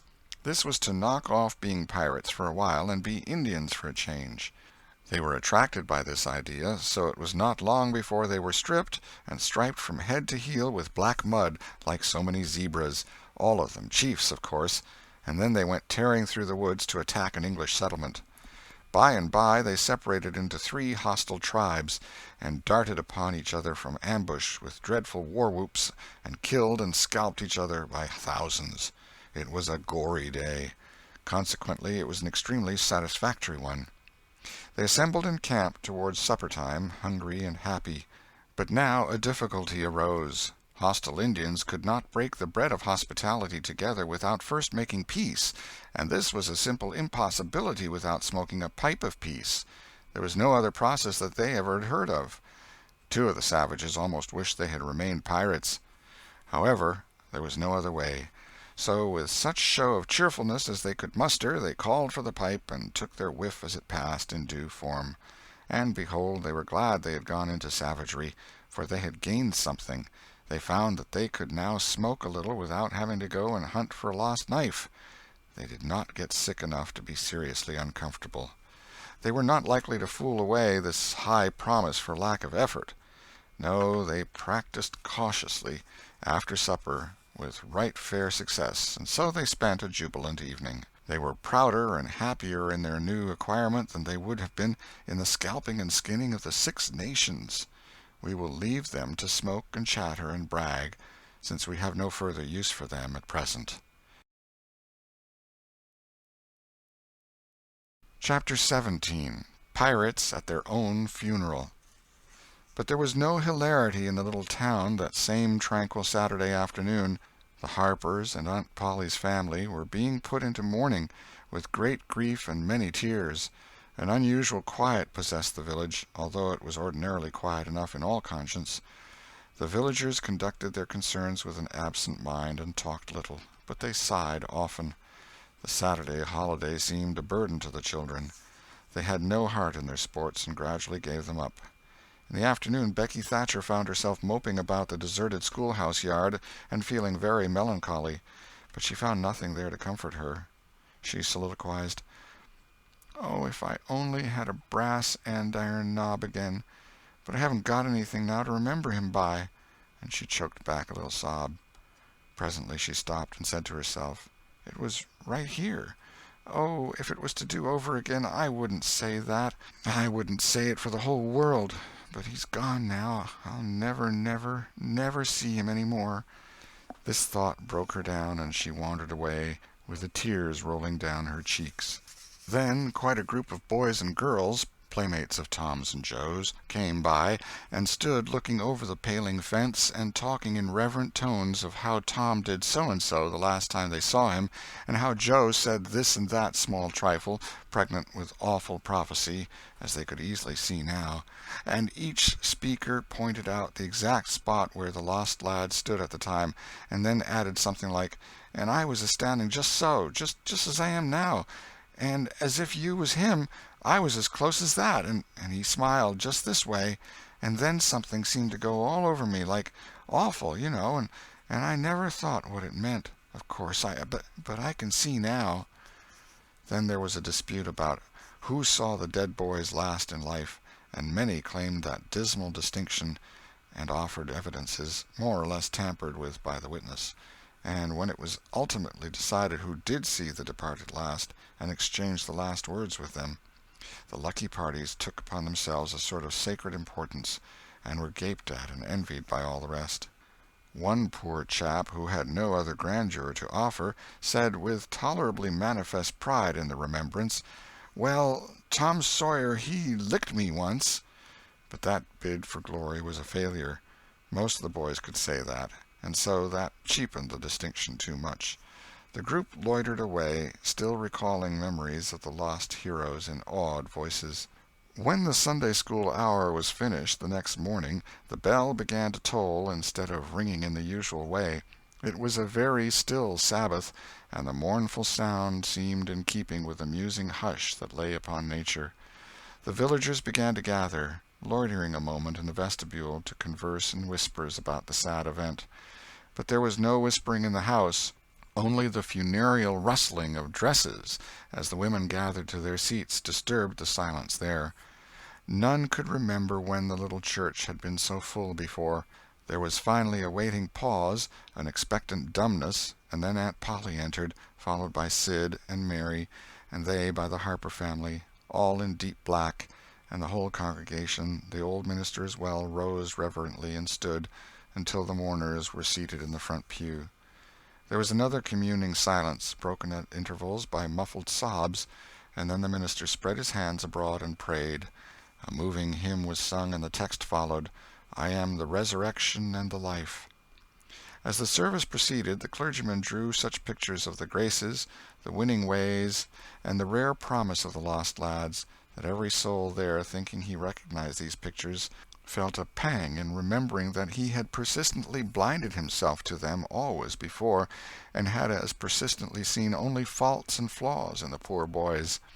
The minister related many a touching incident in the lives of the departed, too, which illustrated their sweet, generous natures, and the people could easily see now how noble and beautiful those episodes were, and remembered with grief that at the time they occurred they had seemed rank rascalities, well deserving of the cowhide. The congregation became more and more moved as the pathetic tale went on, till at last the whole company broke down and joined the weeping mourners in a chorus of anguished sobs, the preacher himself giving way to his feelings and crying in the pulpit. There was a rustle in the gallery which nobody noticed. A moment later the church door creaked. The minister raised his streaming eyes above his handkerchief and stood transfixed. First one, and another pair of eyes followed the minister's, and then almost with one impulse the congregation rose and stared while the three dead boys came marching up the aisle, Tom in the lead, Joe next, and Huck, a ruin of drooping rags, sneaking sheepishly in the rear. They had been hid in the unused gallery, listening to their own funeral sermon. Aunt Polly, Mary, and the Harpers threw themselves upon their restored ones, smothered them with kisses, and poured out thanksgivings, while poor Huck stood abashed and uncomfortable, not knowing exactly what to do or where to hide from so many unwelcoming eyes. He wavered and started to slink away, but Tom seized him and said, "Aunt Polly, it ain't fair. Somebody's got to be glad to see Huck." "And so they shall. I'm glad to see him, poor motherless thing."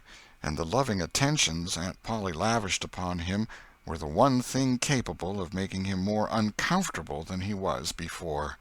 Suddenly the minister shouted at the top of his voice, Praise God, from whom all blessings flow! Sing, and put your hearts in it!"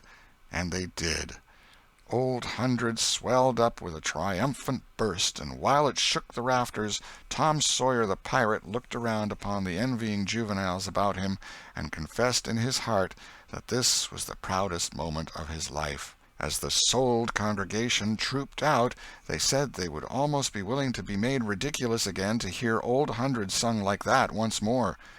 Tom got more cuffs and kisses that day, according to Aunt Polly's varying moods, than he had earned before in a year, and he hardly knew which expressed the most gratefulness to God and affection for himself. Chapter 18. Tom Reveals His Dream Secret. That was Tom's great secret, the scheme to return home with his brother pirates and attend their own funerals. They had paddled over to the Missouri shore in a log, at dusk on Saturday, landing 5 or 6 miles below the village.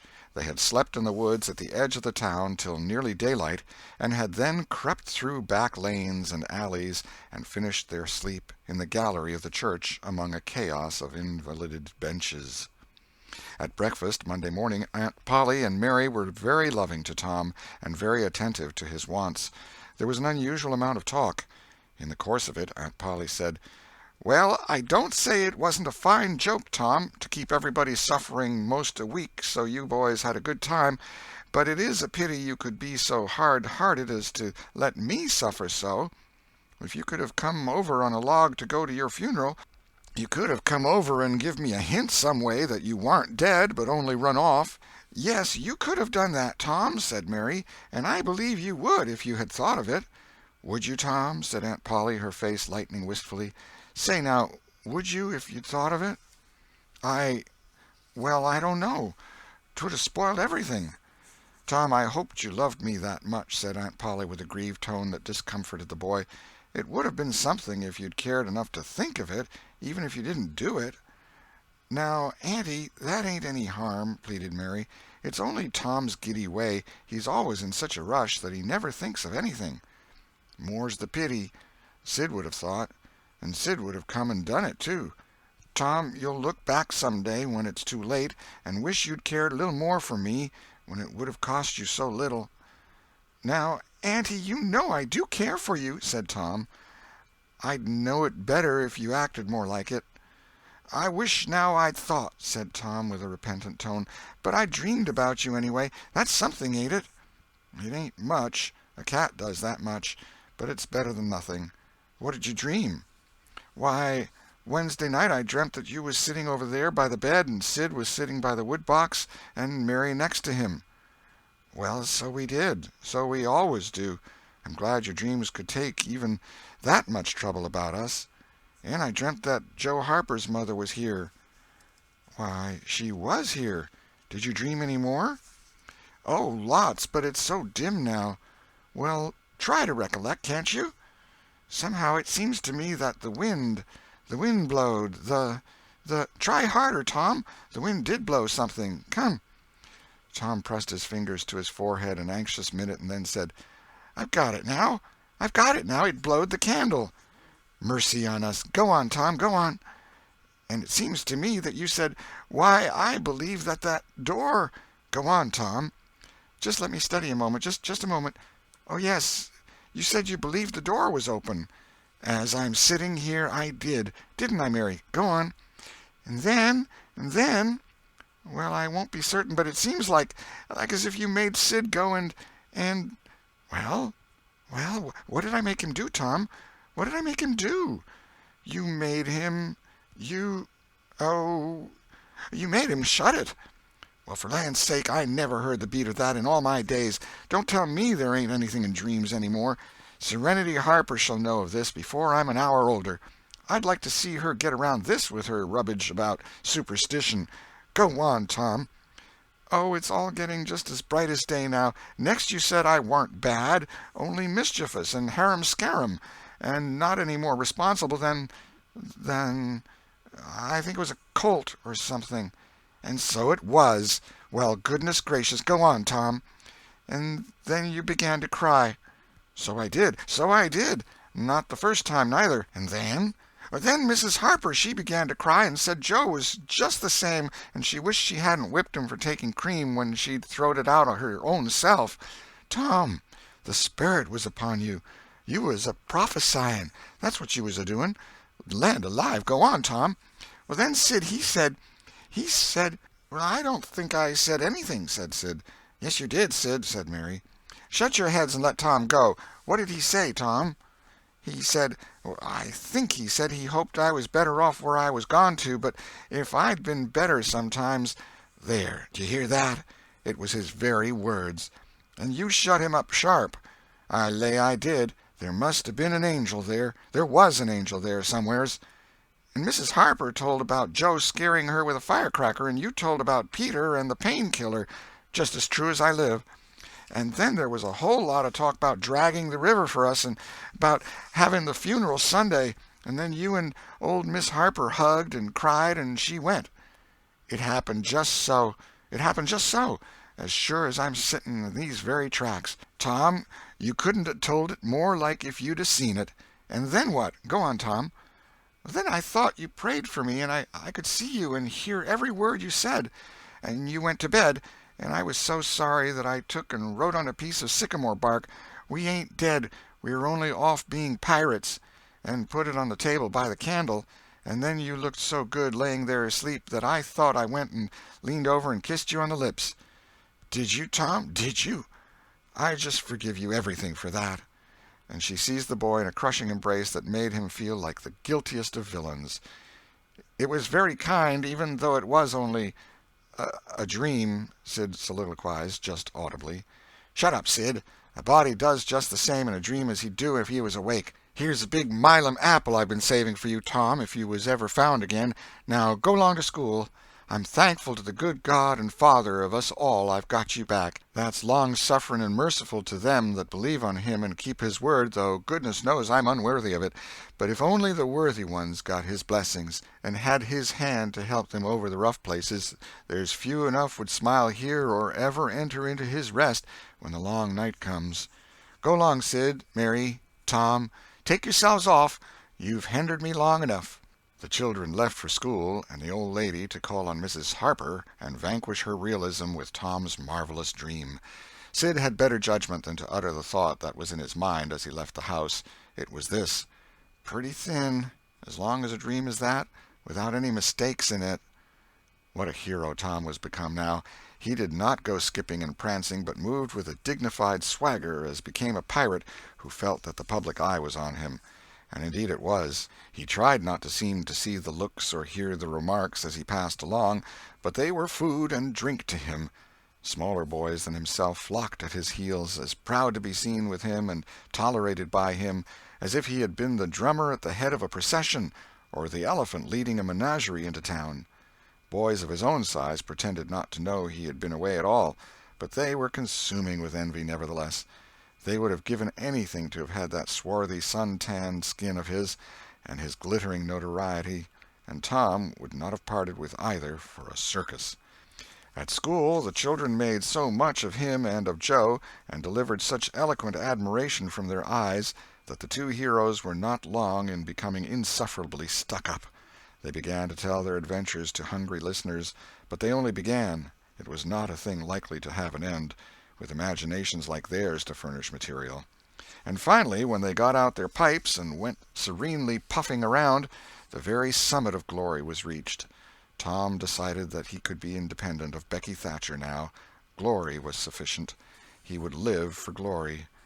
Now that he was distinguished, maybe she would be wanting to make up. Well, let her. She should see that he could be as indifferent as some other people. Presently she arrived. Tom pretended not to see her. He moved away and joined a group of boys and girls and began to talk. Soon he observed that she was tripping gaily back and forth with flushed face and dancing eyes, pretending to be busy chasing schoolmates, and screaming with laughter when she made a capture. But he noticed that she always made her captures in his vicinity, and that she seemed to cast a conscious eye in his direction at such times, too.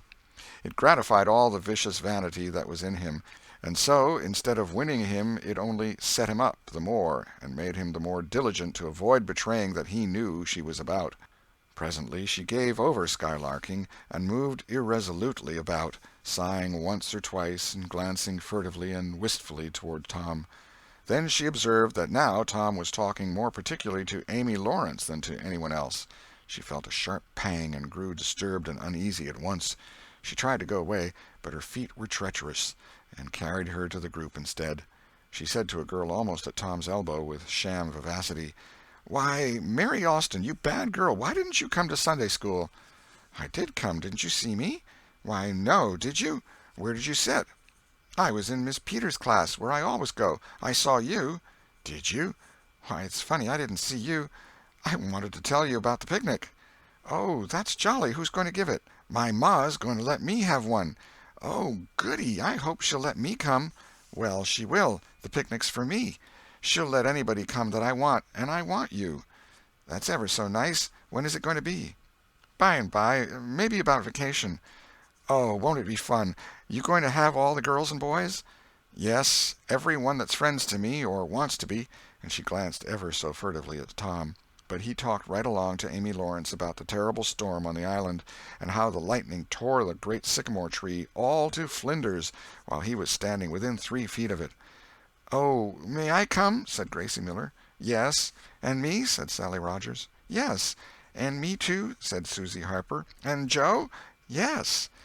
And so on, with clapping of joyful hands, till all the group had begged for invitations but Tom and Amy.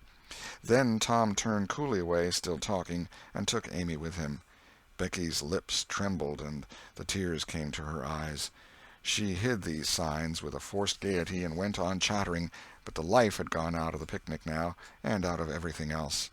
She got away as soon as she could, and hid herself and had what her sex call a good cry. Then she sat moody with wounded pride till the bell rang. She roused up, now, with a vindictive cast in her eye, and gave her plaited tails a shake, and said she knew what she'd do.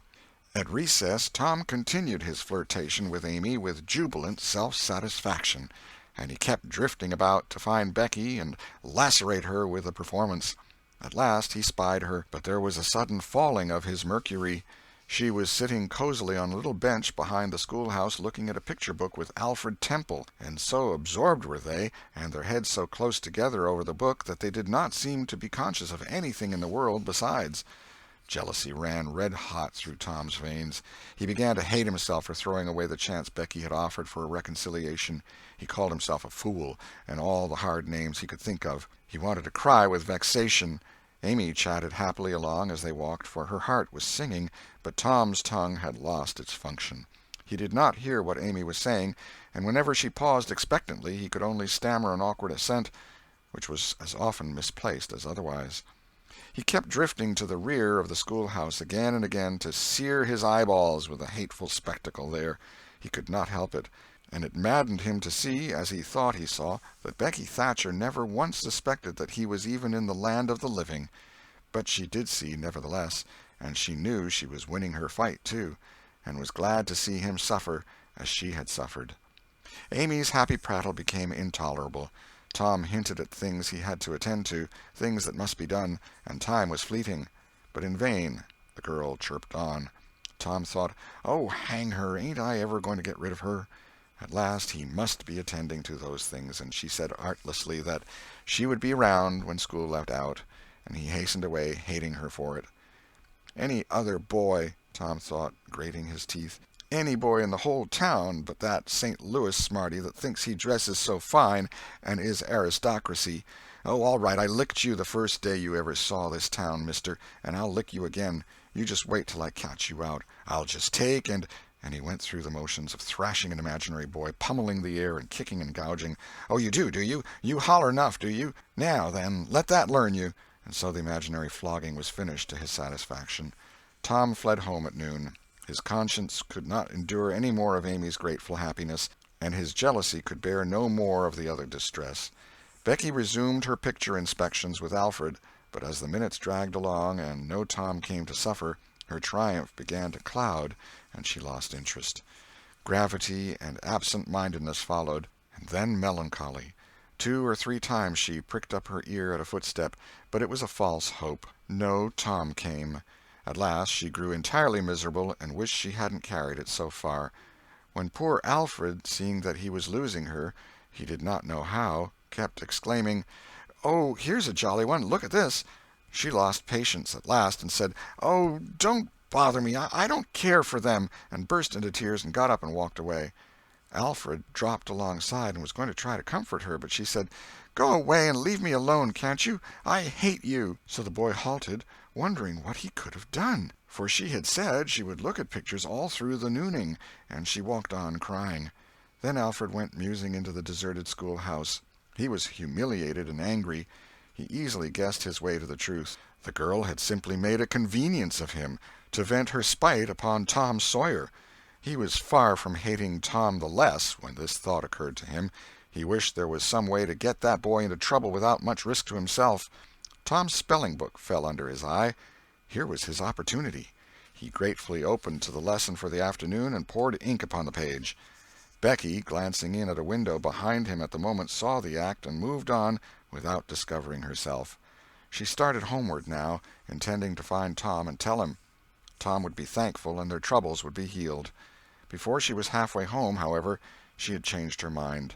The thought of Tom's treatment of her when she was talking about her picnic came scorching back and filled her with shame. She resolved to let him get whipped on the damaged spelling book's account, and to hate him forever into the bargain. Chapter 19. The Cruelty of "I Didn't Think." Tom arrived at home in a dreary mood, and the first thing his aunt said to him showed him that he had brought his sorrows to an unpromising market. "Tom, I've a notion to skin you alive." "Auntie, what have I done?" "Well, you've done enough. Here I go over to Serenity Harper like an old softy, expecting I'm going to make her believe all that rubbish about that dream, when lo and behold you, she'd found out from Joe that you was over here and heard all the talk we had that night. Tom, I don't know what is to become of a boy that will act like that. It makes me feel so bad to think that you could let me go to Serenity Harper and make such a fool of myself and never say a word." This was a new aspect of the thing. His smartness of the morning had seemed to Tom a good joke before, and very ingenious. It merely looked mean and shabby now. He hung his head and could not think of anything to say for a moment. Then he said, "Auntie, I wished I hadn't done it, but I didn't think." "Oh, child, you never think. You never think of anything but your own selfishness. You could think to come all the way over here from Jackson's Island in the night to laugh at our troubles, and you could think to fool me with a lie about a dream, but you couldn't ever think to pity us and save us from sorrow." "Auntie, I know now it was mean, but I didn't mean it to be mean. I didn't, honest. And besides, I didn't come over here to laugh at you that night." "What did you come for, then?" "It was to tell you not to be uneasy about us, because we hadn't got drownded." "Tom, Tom, I would be the thankfulest soul in this world if I could believe you ever had as good a thought as that. But you know you never did, and I know it, Tom." Indeed, I did, Auntie. I wish I may never stir if I didn't." "Oh, Tom, don't lie. Don't do it. It only makes things 100 times worse." "It ain't a lie, Auntie. It's the truth. I wanted to keep you from grieving. That was all that made me come." "I'd give the whole world to believe that. It would cover up a power of sins, Tom. I'd most be glad you'd run off and acted so bad. But it ain't reasonable. Because why didn't you tell me, child?" "Why, you see, when you got to talking about the funeral, I just got all full of the idea of our coming and hiding in the church, and I couldn't somehow bear to spoil it. So I just put the bark back in my pocket and kept mum." "What bark?" "The bark I wrote on to tell you we'd gone pirating. I wish now you'd waked up when I kissed you. I do, honest." The hard lines in his aunt's face relaxed, and a sudden tenderness dawned in her eyes. "Did you kiss me, Tom?" "Why, yes, I did." "Are you sure you did, Tom?" "Why, yes, I did, Auntie, certain sure." "What did you kiss me for, Tom?" "Because I loved you so, and you laid there moaning, and I was so sorry." The words sounded like truth. The old lady could not hide a tremor in her voice when she said, "Kiss me again, Tom, and be off with you to school now, and don't bother me any more." The moment he was gone, she ran to a closet and got out the ruin of a jacket which Tom had gone pirating in. Then she stopped, with it in her hand, and said to herself, "No, I don't dare. Poor boy, I reckon he'd lied about it. But it's a blessed, blessed lie. There's such a comfort come from it. I hope the Lord, I know the Lord will forgive him, because it was such good-heartedness in him to tell it. But I don't want to find out it's a lie. I won't look." She put the jacket away and stood by, musing a minute. Twice she put out her hand to take the garment again, and twice she refrained. Once more she ventured, and this time she fortified herself with the thought, "It's a good lie, it's a good lie. I won't let it grieve me."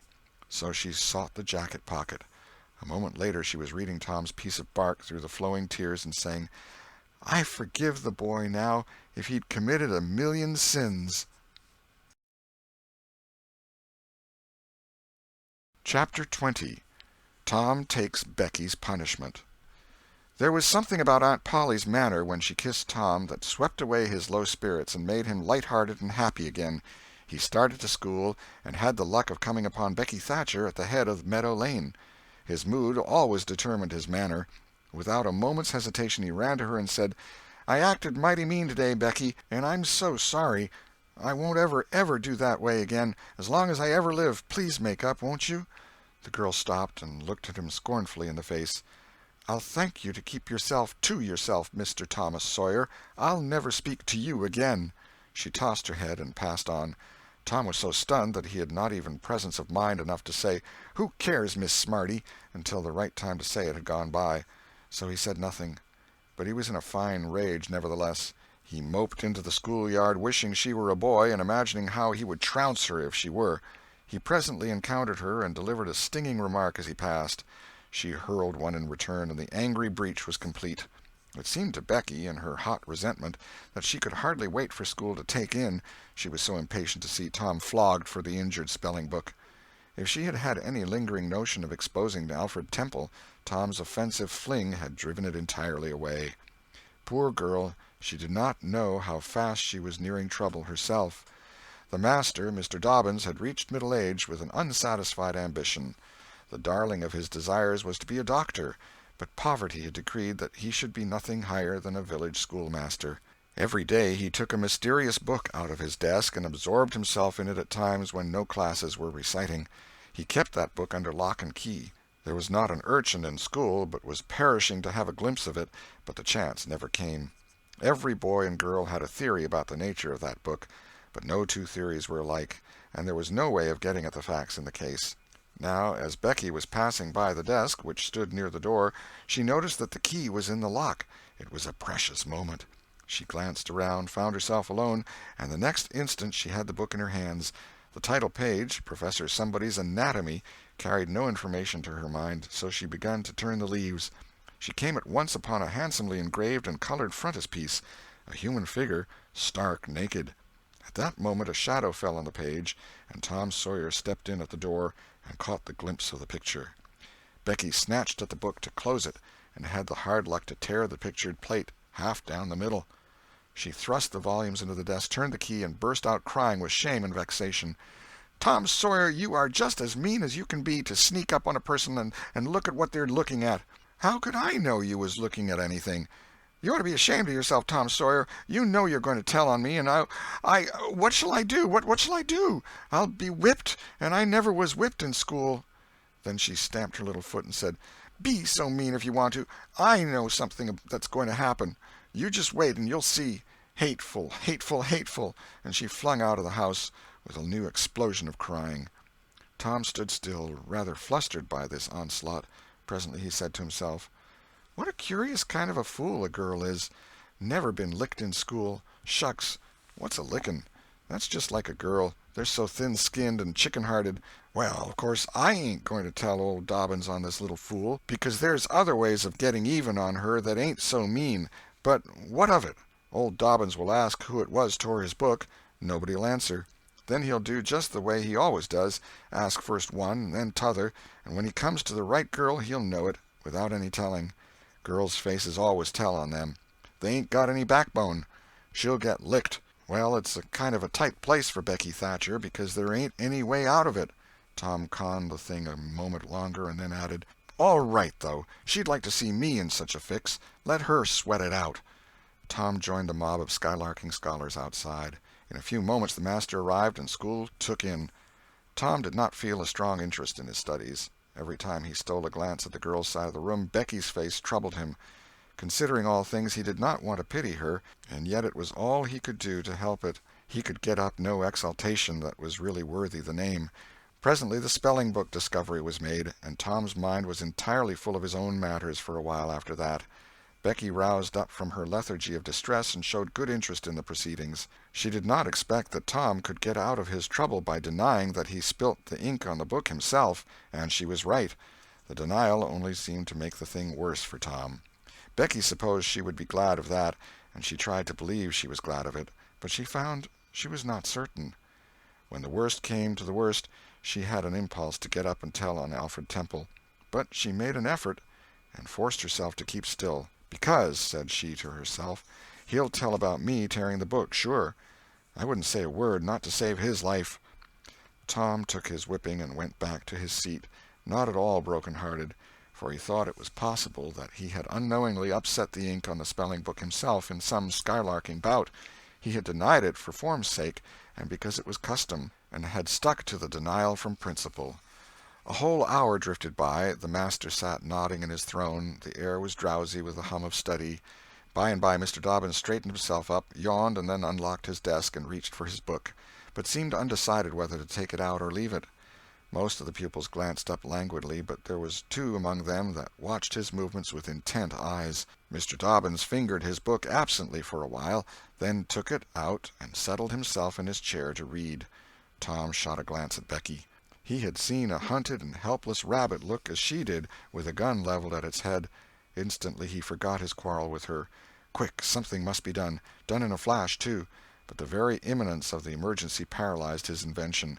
Good, he had an inspiration. He would run and snatch the book, spring through the door, and fly. But his resolution shook for one little instant, and the chance was lost. The master opened the volume. If Tom only had the wasted opportunity back again. Too late. There was no help for Becky now, he said. The next moment the master faced the school. Every eye sank under his gaze. There was that in it which smote even the innocent with fear. There was silence while one might count 10. The master was gathering his wrath. Then he spoke. "Who tore this book?"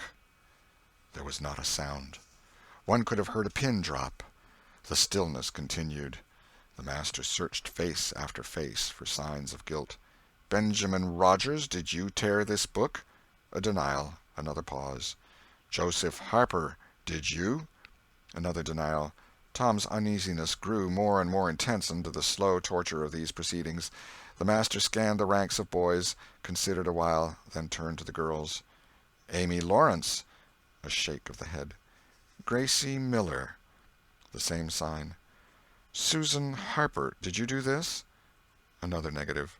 The next girl was Becky Thatcher. Tom was trembling from head to foot, with excitement and a sense of hopelessness of the situation. "Rebecca Thatcher." Tom glanced at her face. It was white with terror. "Did you tear—" "No, look me in the face." Her hands rose in appeal. "Did you tear this book?" A thought shot like lightning through Tom's brain. He sprang to his feet and shouted, "I done it!" The school stared in perplexity at this incredible folly. Tom stood a moment to gather his dismembered faculties, and when he stepped forward to go to his punishment, the surprise, the gratitude, the adoration that shone upon him out of poor Becky's eyes seemed pay enough for 100 floggings. Inspired by the splendor of his own act, he took without an outcry the most merciless flaying that even Mr. Dobbins had ever administered, and also received with indifference the added cruelty of a command to remain 2 hours after school should be dismissed. For he knew who would wait for him outside till his captivity was done, and not count the tedious time as loss, either.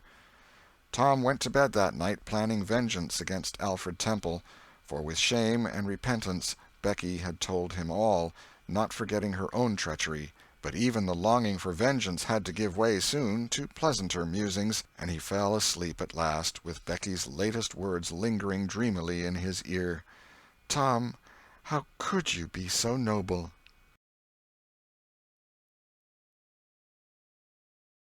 Chapter 21. Eloquence and the Master's Gilded Dome. Vacation was approaching. The schoolmaster, always severe, grew severer and more exacting than ever, for he wanted the school to make a good showing on examination day. His rod and his ferule were seldom idle now, at least among the smaller pupils. Only the biggest boys and young ladies of 18 and 20 escaped lashing.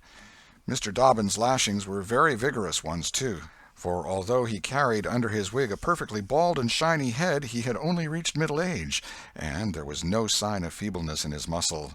As the great day approached, all the tyranny that was in him came to the surface. He seemed to take a vindictive pleasure in punishing the least shortcomings. The consequence was that the smaller boys spent their days in terror and suffering, and their nights in plotting revenge. They threw away no opportunity to do the master a mischief, but he kept ahead all the time. The retribution that followed every vengeful success was so sweeping and majestic that the boys always retired from the field badly worsted. At last they conspired together and hit upon a plan that promised a dazzling victory. They swore in the sign-painter's boy, told him the scheme, and asked his help. He had his own reason for being delighted, for the master boarded in his father's family, and had given the boy ample cause to hate him. The master's wife would go on a visit to the country in a few days, and there would be nothing to interfere with the plan. The master always prepared himself for great occasions by getting pretty well fuddled, and the sign-painter's boy said that when the dominie had reached the proper condition on examination evening, he would manage the thing while he napped in his chair. Then he would have him awakened at the right time and hurried away to school. In the fullness of time the interesting occasion arrived. At 8 in the evening the schoolhouse was brilliantly lighted and adorned with wreaths and festoons of foliage and flowers. The master sat throned in his great chair upon a raised platform with his blackboard behind him. He was looking tolerably mellow. 3 rows of benches on each side and 6 rows in front of him were occupied by the dignitaries of the town and by the parents of the pupils. To his left, back of the rows of citizens, was a spacious temporary platform upon which were seated the scholars who were to take part in the exercises of the evening. Rows of small boys, washed and dressed to an intolerable state of discomfort, rows of gawky big boys, snowbanks of girls and young ladies clad in lawn and muslin and conspicuously conscious of their bare arms, their grandmother's ancient trinkets, their bits of pink and blue ribbon, and the flowers in their hair. All the rest of the house was filled with non-participating scholars. The exercises began. A very little boy stood up and sheepishly recited, "You'd scarce expect one of my age to speak in public on the stage," etc., accompanying himself with the painfully exact and spasmodic gestures which a machine might have used, supposing the machine to be a trifle out of order. But he got through safely, though cruelly scared, and got a fine round of applause when he made his manufactured bow and retired. A little shamefaced girl lisped, "Mary had a little lamb," etc., performed a compassion-inspired curtsy, got her meed of applause, and sat down flushed and happy. Tom Sawyer stepped forward with conceited confidence, and soared into the unquenchable and indestructible "Give me liberty or give me death" speech with fine fury and frantic gesticulation, and broke down in the middle of it. A ghastly stage fright seized him, his legs quaked under him, and he was like to choke. True, he had the manifest sympathy of the house, but he had the house's silence, too, which was even worse than its sympathy. The master frowned, and this completed the disaster. Tom struggled a while, and then retired utterly defeated. There was a weak attempt at applause, but it died early. "The boy stood on the burning deck" followed. Also, "The Assyrian came down," and other declamatory gems. Then there were reading exercises and a spelling fight. The meager Latin class recited with honor. The prime feature of the evening was in order now, original compositions by the young ladies. Each in her turn stepped forward to the edge of the platform, cleared her throat, held up her manuscript tied with dainty ribbon, and proceeded to read, with labored attention to expression and punctuation. The themes were the same that had been illuminated upon similar occasions by their mothers before them, their grandmothers, and doubtless all their ancestors in the female line clear back to the Crusades. Friendship was one, memories of other days, religion in history, dreamland, the advantages of culture, forms of political government compared and contrasted, melancholy, filial love, heart longings, etc., etc. A prevalent feature in these compositions was a nursed and petted melancholy. Another was a wasteful and opulent gush of fine language. Another was a tendency to lug in by the ears particularly prized words and phrases until they were worn entirely out, and a peculiarity that conspicuously marked and marred them was the inveterate and intolerable sermon that wagged its crippled tail at the end of each and every one of them. No matter what the subject might be, a brain-racking effort was made to squirm it into some aspect or other that the moral and religious mind could contemplate with edification. The glaring insincerity of these sermons was not sufficient to compass the banishment of the fashion from the schools, and it is not sufficient today. It never will be sufficient while the world stands, perhaps. There is no school in all our land where the young ladies do not feel obliged to close their compositions with a sermon. And you will find that the sermon of the most frivolous and the least religious girl in the school is always the longest and the most relentlessly pious. But enough of this. Homely truth is unpalatable. Let us return to the examination. The first composition that was read was one entitled, "Is This, Then, Life?" Perhaps the reader can endure an extract from it. In the common walks of life, with what delightful emotions does the youthful mind look forward to some anticipated scene of festivity! Imagination is busy sketching rose-tinted pictures of joy. In fancy the voluptuous votary of fashion sees herself amid the festive throng, the observed of all observers. Her graceful form, arrayed in snowy robes, is whirling through the mazes of the joyous dance. Her eye is brightest, her step is lightest in the gay assembly. In such delicious fancies time quickly glides by, and the welcome hour arrives for her entrance into the Elysian world, of which she has had such bright dreams. How fairy-like does everything appear to her enchanted vision! Each new scene is more charming than the last, but after a while she finds that beneath this goodly exterior all is vanity. The flattery which once charmed her soul now grates harshly upon her ear. The ballroom has lost its charms, and with wasted health and embittered heart she turns away with the conviction that earthly pleasures cannot satisfy the longings of the soul. And so forth and so on.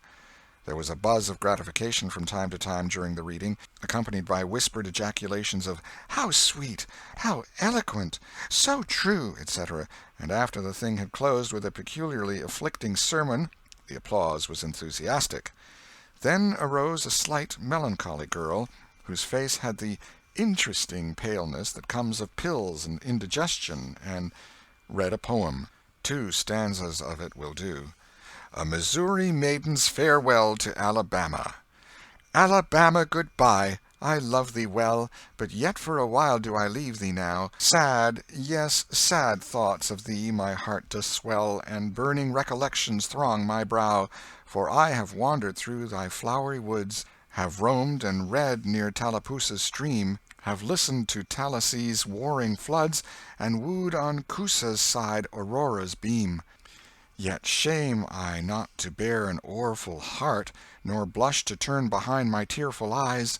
'Tis from no stranger land I now must part, 'tis to no stranger's left I yield these sighs.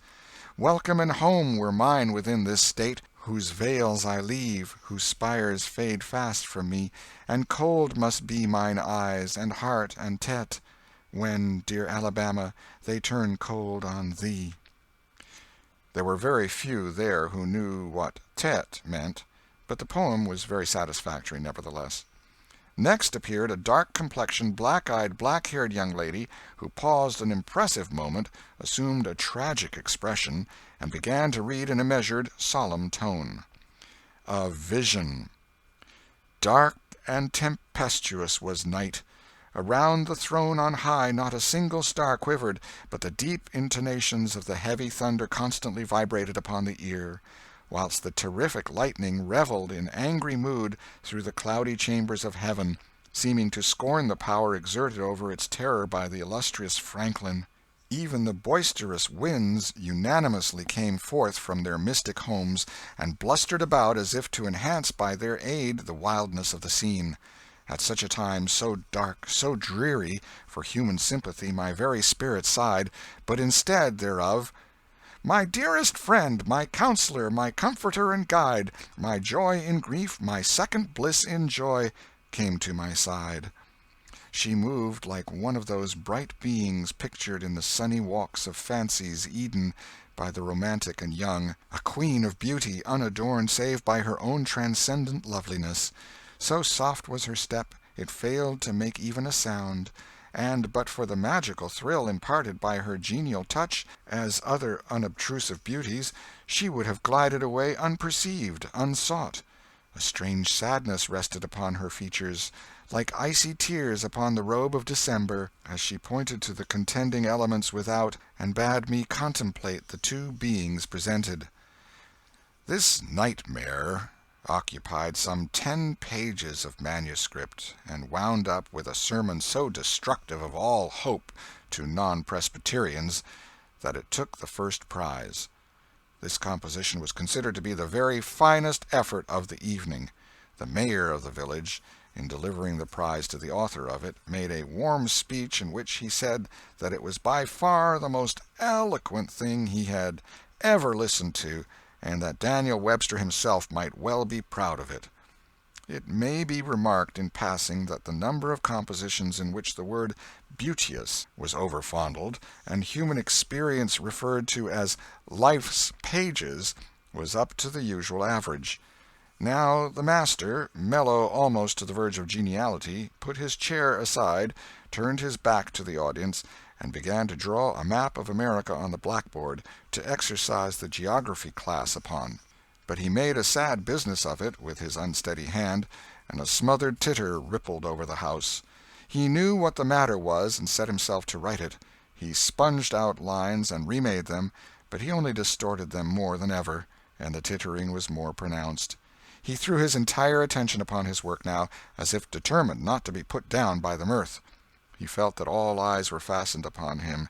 He imagined he was succeeding, and yet the tittering continued. It even manifestly increased, and well it might. There was a garret above, pierced with a scuttle over his head, and down through this scuttle came a cat, suspended around the haunches by a string. She had a rag tied about her head and jaws to keep her from mewing. As she slowly descended, she curved upward and clawed at the string. She swung downward and clawed at the intangible air. The tittering rose higher and higher. The cat was within 6 inches of the absorbed teacher's head. Down, down, a little lower, and she grabbed his wig with her desperate claws, clung to it, and was snatched up into the garret in an instant with her trophy still in her possession. And how the light did blaze abroad from the master's bald pate, for the sign-painter's boy had gilded it. That broke up the meeting. The boys were avenged. Vacation had come. Note: the pretended compositions quoted in this chapter are taken without alteration from a volume entitled Prose and Poetry by a Western Lady, but they are exactly and precisely after the schoolgirl pattern, and hence are much happier than any mere imitations could be. End of Chapter 21. Chapter 22. Huck Finn Quotes Scriptures. Tom joined the new order of cadets of temperance, being attracted by the showy character of their regalia. He promised to abstain from smoking, chewing, and profanity as long as he remained a member. Now he found out a new thing, namely, that to promise not to do a thing is the surest way in the world to make a body want to go and do that very thing. Tom soon found himself tormented with a desire to drink and swear. The desire grew to be so intense that nothing but the hope of a chance to display himself in his red sash kept him from withdrawing from the order. 4th of July was coming, but he soon gave that up. Gave it up before he had worn his shackles over 48 hours, and fixed his hopes upon old Judge Fraser, Justice of the Peace, who was apparently on his deathbed and would have a big public funeral, since he was so high an official. During 3 days Tom was deeply concerned about the judge's condition and hungry for news of it. Sometimes his hopes ran high, so high that he would venture to get out his regalia and practice before the looking-glass. But the judge had a most discouraging way of fluctuating. At last he was pronounced upon the mend, and then, convalescent. Tom was disgusted, and felt a sense of injury, too. He handed in his resignation at once, and that night the judge suffered a relapse and died. Tom resolved that he would never trust a man like that again. The funeral was a fine thing. The cadets paraded in a style calculated to kill the late member with envy. Tom was a free boy again, however. There was something in that.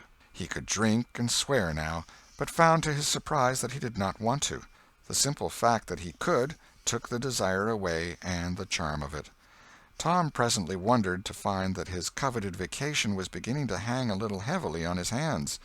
He attempted a diary, but nothing happened during 3 days, and so he abandoned it. The first of all the Negro minstrel shows came to town, and made a sensation. Tom and Joe Harper got up a band of performers and were happy for 2 days.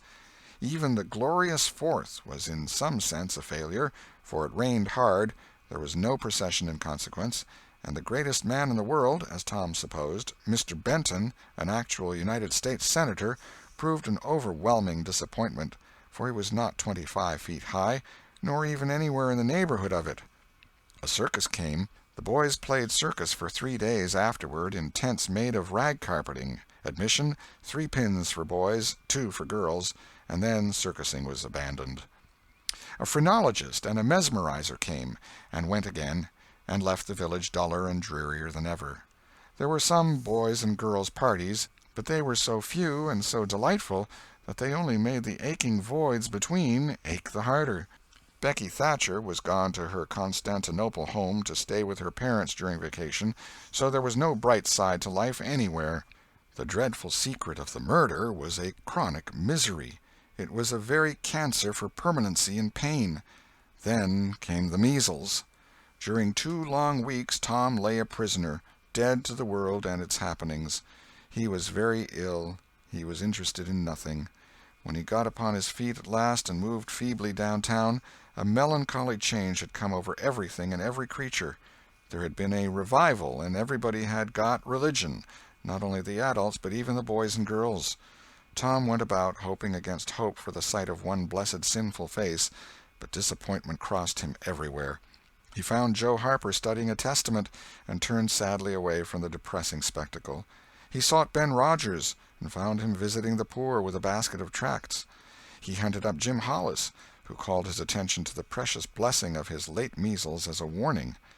Every boy he encountered added another ton to his depression, and when, in desperation, he flew for refuge at last to the bosom of Huckleberry Finn, and was received with a scriptural quotation, his heart broke, and he crept home and to bed, realizing that he alone of all the town was lost forever and forever. And that night there came on a terrific storm, with driving rain, awful claps of thunder, and blinding sheets of lightning. He covered his head with his bedclothes and waited in a horror of suspense for his doom, for he had not the shadow of a doubt that all this hubbub was about him. He believed he had taxed the forbearance of the powers above to the extremity of endurance, and that this was the result. It might have seemed to him a waste of pomp and ammunition to kill a bug with a battery of artillery, but there seemed nothing incongruous about the getting up such an expensive thunderstorm as this to knock the turf from under an insect like himself. By and by the tempest spent itself and died without accomplishing its object. The boy's first impulse was to be grateful and reform. His second was to wait, for there might not be any more storms. The next day the doctors were back. Tom had relapsed. The 3 weeks he spent on his back this time seemed an entire age. When he got abroad at last, he was hardly grateful that he had been spared, remembering how lonely was his estate, how companionless and forlorn he was. He drifted listlessly down the street and found Jim Hollis acting as judge in a juvenile court that was trying a cat for murder, in the presence of her victim, a bird. He found Joe Harper and Huck Finn up an alley eating a stolen melon. Poor lads, they, like Tom, had suffered a relapse. Chapter 23. The Salvation of Muff Potter. At last the sleepy atmosphere was stirred, and vigorously. The murder trial came on in the court. It became the absorbing topic of village talk immediately. Tom could not get away from it. Every reference to the murder sent a shudder to his heart, for his troubled conscience and fears almost persuaded him that these remarks were put forth in his hearing as feelers. He did not see how he could be suspected of knowing anything about the murder, but still he could not be comfortable in the midst of this gossip. It kept him in a cold shiver all the time. He took Huck to a lonely place to have a talk with him. It would be some relief to unseal his tongue for a little while, to divide his burden of distress with another sufferer. Moreover, he wanted to assure himself that Huck had remained discreet. "Huck, have you ever told anybody about that?" "About what?" "You know what." "Oh, course I haven't." "Never a word?" "Never a solitary word, so help me. What makes you ask?" "Well, I was afeard." "Why, Tom Sawyer, we wouldn't be alive 2 days if that got found out. You know that." Tom felt more comfortable. After a pause, "Huck, they couldn't anybody get you to tell, could they?" "Get me to tell? Why, if I wanted that half-breed devil to drown me, they could get me to tell. They ain't no different way." "Well, that's all right, then. I reckon we're safe as long as we keep mum. But let's swear again, anyway. It's more surer." "I'm agreed." So they swore again with dread solemnities. "What is the talk around, Huck? I've heard a power of it." "Talk? Well, it's just Muff Potter, Muff Potter, Muff Potter all the time. It keeps me in a sweat, constant, so's I want to hide somewheres. That's just the same way they go on round me. I reckon he's a goner. Don't you feel sorry for him sometimes?" "Most always, most always. He ain't no account, but then he ain't ever done anything to hurt anybody.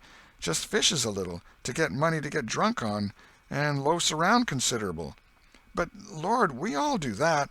Leastways, most of us. Preachers and such like. But he's kind of good. He give me half a fish once, when there weren't enough for 2.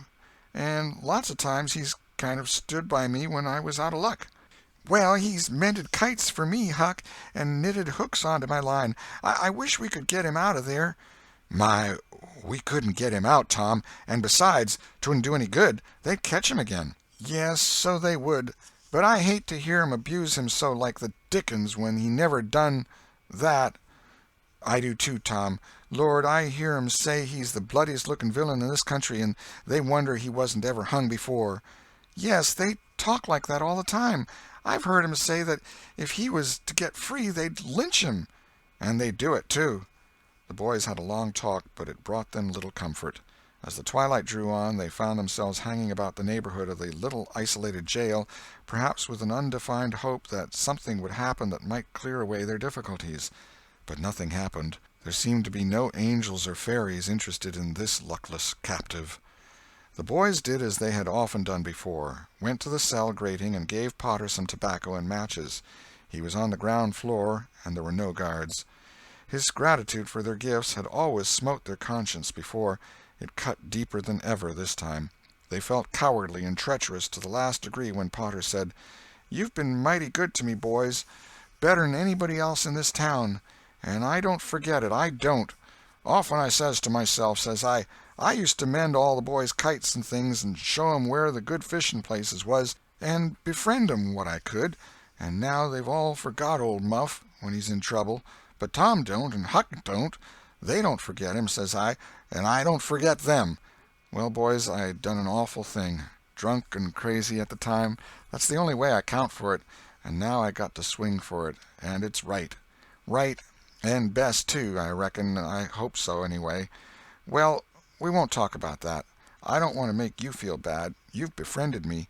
But what I want to say is, don't you ever get drunk. Then you won't ever get here. Stand a little further west, so that's it.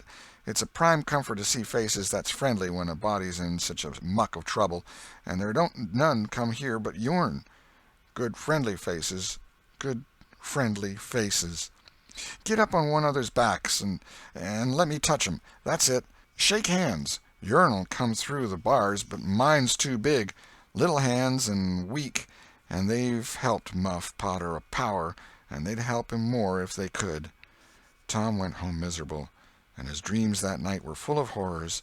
The next day and the day after he hung about the courtroom, drawn by an impossible, irresistible impulse to go in, but forcing himself to stay out. Huck was having the same experience. They studiously avoided each other. Each wandered away from time to time, but the same dismal fascination always brought them back presently. Tom kept his ears open when idlers sauntered out of the courtroom, but invariably heard distressing news. The toils were closing more and more relentlessly around poor Potter. At the end of the second day the village talk was to the effect that Injun Joe's evidence stood firm and unshaken, and that there was not the slightest question as to what the jury's verdict would be. Tom was out late that night, and came to bed through the window. He was in a tremendous state of excitement. It was hours before he got to sleep. All the village flocked to the courthouse the next morning, for this was to be the great day. Both sexes were about equally represented in the packed audience. After a long wait the jury filed in and took their places. Shortly afterward, Potter, pale and haggard, timid and hopeless, was brought in, with chains upon him, and seated where all the curious eyes could stare at him. No less conspicuous was Injun Joe, stolid as ever. There was another pause, and then the judge arrived and the sheriff proclaimed the opening of the court. The usual whisperings among the lawyers and gathering together of papers followed. These details and accompanying delays worked up an atmosphere of preparation that was as impressive as it was fascinating. Now a witness was called who testified that he found Muff Potter washing in the brook at an early hour the morning that the murder was discovered, and that he immediately sneaked away. After some further questioning, counsel for the prosecution said, "Take the witness." The prisoner raised his eyes for a moment, but dropped them again when his own counsel said, "I have no questions to ask him." The next witness proved the finding of the knife near the corpse. Counsel for the prosecution said, "Take the witness." "I have no questions to ask him," Potter's lawyer replied. A third witness swore he had often seen the knife in Potter's possession. "Take the witness." Counsel for Potter declined to question him. The faces of the audience began to betray annoyance. Did this attorney mean to throw away his client's life without an effort? Several witnesses deposed concerning Potter's guilty behavior when brought to the scene of the murder. They were allowed to leave the stand without being cross-questioned. Every detail of the damaging circumstances that occurred in the graveyard upon that morning, which all present remembered so well, was brought out by credible witnesses, but none of them were cross-examined by Potter's lawyer. The perplexity and dissatisfaction of the house expressed itself in murmurs and provoked a reproof from the bench. Counsel for the prosecution now said, "By the oaths of citizens whose simple word is above suspicion, we have fastened this awful crime, beyond all possibility of question, upon the unhappy prisoner at the bar. We rest our case here." A groan escaped from poor Potter, and he put his face in his hands and rocked his body softly to and fro, while a painful silence reigned in the courtroom. Many men were moved, and many women's compassion testified itself in tears. Counsel for the defense rose and said, "Your Honor, in our remarks at the opening of this trial, we foreshadowed our purpose to prove that our client did this fearful deed while under the influence of a blind and irresponsible delirium produced by drink. We have changed our mind. We shall not offer that plea." Then to the clerk, "Call Thomas Sawyer."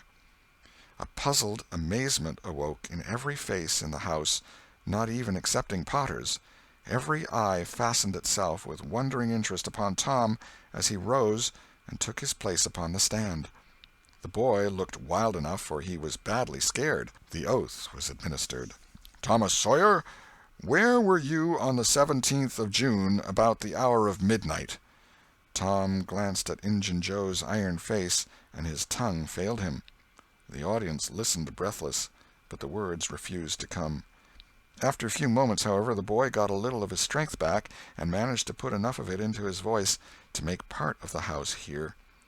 "In the graveyard." "A little bit louder, please. Don't be afraid. You were in the graveyard."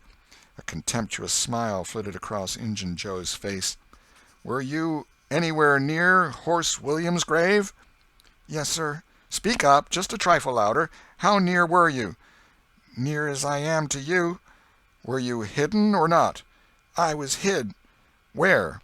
"Behind the elms that's on the edge of the grave."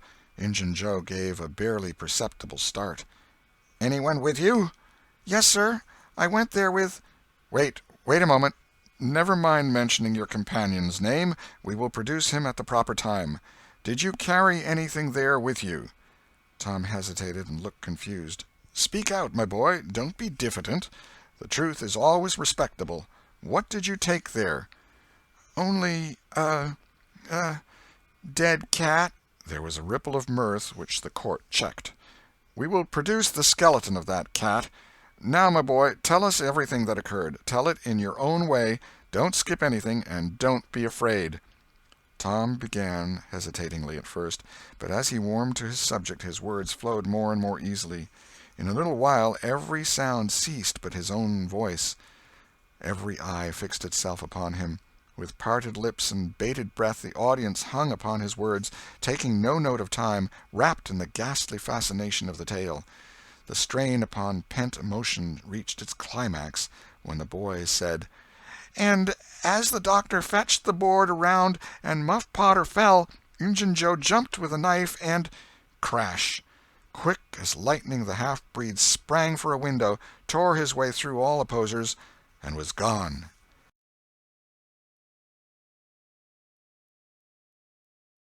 Chapter 24.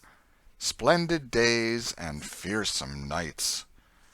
Tom was a glittering hero once more, the pet of the old, the envy of the young. His name even went into immortal print, for the village paper magnified him. There were some that believed he would be president yet if he escaped hanging.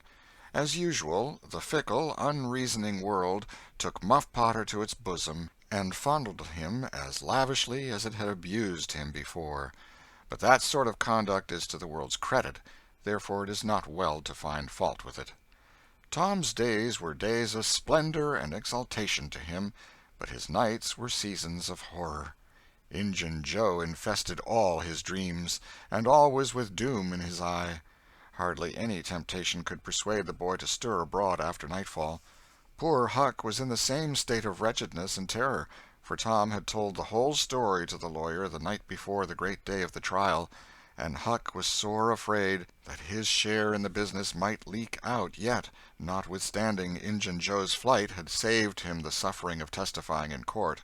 The poor fellow had got the attorney to promise secrecy, but what of that, since Tom's harassed conscience had managed to drive him to the lawyer's house by night and wring a dread tale from lips that had been sealed with the dismalest and most formidable of oaths. Huck's confidence in the human race was well nigh obliterated. Daily, Muff Potter's gratitude made Tom glad he had spoken, but nightly he wished he had sealed up his tongue. Half the time Tom was afraid Injun Joe would never be captured, the other half he was afraid he would be. He felt sure he never could draw a safe breath again until that man was dead and he had seen the corpse. Rewards had been offered, the country had been scoured, but no Injun Joe was found. One of those omniscient and awe-inspiring marvels, a detective, came up from St. Louis, moused around, shook his head, looked wise, and made that sort of astounding success which members of the craft usually achieve. That is to say, he found a clue. But you can't hang a clue for murder, and so after that detective had got through and gone home, Tom felt just as insecure as he was before. The slow days drifted on, and each left behind it a slightly lightened weight of apprehension. Chapter 25. Seeking the Buried Treasure. There comes a time in every rightly constructed boy's life when he has a raging desire to go somewhere and dig for hidden treasure. This desire suddenly came upon Tom one day. He sallied out to find Joe Harper, but failed of success. Next he sought Ben Rogers. He had gone fishing. Presently he stumbled upon Huck Finn, the red-handed. Huck would answer. Tom took him to a private place and opened the matter to him confidentially. Huck was willing. Huck was always willing to take a hand in any enterprise that offered entertainment and required no capital, for he had a troublesome superabundance of that sort of time which is not money. "Where'll we dig?" said Huck. "Oh, most anywhere." "Why, is it hid all round?" "No, indeed it ain't. It's hid in mighty particular places, Huck. sometimes on islands, sometimes in rotten chests under the end of a limb of an old dead tree, just where the shadow falls at midnight, but mostly under the floor in haunted houses." "Who hides it?" "Why, robbers, of course. Who'd you reckon? Sunday school superintendents?" "I don't know. If 'twas mine, I wouldn't hide it. I'd spend it and have a good time." "So would I. But robbers don't do that way. They always hide it and leave it there." "Don't they come after it any more?" "No, they think they will, but they generally forget the marks, or else they die. Anyway, it lays there a long time and gets rusty, and by somebody finds an old yellow paper that tells how to find the marks, a paper that's got to be ciphered over about a week because it's mostly signs and hieroglyphics." "Hiero which?" "Hieroglyphics. Pictures and things, you know, that don't seem to mean anything." "Have you got one of them papers, Tom?" "No." "Well, then, how are you going to find the marks?" "I don't want to find any marks. They always bury it under a haunted house, or on an island, or under a dead tree that's got one limb sticking out. Well, we've tried Jackson's Island a little, and we can try it again sometime. And there's the old haunted house up the Still House branch, and there's lots of dead limb trees, dead loads of them." "Is it under all of them?" "How you talk! No." "Then how are you going to know which one to go for?" "Go for all of them." "Why, Tom, it'll take all summer." "Well, what of that? Suppose you find a brass pot with $100 in it, all rusty and gay, or a rotten chest full of diamonds. How's that?" Huck's eyes glowed. "That's bully. Plenty bully enough for me. Just you give me the $100, and I don't want no diamonds." "All right, but I bet you I ain't going to throw off on diamonds. Some of 'em's worth $20 apiece. There ain't any, hardly, but's worth 6 bits or $1. "No. Is that so?" "Certainly. Anybody'd tell you so. Hain't you ever seen one, Huck?" "Not as I remember." "Oh, kings have slathers of them." "Well, I don't know no kings, Tom." "I reckon you don't. But if you was to go to Europe, you'd see a raft of 'em hopping around." "Do they hop?" "Hop? Your granny! No." "Well, what'd you say they did for?" "Shucks, I only meant you'd see 'em, not hopping, of course. What do they want to hop for? But I mean you'd just see 'em scattered around, you know, in a kind of a general way, like that old humpbacked Richard." "Richard? What's his other name?" "He didn't have any other name. Kings don't have any but a given name." "No? But they don't." "Well, if they like it, Tom, all right, but I don't want to be a king and have only just a given name, like a nigger. But say, where are you going to dig first?" "Well, I don't know. Suppose we tackle that old dead limb tree on the hill t'other side of Stillhouse Branch." "I'm agreed." So they got a crippled pick and a shovel and set out on their 3-mile tramp. They arrived hot and panting, and threw themselves down in the shade of a neighboring elm to rest and have a smoke. "I like this," said Tom. "So do I. Say, Huck, if we find a treasure here, what you going to do with your share?" "Well, I'll have pie and a glass of soda every day, and I'll go to every circus that comes along. I bet I'll have a gay time." "Well, ain't you going to save any of it?" "Save it? What for?" "Why, so as to have something to live on by and by." "Oh, that ain't any use. Pap would come back to this yer town some day and get his claws on it if I didn't hurry up, and I tell you he'd clean it out pretty quick. What you going to do with yourn, Tom?" "I'm going to buy a new drum, and a sure enough sword, and a red necktie and a bull pup, and get married." "Married?" "That's it." "Tom, why, you ain't in your right mind." "Wait. You'll see." "Well, that's the foolishest thing you could do. Look at Pap and my mother. Fight! Why, they used to fight all the time. I remember mighty well." "That ain't anything. The girl I'm going to marry won't fight." "Tom, I reckon they're all alike. They'll all comb a body. Now, you better think about this a while. I tell you, you better. What's the name of the gal?" "It ain't a gal at all. It's a girl." "It's all the same, I reckon. Some says gal, some says girl. Both's right, like enough. Anyway, what's her name, Tom?" "I'll tell you sometime. Not now." "All right, that'll do. Only if you get married, I'll be more lonesomer than ever." "No, you won't. You'll come and live with me. Now, stir out of this, and we'll go to digging." They worked and sweated for half an hour. No result. They toiled another half hour. Still no result. Huck said, "Do they always bury it as deep as this?" "Sometimes, not always. Not generally. I reckon we haven't got the right place." So they chose a new spot and began again. The labor dragged a little, but still they made progress. They pegged away in silence for some time. Finally Huck leaned on his shovel, swabbed the beaded drops from his brow with his sleeve, and said, "Where are you going to dig next, after we get this one?" "I reckon maybe we'll tackle the old tree that's over yonder on Cardiff Hill, back of the widow's." "I reckon that'll be a good one. But won't the widow take it away from us, Tom? It's on her land." "She take it away? Maybe she'd like to try it once. Whoever finds one of these hid treasures, it belongs to him. It don't make any difference whose land it's on." That was satisfactory. The work went on. By and by Huck said, "Blame it, we must be in the wrong place again. What do you think?" "It is mighty curious, Huck. I don't understand it. Sometimes witches interfere. I reckon maybe that's what's the trouble now." "Shucks, witches ain't got no power in the daytime." "Well, that's so. I didn't think of that. Oh, I know what the matter is. What a blamed lot of fools we are. You got to find out where the shadow of the limb falls at midnight, and that's where you dig." "Then consound it, we fooled away all this work for nothing. Now, hang it all, we've got to come back in the night. It's an awful long way. Can you get out?" "I bet I will. We've got to do it tonight, too, because if somebody sees these holes, they'll know in a minute what's here, and they'll go for it." "Well, I'll come around and mow tonight." "All right. Let's hide the tools in the bushes." The boys were there that night about the appointed time. They sat in the shadow waiting. It was a lonely place, and an hour made solemn by old traditions. Spirits whispered in the rustling leaves. Ghosts lurked in the murky nooks. The deep baying of a hound floated up out of the distance. An owl answered with his sepulchral note. The boys were subdued by these solemnities, and talked little. By and by they judged that 12 had come. They marked where the shadow fell, and began to dig.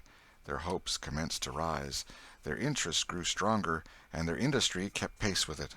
The hole deepened and still deepened, but every time their hearts jumped to hear the pick strike upon something, they only suffered a new disappointment. It was only a stone or a chunk. At last Tom said, "It ain't no use, Huck. We're wrong again." "Well, but we can't be wrong. We spotted the shadow to a dot." "I know it, but then there's another thing." "What's that?" "Why, we only guessed at the time. Like enough it was too late or too early." Huck dropped his shovel. "That's it," he said. "That's the very trouble. We got to give this one up. We can't ever tell the right time. And besides, this kind of thing's too awful.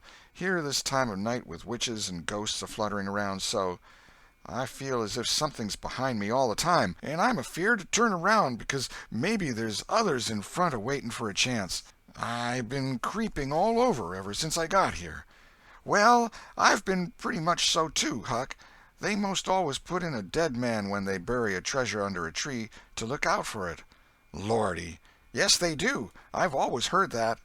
"Tom, I don't like to fool around much where there's dead people. A body's bound to get into trouble with 'em, sure." "I don't like to stir 'em up, either. Suppose this one here was to stick his skull out and say something." "Don't, Tom, it's awful." "Well, it just is. Huck, I don't feel comfortable a bit." "Say, Tom, let's give this place up and try somewhere else."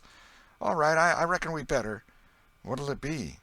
Tom considered a while, and then said, "The haunted house. That's it."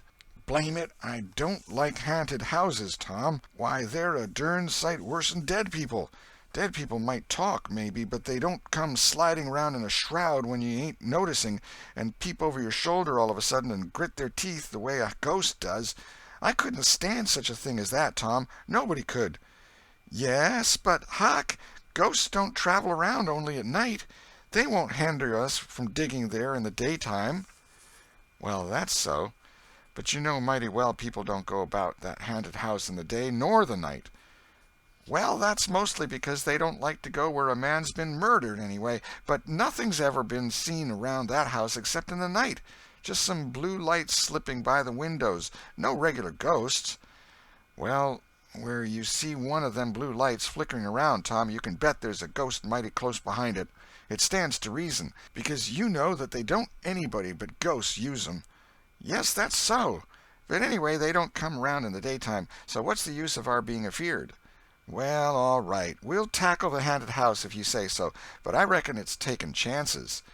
They had started down the hill by this time. There, in the middle of the moonlit valley below them, stood the haunted house, utterly isolated, its fences gone long ago, rank weeds smothering the very doorsteps, the chimney crumpled to ruin, the window sashes vacant, a corner of the roof caved in. The boys gazed a while, half expecting to see a blue light flit past a window.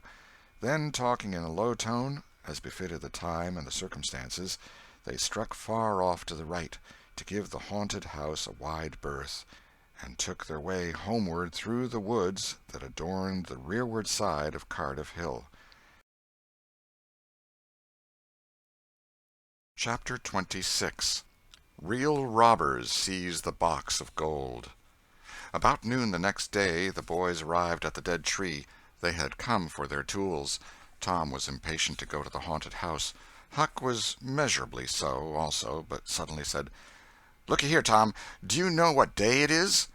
Tom mentally ran over the days of the week, and then quickly lifted his eyes with a startled look in them. "My, I never once thought of it, Huck." "Well, I didn't either, but all at once it popped onto me that it was Friday. Blame me, a body can't be too careful, Huck. We might have got into an awful scrape tackling such a thing on a Friday." "Might. Better say we would. There's some lucky days, maybe, but Friday ain't."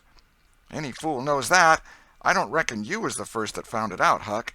"Well, I never said it was, did I? And Friday ain't all, neither. I had a rotten bad dream last night. Dreamt about rats." "No! Sure sign of trouble. Did they fight?" "No." "Well, that's good, Huck. When they don't fight, it's only a sign that there's trouble around, you know. All we got to do is to look mighty sharp and keep out of it. We'll drop this thing for today and play. Do you know Robin Hood, Huck?" "No. Who's Robin Hood?" "Why, he was one of the greatest men that was ever in England, and the best. He was a robber." "Cracky, I wished I was." "Who did he rob?"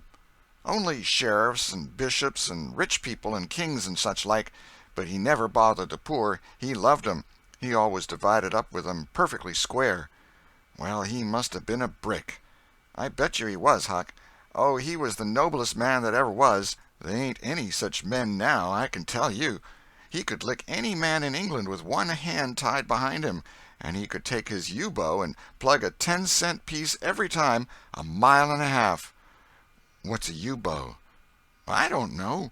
It's some kind of a bow, of course, and if he hit that dime only on the edge, he would set down and cry and curse. But we'll play Robin Hood, and it's nobby fun. I'll learn you." "I'm agreed." So they played Robin Hood all afternoon, now and then casting a yearning eye down upon the haunted house and passing a remark about the morrow's prospects and possibilities there. As the sun began to sink into the west, they took their way homeward athwart the long shadows of the trees, and soon were buried from sight in the forests of Cardiff Hill. On Saturday, shortly after noon, the boys were at the dead tree again. They had a smoke and a chat in the shade, and then dug a little in their last hole, not with great hope, but merely because Tom said there were so many cases where people had given up a treasure after getting down within 6 inches of it, and then somebody else had come along and turned it up with a single thrust of a shovel. The thing failed this time, however, so the boys shouldered their tools and went away feeling that they had not trifled with fortune, but had fulfilled all the requirements that belonged to the business of treasure hunting. When they reached the haunted house, there was something so weird and grisly about the dead silence that reigned there under the baking sun, and something so depressing about the loneliness and desolation of the place, that they were afraid, for a moment, to venture in. Then they crept to the door and took a trembling peep. They saw a weed-grown, floorless room, unplastered, an ancient fireplace, vacant windows, a ruinous staircase, and here, there, and everywhere hung ragged and abandoned cobwebs. They presently entered, softly, with quickened pulses, talking in whispers, ears alert to catch the slightest sound, and muscles tense and ready for instant retreat. In a little while familiarity modified their fears, and they gave the place a critical and interested examination, rather admiring their own boldness, and wondering at it, too. Next they wanted to look upstairs. This was something like cutting off the retreat, But they got to daring each other, and of course there could be but one result. They threw their tools into a corner and made the ascent. Up there were the same signs of decay. In one corner they found a closet that promised mystery, but the promise was a fraud. There was nothing in it. Their courage was up now and well in hand. They were about to go down and begin work when— "Shh!" said Tom. "What is it?" whispered Huck, blanching with fright. "Shh! There! Hear it?" "Yes. Oh, my! Let's run! Keep still! Don't you budge! They're coming right toward the door." The boys stretched themselves upon the floor with their eyes to knotholes in the planking, and lay waiting in a misery of fear. "They've stopped! No, coming! Here they are! Don't whisper another word, Huck! My goodness, I wish I was out of this." Two men entered. Each boy said to himself, "There's the old deaf and dumb Spaniard that's been about town once or twice lately. Never saw t'other man before." T'other was a ragged, unkempt creature with nothing very pleasant in his face. The Spaniard was wrapped in a serape. He had bushy white whiskers, long white hair flowed from under his sombrero, and he wore green goggles. When they came in, T'other was talking in a low voice. They sat down on the ground, facing the door, with their backs to the wall, and the speaker continued his remarks. His manner became less guarded and his words more distinct as he proceeded. "No," said he, "I've thought it all over, and I don't like it. It's dangerous." "Dangerous?" grunted the deaf and dumb Spaniard, to the vast surprise of the boys. "Milksop!" This voice made the boys gasp and quake. It was Injun Joe's. There was silence for some time. Then Joe said, "What's any more dangerous than that job up yonder? But nothing's come of it." "That's different. Away up the river so, and not another house about. 'Twon't ever be known that we tried, anyway, long as we didn't succeed." "Well, what's more dangerous than coming here in the daytime? Anybody would suspicion us that saw us." "I know that. But there weren't any other places handy after that fool of a job. I want to quit this shanty. I wanted to yesterday, only it weren't any use trying to stir out of here with those infernal boys playing over there on the hill right in full view." Those infernal boys quaked again under the inspiration of this remark, and thought how lucky it was that they had remembered it was Friday and concluded to wait a day. They wished in their hearts they had waited a year. The two men got out some food and made a luncheon. After a long and thoughtful silence, Injun Joe said, "Look here, lad. You go back up the river where you belong. Wait there till you hear from me. I'll take the chances on dropping into this town just once more for a look. We'll do that dangerous job after I've spied around a little and think things look well for it. Then for Texas. We'll leg it together." This was satisfactory. Both men presently fell to yawning, and Injun Joe said, "I'm dead for sleep. It's your turn to watch." He curled down into the weeds, and soon began to snore. His comrade stirred him once or twice, and he became quiet. Presently the watcher began to nod. His head drooped lower and lower, and both men began to snore now. The boys drew a long, grateful breath. Tom whispered, "Now's our chance. Come." Huck said, "I can't. I'd die if they was to wake." Tom urged. Huck held back. At last Tom rose slowly and softly and started alone. But the first step he made wrung such a hideous creak from the crazy floor that he sank down almost dead with fright. He never made a second attempt. The boys lay there counting the dragging moments till it seemed to them that time must be done and eternity growing gray. And then they were grateful to note that at last the sun was setting. Now one snore ceased. Injun Joe sat up, stared around, smiled grimly upon his comrade, whose head was drooping upon his knees, stirred him up with his foot, and said, "Here, you're a watchman, ain't you? All right, though. Nothing's happened." "My, have I been asleep?" "Oh, partly. Nearly time for us to be moving, pard. What'll we do with what little swag we've got left?" "I don't know. Leave it here as we've always done, I reckon. No use to take it away till we start south. 650 in silver's something to carry." "Well, all right, it won't matter to come here once more." "No, but I'd say come in the night, as we used to do. It's better." "Yes, but look here, it may be a good while before I get the right chance at that job. Accidents might happen. 'Tain't in such a very good place. We'll just regularly bury it, and bury it deep."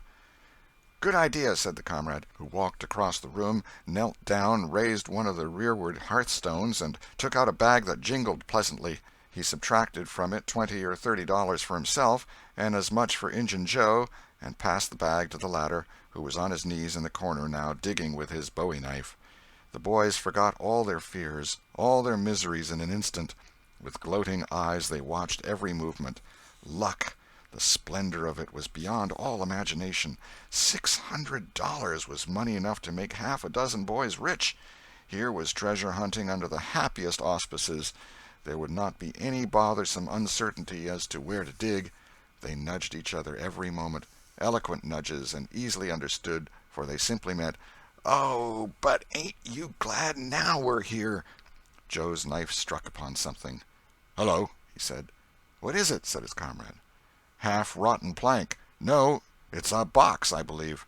Here, bear a hand and we'll see what it's here for. Never mind, I've broke a hole."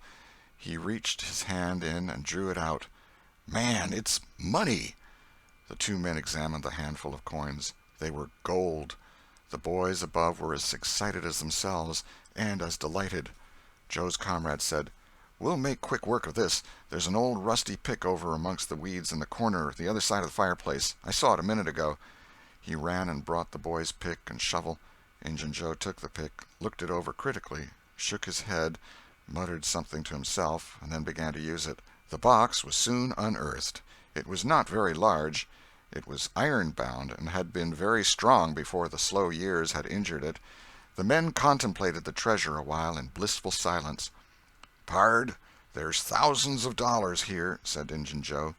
"'Twas always said that 𝐒𝐚𝐲𝐿's gang used to be around here one summer," the stranger observed. "I know it," said Injun Joe, "and this looks like it, I should say. Now you won't need to do that job."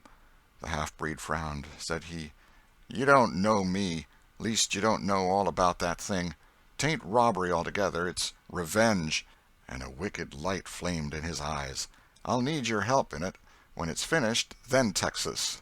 Go home to your Nance and your kids and stand by till you hear from me." "Well, if you say so. What'll we do with this? Bury it again?" "Yes." Ravishing delight overhead. "No, by the great Sachem, no!" Profound distress overhead. "I'd nearly forgot. That pick had fresh earth on it." The boys were sick with terror in a moment. "What business has a pick and a shovel here? What business with fresh earth on them? Who brought them here? And where are they gone? Have you heard anybody? Seen anybody?" "What, buried again and leave them to come and see the ground disturbed? Not exactly, not exactly. We'll take it to my den." "Why, of course. Might have thought of that before. You mean number 1? "No, number 2, under the cross. The other place is bad, too common." "All right. It's nearly dark enough to start." Injun Joe got up and went about from window to window, cautiously peeping out. Presently he said, "Who could have brought those tools here? Do you reckon they can be upstairs?" The boys' breath forsook them.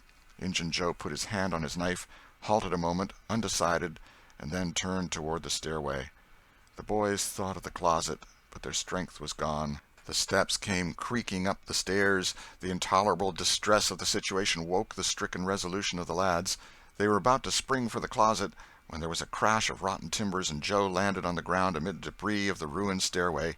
He gathered himself up, cursing, and his comrade said, "Now what's the use of all that? If it's anybody and they're up there, let 'em stay there. Who cares? If they want to jump down now and get into trouble, who objects? It will be dark in 15 minutes, and then let them follow us if they want to. I'm willing. In my opinion, whoever hove those things in here caught a sight of us and took us for ghosts or devils or something. I'll bet they're running yet." Joe grumbled a while. Then he agreed with his friend that what daylight was left ought to be economized in getting things ready for leaving. Shortly afterward they slipped out of the house in the deepening twilight and moved towards the river with their precious box. Tom and Huck rose up, weak but vastly relieved, and stared after them through the chinks between the logs of the house.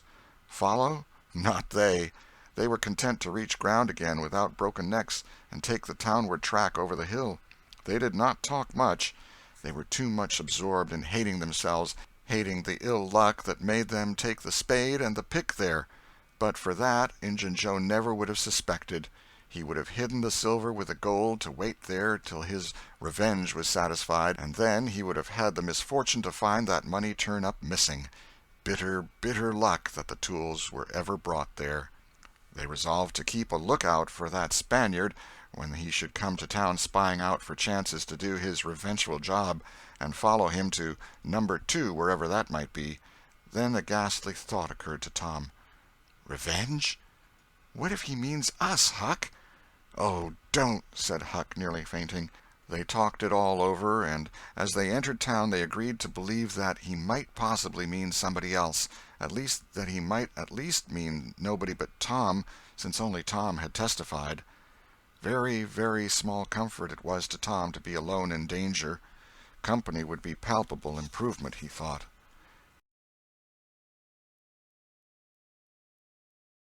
Chapter 27. Trembling on the Trail. The adventure of the day mightily tormented Tom's dreams that night.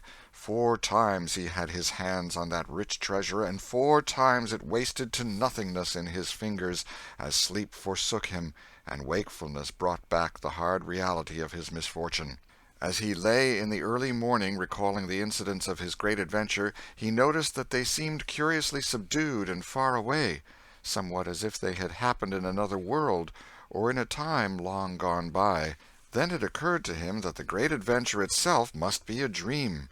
There was one very strong argument in favor of this idea, namely, that the quantity of coin he had seen was too vast to be real. He had never seen as much as $50 in one mass before, and he was like all boys of his age and station in life, in that he imagined that all references to hundreds and thousands were mere fanciful forms of speech, and that no such sums really existed in the world. He never had supposed for a moment that so large a sum as $100 was to be found in actual money in anyone's possession. If his notions of hidden treasure had been analyzed, they would have been found to consist of a handful of real dimes and a bushel of vague, splendid, ungraspable dollars. But the incidents of his adventure grew sensibly sharper and clearer under the attrition of thinking them over, and so he presently found himself leaning to the impression that the thing might not have been a dream after all. This uncertainty must be swept away. He would snatch a hurried breakfast and go and find Huck. Huck was sitting on the gunwale of a flatboat, listlessly dangling his feet in the water and looking very melancholy. Tom concluded to let Huck lead up to the subject. If he did not do it, then the adventure would be proved to have been only a dream. "Hello, Huck." "Hello yourself." Silence for a minute. "Tom, if we'd 'a' left the blamed tools at the dead tree, we'd 'a' got the money." "Oh, ain't it awful?" "'Tain't a dream, then. 'Tain't a dream. Somehow I most wish it was. Dogged if I don't, Huck." "What ain't a dream?" "Oh, that thing yesterday. I been half thinking it was." "Dream? If them stairs hadn't broke down, you'd 'a' seen how much dream it was. I've had dreams enough all night, with that patch-eyed Spanish devil going for me all through 'em. Rot him." "No, not rot him. Find him. Track the money." "Tom, we'll never find him. A feller don't have only one chance for such a pile, and that one's lost. I'd feel mighty shaky if I was to see him anyway." "Well, so'd I, but I'd like to see him anyway. Track him out. To his Number 2. Number 2, yes, that's it. I been thinking about that, but I can't make nothing out of it. What do you reckon it is?" "I don't know. It's too deep." "Say, Huck, maybe it's the number of a house." "Goody. No, Tom, that ain't it. If it is, it ain't in this one-horse town. They ain't no numbers here." "Well, that's so. Let me think a minute. Here, it's the number of a room in a tavern, you know." "Oh, that's the trick. They ain't only 2 taverns. We can find out quick." "You stay here, Huck, till I come." Tom was off at once. He did not care to have Huck's company in public places. He was gone half an hour. He found that in the best tavern, Number 2 had long been occupied by a young lawyer, and was still so occupied. In the less ostentatious house, Number 2 was a mystery. The tavern-keeper's young son said it was kept locked all the time, and he never saw anybody go into it or come out of it except at night. He did not know any particular reason for this state of things, had some little curiosity, but it was rather feeble. had made the most of the mystery by entertaining himself with the idea that the room was haunted, had noticed that there was a light in there the night before. "That's what I've found out, Huck. I reckon that's the very number 2 we're after." "I reckon it is, Tom. Now what you going to do?" "Let me think." Tom thought a long time. Then he said, "I'll tell you. The back door of that number 2 is the door that comes out into the little close alley between the tavern and the old rattle-trap of a brick store. Now you get hold of all the door keys you can find, and I'll nip all of Auntie's, and the first dark night we'll go there and try 'em. And mind you, keep a lookout for Injun Joe, because he said he was going to drop into town and spy around once more for a chance to get his revenge. If you see him, you just follow him, and if he don't go to that number 2, that ain't the place." "Lordy, I don't want to follow him by myself." "Why, it'll be night, sure. He mightn't never see you, and if he did, maybe he'd never think anything." "Well, if it's pretty dark, I reckon I'll track him. I don't know. I'll try." "You bet I'll follow him if it's dark, Huck. Why, he might have found out he couldn't get his revenge and be going right after that money." "It's so, Tom, it's so. I'll follow him. I will, by jingoes." "Now you're talking. Don't you ever weaken, Huck, and I won't." Chapter 28. In the Lair of Injun Joe. That night Tom and Huck were ready for their adventure. They hung about the neighborhood of the tavern until after 9, one watching the alley at a distance and the other the tavern door. Nobody entered the alley or left it. Nobody resembling the Spaniard entered or left the tavern door. The night promised to be a fair one, so Tom went home with the understanding that if a considerable degree of darkness came on, Huck was to come and "mow," whereupon he would slip out and try the keys. But the night remained clear, and Huck closed his watch and retired to bed in an empty sugar hogshead about 12. Tuesday the boys had the same ill luck, also Wednesday, but Thursday night promised better. Tom slipped out in good season with his aunt's old tin lantern and a large towel to blindfold it with. He hid the lantern in Huck's sugar hogshead, and the watch began. An hour before midnight the tavern closed up, and its lights, the only ones thereabouts, were put out. No Spaniard had been seen. Nobody entered or left the alley. Everything was auspicious. The blackness of darkness reigned. The perfect stillness was interrupted only by occasional mutterings of distant thunder.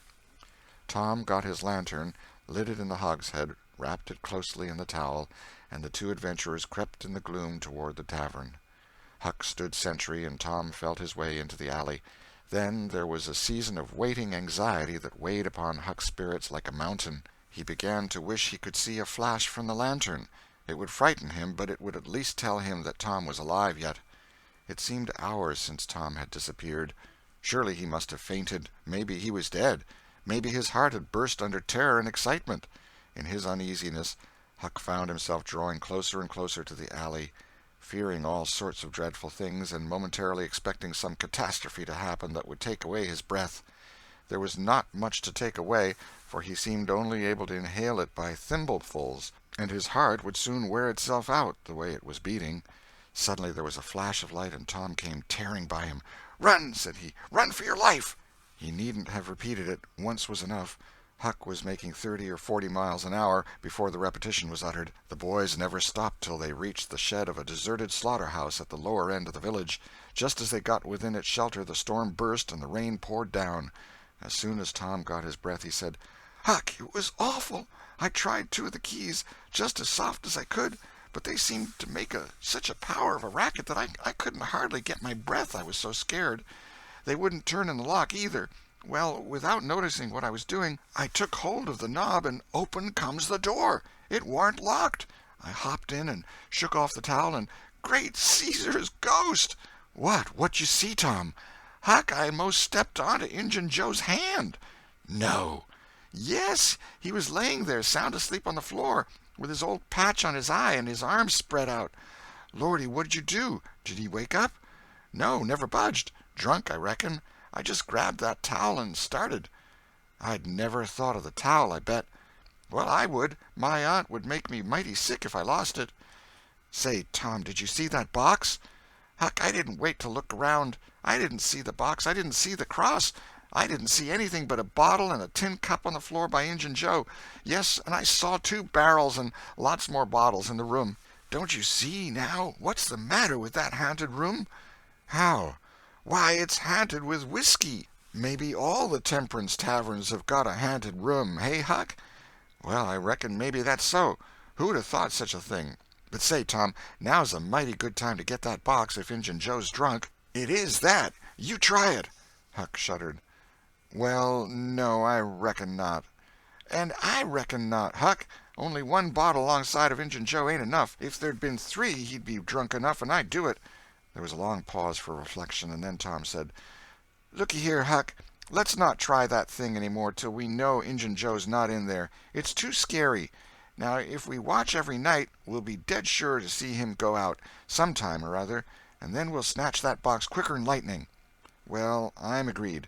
I'll watch the whole night long, and I'll do it every night, too, if you'll do the other part of the job."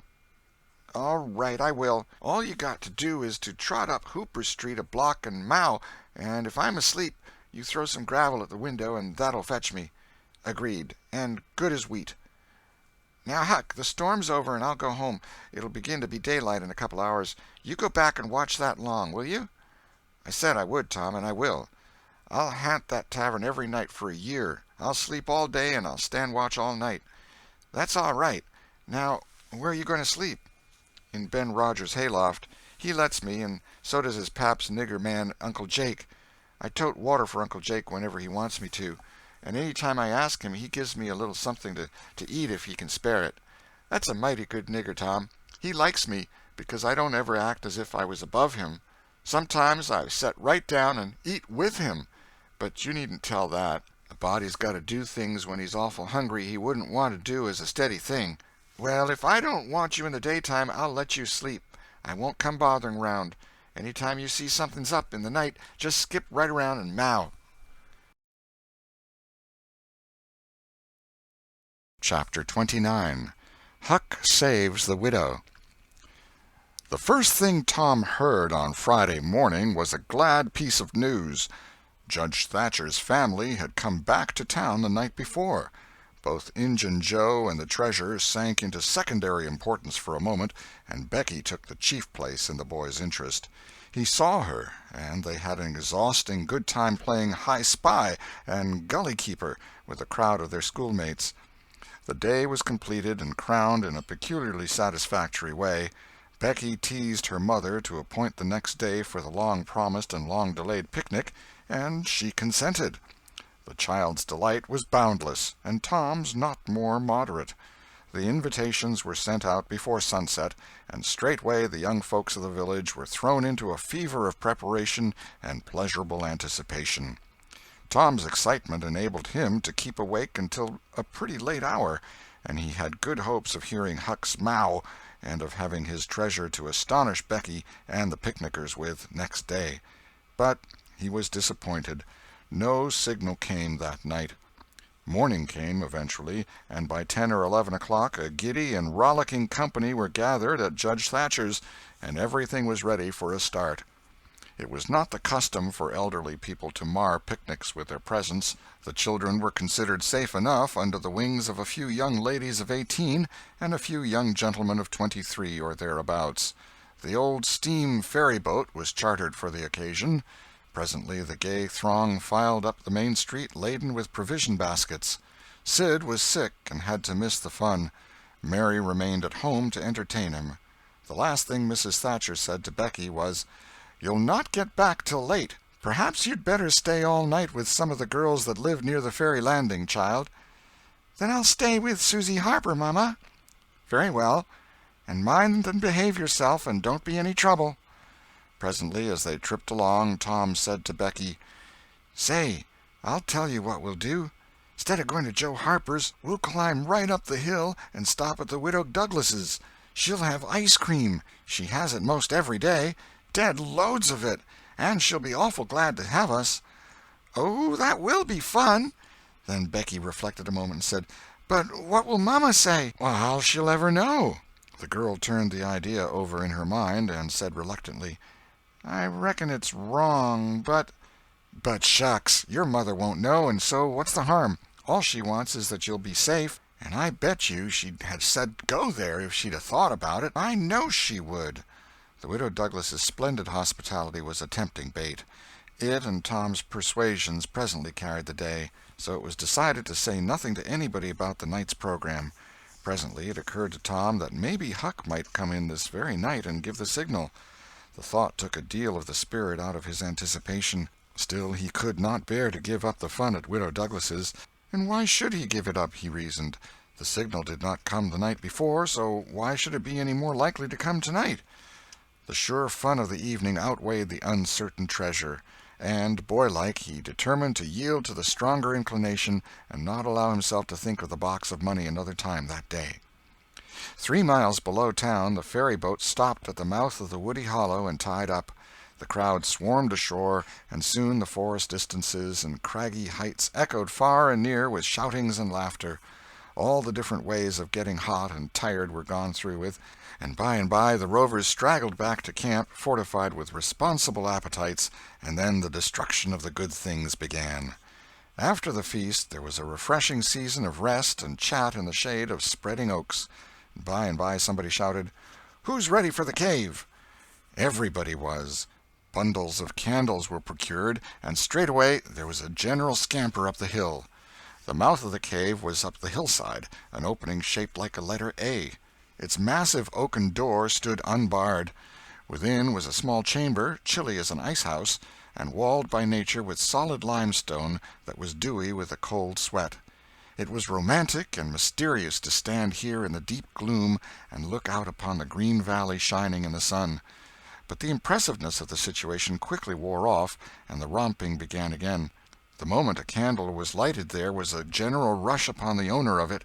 A struggle and a gallant defense followed, but the candle was soon knocked down or blown out, and then there was a glad clamor of laughter and a new chase.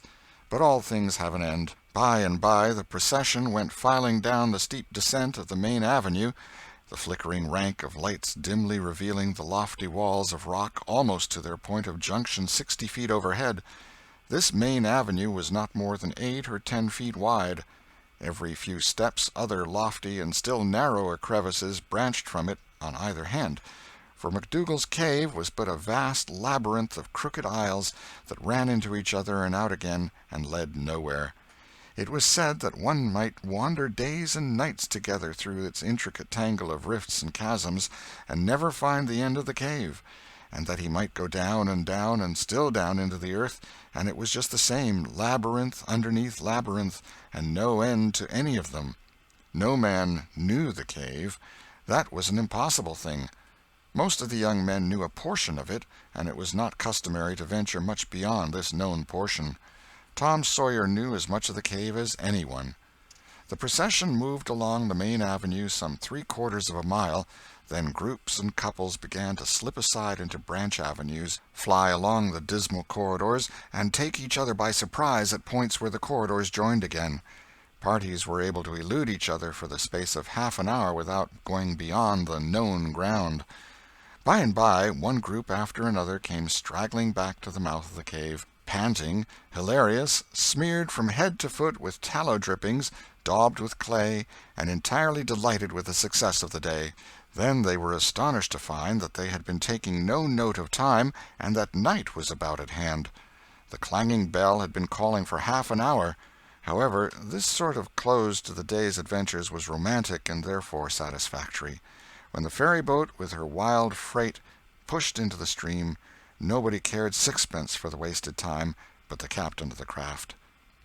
Huck was already upon his watch when the ferry-boat's lights went glinting past the wharf. He heard no noise on board, for the young people were as subdued and still as people usually are who are nearly tired to death. He wondered what boat it was, and why she did not stop at the wharf, and then he dropped her out of his mind and put his attention upon his business. The night was growing cloudy and dark. 10 o'clock came, and the noise of vehicles ceased. Scattered lights began to wink out. All straggling foot-passengers disappeared. The village betook itself to its slumbers, and left the small watcher alone with the silence and the ghosts. 11 o'clock came, and the tavern lights were put out. Darkness everywhere now. Huck waited what seemed a weary long time, but nothing happened. His faith was weakening. Was there any use? Was there really any use? Why not give it up and turn in? A noise fell upon his ear. He was all attention in an instant. The alley door closed softly. He sprang to the corner of the brick store. The next moment 2 men brushed by him, and one seemed to have something under his arm. It must be that box. So they were going to remove the treasure. Why call Tom now? It would be absurd. The men would get away with the box and never be found again. No, he would stick to their wake and follow them. He would trust to the darkness for security from discovery. So, communing with himself, Huck stepped out and glided along behind the men, cat-like, with bare feet, allowing them to keep just far enough ahead not to be invisible. They moved up the river street 3 blocks, then turned to the left up a cross street. They went straight ahead, then, until they came to the path that led up Cardiff Hill. This they took. They passed by the old Welshman's house, halfway up the hill, without hesitating, and still climbed upward. Good, thought Huck, they will bury it in the old quarry. But they never stopped at the quarry. They passed on, up the summit. They plunged into the narrow path between the tall sumac bushes, and were at once hidden in the gloom. Huck closed up and shortened his distance now, for they would never be able to see him. He trotted along a while, then slackened his pace, fearing he was gaining too fast, moved on a piece, then stopped altogether, listened. No sound. None, save that he seemed to hear the beating of his own heart. The hooting of an owl came from over the hill. Ominous sound. But no footsteps. Heavens, was everything lost? He was about to spring with winged feet when a man cleared his throat not 4 feet from him. Huck's heart shot into his throat, but he swallowed it again, and then he stood there, shaking as if a dozen agues had taken charge of him at once, and so weak that he thought he must surely fall to the ground. He knew where he was. He knew he was within 5 steps of the stile leading into Widow Douglas's grounds. Very well, he thought, let them bury it there. It won't be hard to find. Now there was a voice, a very low voice, Injun Joe's. Damn her. Maybe she's got company. There's lights, late as it is. I can't see any.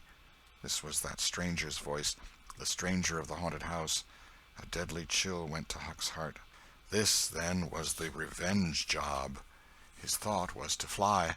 Then he remembered that the Widow Douglas had been kind to him more than once, and maybe these men were going to murder her. He wished he dared venture to warn her, but he knew he didn't dare. They might come and catch him. He thought all this and more in the moment that lapsed between the stranger's remark and Injun Joe's next, which was, "Because the bush is in your way. Now this way. Now you see, don't you?" "Yes. Well, there is company there, I reckon. Better give it up." "Give it up? And I just leaving this country forever? Give it up and maybe never have another chance? I tell you again, as I've told you before, I don't care for her swag. You may have it. But her husband was rough on me. Many times he was rough on me. And mainly he was the justice of the peace that jugged me for a vagrant. And that ain't all. It ain't a millionth part of it. He had me horsewhipped. Horsewhipped in front of the jail like a nigger, with all the town looking on. Horsewhipped, do you understand? He took advantage of me and died, but I'll take it out of her." "Oh, don't kill her. Don't do that." "Kill? Who said anything about killing? I would kill him if he were here, but not her. When you want to get revenge on a woman, you don't kill her. Bosh, you go for her looks.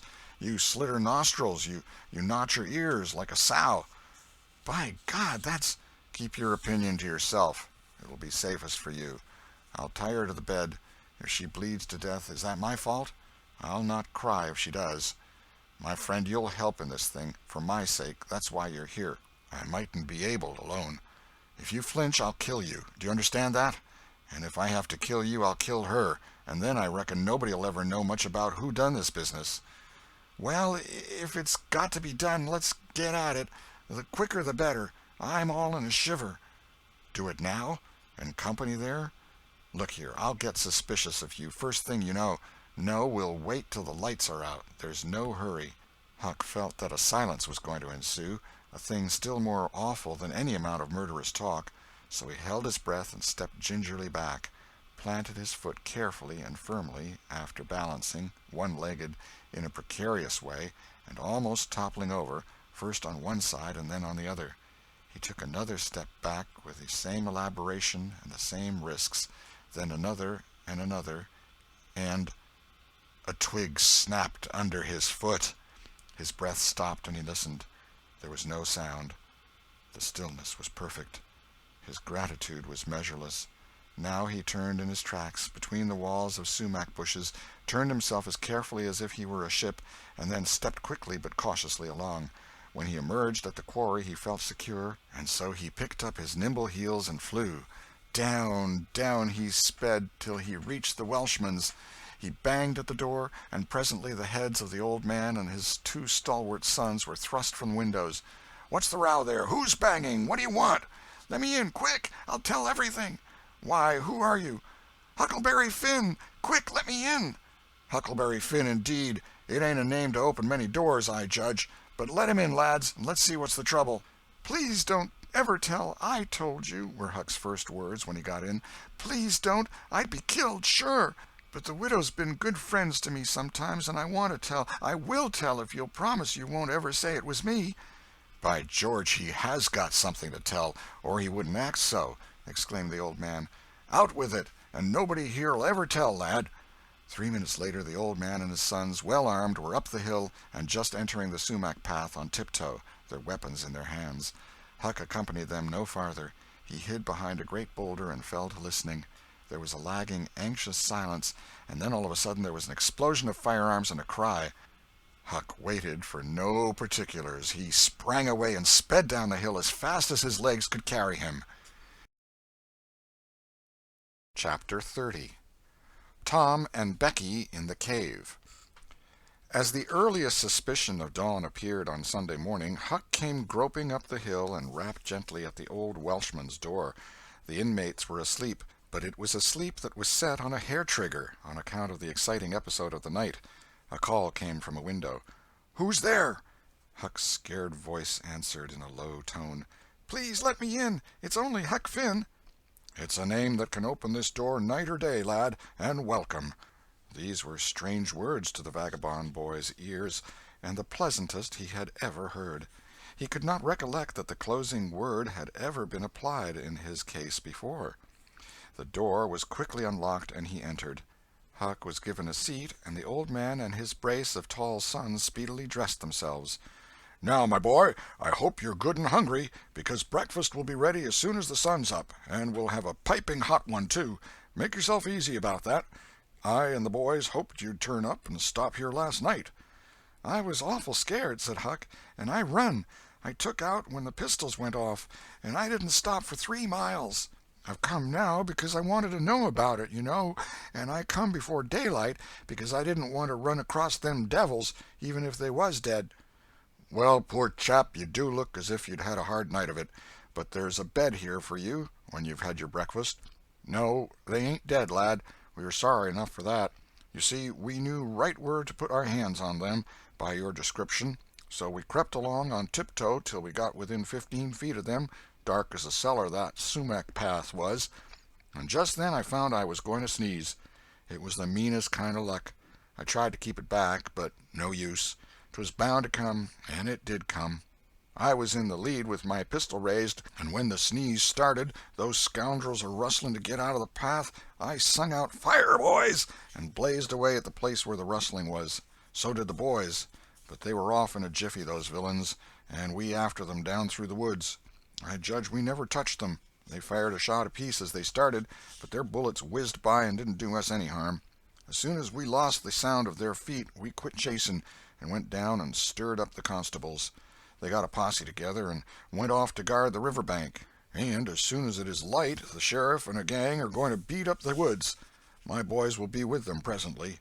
I wish we had some sort of description of those rascals. 'Twould help a good deal. But you couldn't see what they were like in the dark, lad, I suppose?"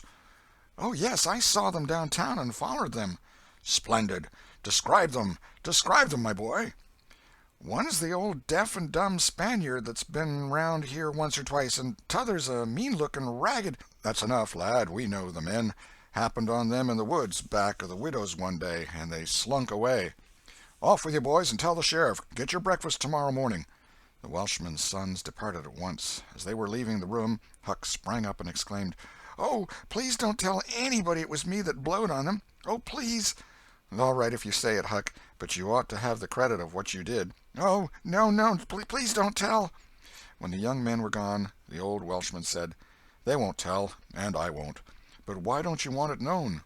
Huck would not explain, further than to say that he already knew too much about one of those men, and would not have the man know that he knew anything against him for the whole world. He would be killed for knowing it, sure. The old man promised secrecy once more, and said, "How did you come to follow these fellows, lad? Were they looking suspicious?" Huck was silent while he framed a duly cautious reply. Then he said, "Well, you see, I'm a kind of a hard lot, least everybody says so, and I don't see nothing agin it, and sometimes I can't sleep much on accounts of thinking about it and sort of trying to strike out a new way of doing. That was the way it was last night. I couldn't sleep, and so I come along up street 'bout midnight, turning it all over, and when I got to that old shackly brick store by the Temperance Tavern, I backed up agin the wall to have another think. Well, just then along comes these two chaps slipping along close by me with something under their arm, and I reckoned they'd stole it.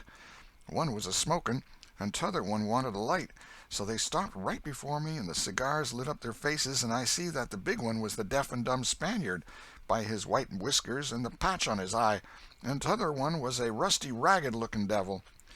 "Could you see the rags by the light of the cigars?" This staggered Huck for a moment. Then he said, "Well, I don't know, but somehow it seems as if I did."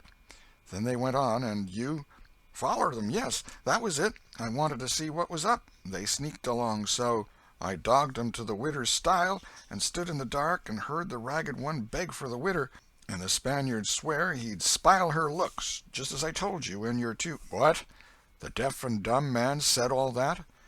Huck had made another terrible mistake. He was trying his best to keep the old man from getting the faintest hint of who the Spaniard might be, and yet his tongue seemed determined to get him into trouble in spite of all he could do.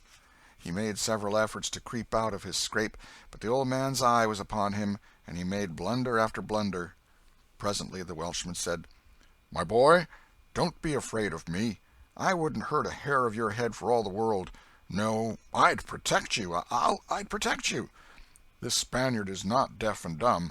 You've let that slip without intending it. You can't cover that up now. You know something about that Spaniard that you want to keep dark. Now trust me. Tell me what it is, and trust me. I won't betray you." Huck looked into the old man's honest eyes a moment, then bent over and whispered in his ear, "'Tain't a Spaniard. It's Injun Joe." The Welshman almost jumped out of his chair. In a moment he said, "It's all plain enough now. When you talked about notching ears and slitting noses, I judged that was your own embellishment, because white men don't take that sort of revenge. But an Injun, that's a different matter altogether." During breakfast the talk went on, and in the course of it the old man said that the last thing which he and his sons had done, before going to bed, was to get a lantern and examine the stile and its vicinity for marks of blood. They found none, but captured a bulky bundle of— "Of what?" If the words had been lightning, they could not have leapt with a more stunning suddenness from Huck's blanched lips. His eyes were staring wide now, and his breath suspended, waiting for the answer.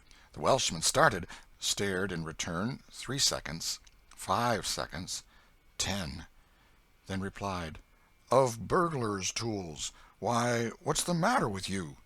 Huck sank back, panting gently but deeply, unutterably grateful. The Welshman eyed him gravely, curiously, and presently said, "Yes, burglars' tools. That appears to relieve you a good deal. But what did give you that turn? What were you expecting we'd found?" Huck was in a close place. The inquiring eye was upon him. He would have given anything for material for a plausible answer. Nothing suggested itself. The inquiring eye was boring deeper and deeper. A senseless reply offered. There was no time to weigh it.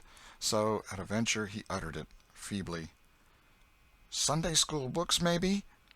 Poor Huck was too distressed to smile, but the old man laughed loud and joyously, shook up the details of his anatomy from head to foot, and ended by saying that such a laugh was money in a man's pocket, because it cut down the doctor's bills like everything. Then he added, "Poor old chap, you're white and jaded. You ain't well a bit. No wonder you're a little flighty and off your balance. But you'll come out of it. Rest and sleep will catch you up all right, I hope." Huck was irritated to think he had been such a goose and betrayed such a suspicious excitement, for he had dropped the idea that the parcel brought from the tavern was the treasure as soon as he had heard the talk at the widow's stile. He had only thought it was not the treasure, however. He had not known that it wasn't, and so the suggestion of a captured bundle was too much for his self-possession.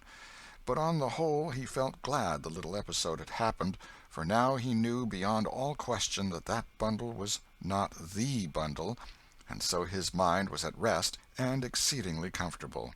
In fact, everything seemed to be drifting just in the right direction now. The treasure must be still in number 2. The men would be captured and jailed that day, and he and Tom could seize the gold that night without any trouble or any fear of interruption. Just as breakfast was completed, there was a knock at the door. Huck jumped for a hiding-place, for he had no mind to be connected even remotely with the late event. The Welshman admitted several ladies and gentlemen, among them the widow Douglas, and noticed that groups of citizens were climbing up the hill to stare at the stile, so the news had spread. The Welshman had to tell the story of the night to the visitors. The widow's gratitude for her preservation was outspoken. "Don't say a word about it, madam. There's another that you're more beholden to than you are to me and my boys, maybe, but he don't allow me to tell his name. We wouldn't have been there but for him." Of course, this excited a curiosity so vast that it almost belittled the main matter, but the Welshman allowed it to eat into the vitals of his visitors, and through them be transmitted to the whole town, for he refused to part with his secret. When all else had been learned, the widow said, "I went to sleep reading in bed and slept straight through all that noise. Why didn't you come and wake me?" "We judged it weren't worth while. Those fellows weren't likely to come again. They hadn't any tools left to work with, and what was the use of waking you up and scaring you to death? My 3 negro men stood guard at your house all the rest of the night. They've just come back." More visitors came, and the story had to be told and retold for a couple of hours more. There was no Sabbath school during day school vacation, but everybody was early at church. The stirring event was well canvassed. News came that not a sign of the 2 villains had been yet discovered. When the sermon was finished, Judge Thatcher's wife dropped alongside of Mrs. Harper as she moved down the aisle with the crowd, and said, "Is my Becky going to sleep all day? I just expected she would be tired to death." "Your Becky?" "Yes," with a startled look. "Didn't she stay with you last night?" "Why, no." Mrs. Thatcher turned pale and sank into a pew, just as Aunt Polly, talking briskly with a friend, passed by. Aunt Polly said, "Good morning, Mrs. Thatcher. Good morning, Mrs. Harper. I've got a boy that's turned up missing. I reckon my Tom stayed at your house last night, one of you, and now he's afraid to come to church. I've got to settle with him." Mrs. Thatcher shook her head feebly and turned paler than ever. "He didn't stay with us," said Mrs. Harper, beginning to look uneasy. A marked anxiety came into Aunt Polly's face. "Joe Harper, have you seen my Tom this morning?" "No, ma'am." "When did you see him last?" Joe tried to remember, but was not sure he could say. The people had stopped moving out of church. Whispers passed along, and a boding uneasiness took possession of every countenance. Children were anxiously questioned, and young teachers. They all said they had not noticed whether Tom and Becky were on board the ferry-boat on the homeward trip. It was dark. No one thought of inquiring if anyone was missing. One young man finally blurted out his fear that they were still in the cave. Mrs. Thatcher swooned away. Aunt Polly fell to crying and wringing her hands. The alarm swept from lip to lip, from group to group, from street to street, and within 5 minutes the bells were wildly clanging and the whole town was up. The Cardiff Hill episode sank into instant insignificance. The burglars were forgotten, horses were saddled, skiffs were manned, the ferry-boat ordered out, and before the horror was half an hour old, 200 men were pouring down high road and river toward the cave. All the long afternoon the village seemed empty and dead. Many women visited Aunt Polly and Mrs. Thatcher and tried to comfort them. They cried with them, too, and that was still better than words. All the tedious night the town waited for news. But when the morning dawned at last, all the word that came was, "Send more candles, and send food." Mrs. Thatcher was almost crazed, and Aunt Polly also. Judge Thatcher sent messages of hope and encouragement from the cave, but they conveyed no real cheer. The old Welshman came home toward daylight, spattered with candle grease, smeared with clay, and almost worn out. He found Huck still in the bed that had been provided for him, and delirious with fever. The physicians were all at the cave, so the Widow Douglas came and took charge of the patient. She said she would do her best by him, because whether he was good, bad, or indifferent, he was the Lord's, and nothing that was the Lord's was a thing to be neglected. The Welshman said Huck had good spots in him, and the widow said, "You can depend on it. That's the Lord's mark.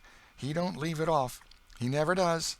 Puts it somewhere on every creature that comes from his hands." Early in the forenoon, parties of jaded men began to straggle into the village, but the strongest of the citizens continued searching. All the news that could be gained was that remotenesses of the cavern were being ransacked that had never been visited before, that every corner and crevice was going to be thoroughly searched, that wherever one wandered through the maze of passages, lights were to be seen flitting hither and thither in the distance, and shoutings and pistol-shots sent their hollow reverberations to the ear down the sombre aisles. In one place, far from the section usually traversed by tourists, the names Becky and Tom had been found traced upon the rocky wall with candle smoke, and near at hand a grease-soiled bit of ribbon. Mrs. Thatcher recognized the ribbon and cried over it. She said it was the last relic she would ever have of her child, and that no other memorial of her could ever be so precious, because this one parted latest from the living body before the awful death came. Some said that now and then in the cave a far-away speck of light would glimmer, and then a glorious shout would burst forth, and a score of men go trooping down the echoing aisle, and then a sickening disappointment always followed. The children were not there. It was only a searcher's light. 3 dreadful days and nights dragged their tedious hours along, and the village sank into a hopeless stupor. No one had heart for anything. The accidental discovery just made, that the proprietor of the Temperance Tavern kept liquor on his premises, scarcely fluttered the public pulse, tremendous as the fact was. In a lucid interval, Huck feebly led up to the subject of taverns, and finally asked, dimly dreading the worst, if anything had been discovered at the Temperance Tavern since he had been ill. "Yes," said the widow. Huck started up in bed, wild-eyed. "What? What was it?" "Liquor, and the place has been shut up." "Lie down, child. What a turn you did give me." "Only tell me just one thing, only just one, please. Was it Tom Sawyer that found it?" The widow burst into tears. "Hush, hush, child, hush. I've told you before, you must not talk. You are very, very sick." Then nothing but liquor had been found. There would have been a great powwow if it had been the gold. So the treasure was gone forever, gone forever. But what could she be crying about? Curious that she should cry. These thoughts worked their dim way through Huck's mind, and under the weariness they gave him he fell asleep. The widow said to herself, "There, he's asleep, poor wreck. Tom Sawyer find it. Pity but somebody could find Tom Sawyer. Ah, there ain't many left now that's got hope enough, or strength enough either, to go on searching." Chapter 31. Found and Lost Again. Now to return to Tom and Becky's share in the picnic. They tripped along the murky aisles with the rest of the company, visiting the familiar wonders of the cave, wonders dubbed with rather over-descriptive names such as the drawing-room, the cathedral, Aladdin's palace, and so on. Presently the hide-and-seek frolicking began, and Tom and Becky engaged in it with zeal until the exertion began to grow a trifle wearisome. Then they wandered down a sinuous avenue, holding their candles aloft and reading the tangled webwork of names, dates, post-office addresses, and mottos with which the rocky walls had been frescoed in the candle-smoke. Still drifting along and talking, they scarcely noticed that they were now in a part of the cave whose walls were not frescoed. They smoked their own names under an overhanging shelf and moved on. Presently they came to a place where a little stream of water, trickling over a ledge, and carrying a limestone sediment with it, had, in the slow-dragging ages, formed a laced and ruffled Niagara in gleaming and imperishable stone. Tom squeezed his small body behind it in order to illuminate it for Becky's gratification. He found that it curtained a sort of steep natural stairway which was enclosed between narrow walls, and at once the ambition to be a discoverer seized him. Becky responded to his call, and they made a smoke mark for future guidance and started upon their quest. They wound this way and that, far down into the secret depths of the cave, made another mark, and branched off in search of novelties to tell the upper world about. In one place they found a spacious cavern, from whose ceiling depended a multitude of shining stalactites of the length and circumference of a man's leg. They walked all about it, wondering and admiring, and presently left it by one of the numerous passages that opened into it. This shortly brought them to a bewitching spring, whose basin was encrusted with a frostwork of glittering crystals. It was in the midst of a cavern whose walls were supported by many fantastic pillars, which had been formed by the joining of great stalactites and stalagmites together, the result of the ceaseless water-drip of centuries. Under the roof, vast knots of bats had packed themselves together, thousands in a bunch. The lights disturbed the creatures, and they came flocking down by hundreds, squeaking and darting furiously at the candles. Tom knew their ways and the danger of this sort of conduct. He seized Becky's hand and hurried her into the first corridor that offered, and none too soon, for a bat struck Becky's light out with its wing while she was passing out of the cavern. The bats chased the children a good distance, but the fugitives plunged into every new passage that offered, and at last got rid of the perilous things. Tom found a subterranean lake shortly, which stretched its dim length away until its shape was lost in the shadows. He wanted to explore its borders, but concluded that it would be best to sit down and rest a while first. Now, for the first time, the deep stillness of the place laid a clammy hand upon the spirits of the children. Becky said, "Why, I didn't notice, but it seems ever so long since I heard of any of the others." "Come to think, Becky, we are away down below them, and I don't know how far away north or south or east or whichever it is. We couldn't hear them here." Becky grew apprehensive. "I wonder how long we've been down here, Tom. We'd better start back." "Yes, I reckon we better. Perhaps we better. Can you find the way, Tom? It's all a mixed-up crookedness to me." "I reckon I could find it, but then the bats, if they put both of our candles out, it will be an awful fix. Let's try some other way, so as not to go through there." "Well, but I hope we won't get lost. It would be so awful." And the girl shuddered at the thought of the dreadful possibilities. They started through a corridor and traversed it in silence a long way, glancing at each new opening to see if there was anything familiar about the look of it. But they were all strange. Every time Tom made an examination, Becky would watch his face for an encouraging sign, and he would say cheerily, "Oh, it's all right. This ain't the one, but we'll come to it right away." But he felt less and less hopeful with each failure, and presently began to turn off into diverging avenues at sheer random, in desperate hope of finding the one that was wanted. He still said it was all right, but there was such a leaden dread at his heart that the words had lost their ring and sounded just as if he had said, "All is lost." Becky clung to his side in an anguish of fear, and tried hard to keep back the tears, but they would come.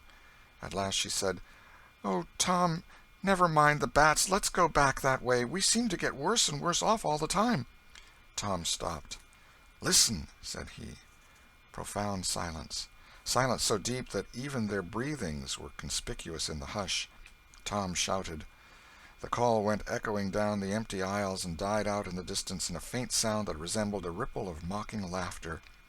"Oh, don't do it again, Tom. It is too horrid," said Becky. "It is horrid, but I better, Becky. They might hear us, you know." And he shouted again. The might was even a chillier horror than the ghostly laughter. It so confessed a perishing hope. The children stood still and listened, but there was no result. Tom turned upon the back track at once and hurried his steps. It was but a little while before a certain indecision in his manner revealed another fearful fact to Becky. He could not find his way back. "Oh, Tom, you didn't make any marks." "Becky, I was such a fool, such a fool. I never thought we might want to come back. No, I can't find the way. It's all mixed up." Tom, we're lost. We're lost. We never can get out of this awful place. Oh, why did we ever leave the others?" She sank to the ground and burst into such a frenzy of crying that Tom was appalled with the idea that she might die, or lose her reason. He sat down by her and put his arms around her. She buried her face in his bosom. She clung to him. She poured out her terrors, her unavailing regrets, and the far echoes turned them all to jeering laughter. Tom begged her to pluck up hope again, and she said she could not. He fell to blaming and abusing himself for getting her into this miserable situation, and this had a better effect. She said she would try to hope again. She would get up and follow wherever he might lead, if only he would not talk like that any more, for he was no more to blame than she said. So they moved on again, aimlessly, simply at random. All they could do was to move, keep moving. For a little while, hope made a show of reviving, not with any reason to back it, but only because it is its nature to revive when the spring has not been taken out of it by age and familiarity with failure. By and by Tom took Becky's candle and blew it out. This economy meant so much. Words were not needed. Becky understood, and her hope died again. She knew that Tom had a whole candle and 3 or 4 pieces in his pockets, yet he must economize. By and by fatigue began to assert its claims. The children tried to pay no attention, for it was dreadful to think of sitting down when time was grown to be so precious. Moving in some direction, in any direction, was at least progress, and might bear fruit, but to sit down was to invite death and shorten its pursuit. At last Becky's frail limbs refused to carry her farther. She sat down. Tom rested with her, and they talked of home, and the friends there, and the comfortable beds, and, above all, the light. Becky cried, and Tom tried to think of some way of comforting her, but all his encouragements were grown threadbare with use, and sounded like sarcasms. Fatigue bore so heavily upon Becky that she drowsed off to sleep. Tom was grateful. He sat looking into her drawn face and saw it grow smooth and natural under the influence of pleasant dreams, and by a smile dawned and rested there. The peaceful face reflected somewhat of peace and healing into his own spirit, and his thoughts wandered away to bygone times and dreamy memories. While he was deep in his musings, Becky woke up with a breezy little laugh, but it was stricken dead upon her lips, and a groan followed it. "Oh, how could I sleep! I wish I never had waked. No, I don't, Tom. Don't look so. I won't say it again." "I'm glad you've slept, Becky. You'll feel rested now, and we'll find the way out." "We can try, Tom, but I've seen such a beautiful country in my dream. I reckon we are going there." "Maybe not. Maybe not. Cheer up, Becky, and let's go on trying." They rose up and wandered along, hand in hand, and hopeless. They tried to estimate how long they had been in the cave, but all they knew was that it seemed days and weeks, and yet it was plain that this could not be, for their candles were not gone yet. A long time after this, they could not tell how long, Tom said they must go softly and listen to dripping water. They must find a spring. They found one presently, and Tom said it was time to rest again. Both were cruelly tired, yet Becky said she thought she could go on a little farther. She was surprised to hear Tom dissent. She could not understand it. They sat down, and Tom fastened his candle to the wall in front of them with some clay. Thought was soon busy. Nothing was said for some time. Then Becky broke the silence. "Tom, I'm so hungry." Tom took something out of his pocket. "Do you remember this?" said he. Becky almost smiled. "It's our wedding cake, Tom." "Yes, I wish it was as big as a barrel, for it's all we've got." "I saved it from the picnic for us to dream on, Tom, the way grown-up people do with wedding cake, but it'll be our—" She dropped the sentence where it was. Tom divided the cake, and Becky ate with good appetite, while Tom nibbled at his moiety. There was abundance of cold water to finish the feast with. By and by Becky suggested that they move on again. Tom was silent a moment, then he said, "Becky, can you bear it if I tell you something?" Becky's face paled, but she thought she could. "Well then, Becky, we must stay here where there's water to drink. That little piece is our last candle." Becky gave loose to tears and wailings. Tom did what he could to comfort her, but with little effect. At length Becky said, "Tom." "Well, Becky?" "They'll miss us and hunt for us." "Yes, they will. Certainly they will." "Maybe they're hunting for us now, Tom." "Why, I reckon maybe they are. I hope they are." "When would they miss us, Tom?" "When they get back to the boat, I reckon." "Tom, it might be dark then. Would they notice we hadn't come?" "I don't know. But anyway, your mother would miss you as soon as they got home." A frightened look in Becky's face brought Tom to his senses, and he saw that he had made a blunder. Becky was not to have gone home that night. The children became silent and thoughtful. In a moment a new burst of grief from Becky showed Tom that the thing in his mind had struck hers also, that the Sabbath morning might be half spent before Mrs. Thatcher discovered that Becky was not at Mrs. Harper's. The children fastened their eyes upon their bit of candle and watched it melt slowly and pitilessly away, saw the half-inch of wick stand alone at last, saw the feeble flame rise and fall, climb the thin column of smoke, linger at its top a moment, and then the horror of utter darkness reigned. How long afterward it was that Becky came to a slow consciousness that she was crying in Tom's arms, neither could tell. All that they knew was that, after what seemed a mighty stretch of time, both awoke out of a dead stupor of sleep and resumed their miseries once more. Tom said it might be Sunday now, maybe Monday. He tried to get Becky to talk, but her sorrows were too oppressive. All her hopes were gone. Tom said that they must have been missed long ago, and no doubt the search was going on. He would shout, and maybe someone would come. He tried it, but in the darkness the distant echo sounded so hideously that he tried it no more. The hours wasted away, and hunger came to torment the captives again. A portion of Tom's half of the cake was left. They divided and ate it, but they seemed hungrier than before. The poor morsel of food only whetted desire. By and by Tom said, "Shh! Did you hear that?" Both held their breath and listened. There was a sound like the faintest far-off shout. Instantly Tom answered it, and leading Becky by the hand, started groping down the corridor in its direction. Presently he listened again. Again the sound was heard, and apparently a little nearer. "It's them," said Tom. "They're coming. Come along, Becky. We're all right now." The joy of the prisoners was almost overwhelming. Their speed was slow, however, because pitfalls were somewhat common and had to be guarded against. They shortly came to one and had to stop. It might be 3 feet deep, it might be 100. There was no passing it, at any rate. Tom got down on his breast and reached as far down as he could. No bottom.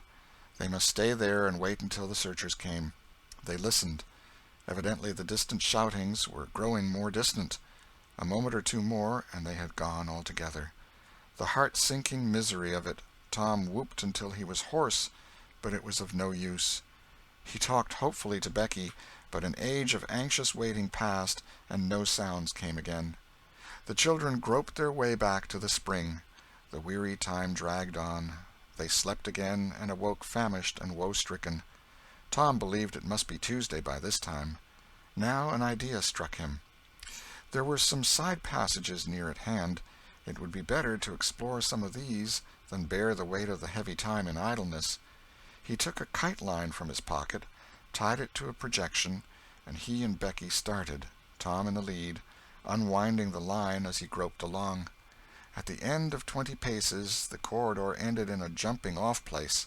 Tom got down on his knees and felt below, and then as far around the corner as he could reach with his hands conveniently. He made an effort to stretch yet a little farther to the right, and at that moment, not 20 yards away, a human hand holding a candle appeared from behind a rock. Tom lifted up a glorious shout, and instantly that hand was followed by the body it belonged to. Injun Joe's! Tom was paralyzed. He could not move. He was vastly gratified the next moment to see the Spaniard take to his heels and get himself out of sight. Tom wondered that Joe had not recognized his voice and come over and killed him for testifying in court. But the echoes must have disguised the voice. Without doubt that was it, he reasoned. Tom's fright weakened every muscle in his body. He said to himself that if he had strength enough to get back to the spring he would stay there, and nothing should tempt him to run the risk of meeting Injun Joe again. He was careful to keep from Becky what it was he had seen. He told her he had only shouted for luck. But hunger and wretchedness rise superior to fears in the long run. Another tedious wait at the spring and another long sleep brought changes. The children awoke tortured with a raging hunger. Tom believed that it must be Wednesday or Thursday or even Friday or Saturday now, and that the search had been given over. He proposed to explore another passage. He felt willing to risk Injun Joe and all other terrors. But Becky was very weak. She had sunk into a dreary apathy and would not be roused. She said she would wait, now, where she was, and die. It would not be long. She told Tom to go with his kite-line and explore if he chose, but she implored him to come back every little while and speak to her, and she made him promise that when the awful time came he would stay by her and hold her hand until all was over. Tom kissed her, with a choking sensation in his throat, and made a show of being confident of finding the searchers or an escape from the cave. Then he took the kite-line in his hand and went groping down one of the passages on his hands and knees, distressed with hunger and sick with bodings of coming doom. Chapter 32. Turn Out! They're Found! Tuesday afternoon came and waned to the twilight. The village of St. Petersburg still mourned. The lost children had not been found. Public prayers had been offered up for them, and many a private prayer that had the petitioner's whole heart in it, but still no good news came from the cave. The majority of the searchers had given up the quest and gone back to their daily vocations, saying that it was plain the children could never be found. Mrs. Thatcher was very ill, and a great part of the time delirious. People said it was heartbreaking to hear her call her child, and raise her head and listen a whole minute at a time, then lay it wearily down again with a moan. Aunt Polly had drooped into a settled melancholy, and her gray hair had grown almost white. The village went to its rest on Tuesday night, sad and forlorn. Away in the middle of the night, a wild peal burst from the village bells, and in a moment the streets were swarming with frantic, half-clad people who shouted, "Turn out! Turn out! They're found! They're found!" Tin pans and horns were added to the din.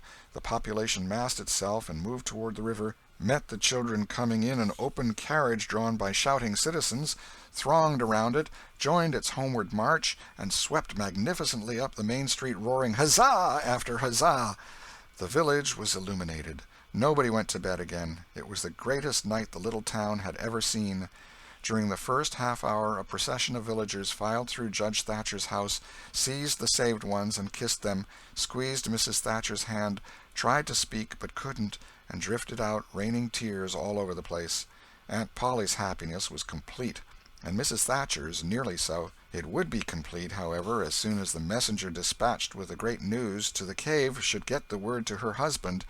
Tom lay upon a sofa with an eager auditory about him, and told the history of the wonderful adventure, putting in many striking additions to adorn it withal, and closed with a description of how he left Becky and went on an exploring expedition, how he followed 2 avenues as far as his kite-line would reach, how he followed a third to the fullest stretch of the kite-line, and was about to turn back when he glimpsed a far-off speck that looked like daylight, dropped the line and groped toward it, pushed his head and shoulders through a small hole, and saw the broad Mississippi rolling by. And if it had only happened to be night, he would not have seen that speck of daylight, and would not have explored that passage any more. He told how he went back for Becky, and broke the good news, and she told him not to fret her with such stuff, for she was tired, and knew she was going to die, and wanted to. He described how he labored with her and convinced her, and how she almost died for joy when she had groped to where she actually saw the blue speck of daylight, how he pushed his way out at the hole and then helped her out, how they sat there and cried for gladness, how some men came along in a skiff, and Tom hailed them and told them their situation and their famished condition, how the men didn't believe the wild tale at first, because, said they, you are 5 miles down the river below the valley the cave is in. Then took them aboard, rowed to a house, gave them supper, made them rest till 2 or 3 hours after dark, and then brought them home.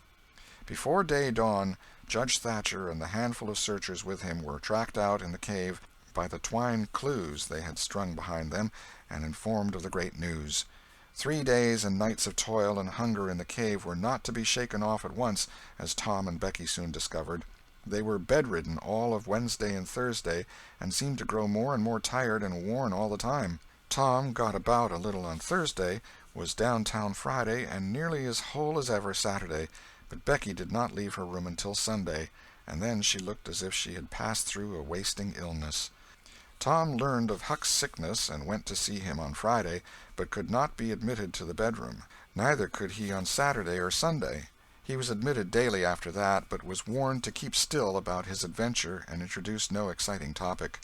The widow Douglas stayed by to see that he obeyed. At home Tom learned of the Cardiff Hill event, also that the ragged man's body had eventually been found in the river near the ferry landing. He had been drowned while trying to escape, perhaps. About a fortnight after Tom's rescue from the cave, he started off to visit Huck, who had grown plenty strong enough now to hear exciting talk, and Tom had some that would interest him, he thought. Judge Thatcher's house was on Tom's way, and he stopped to see Becky. The judge and some friends set Tom to talking, and someone asked him ironically if he wouldn't like to go to the cave again. Tom said he thought he wouldn't mind it. The judge said, "Well, there are others just like you, Tom. I've not the least doubt. But we have taken care of that.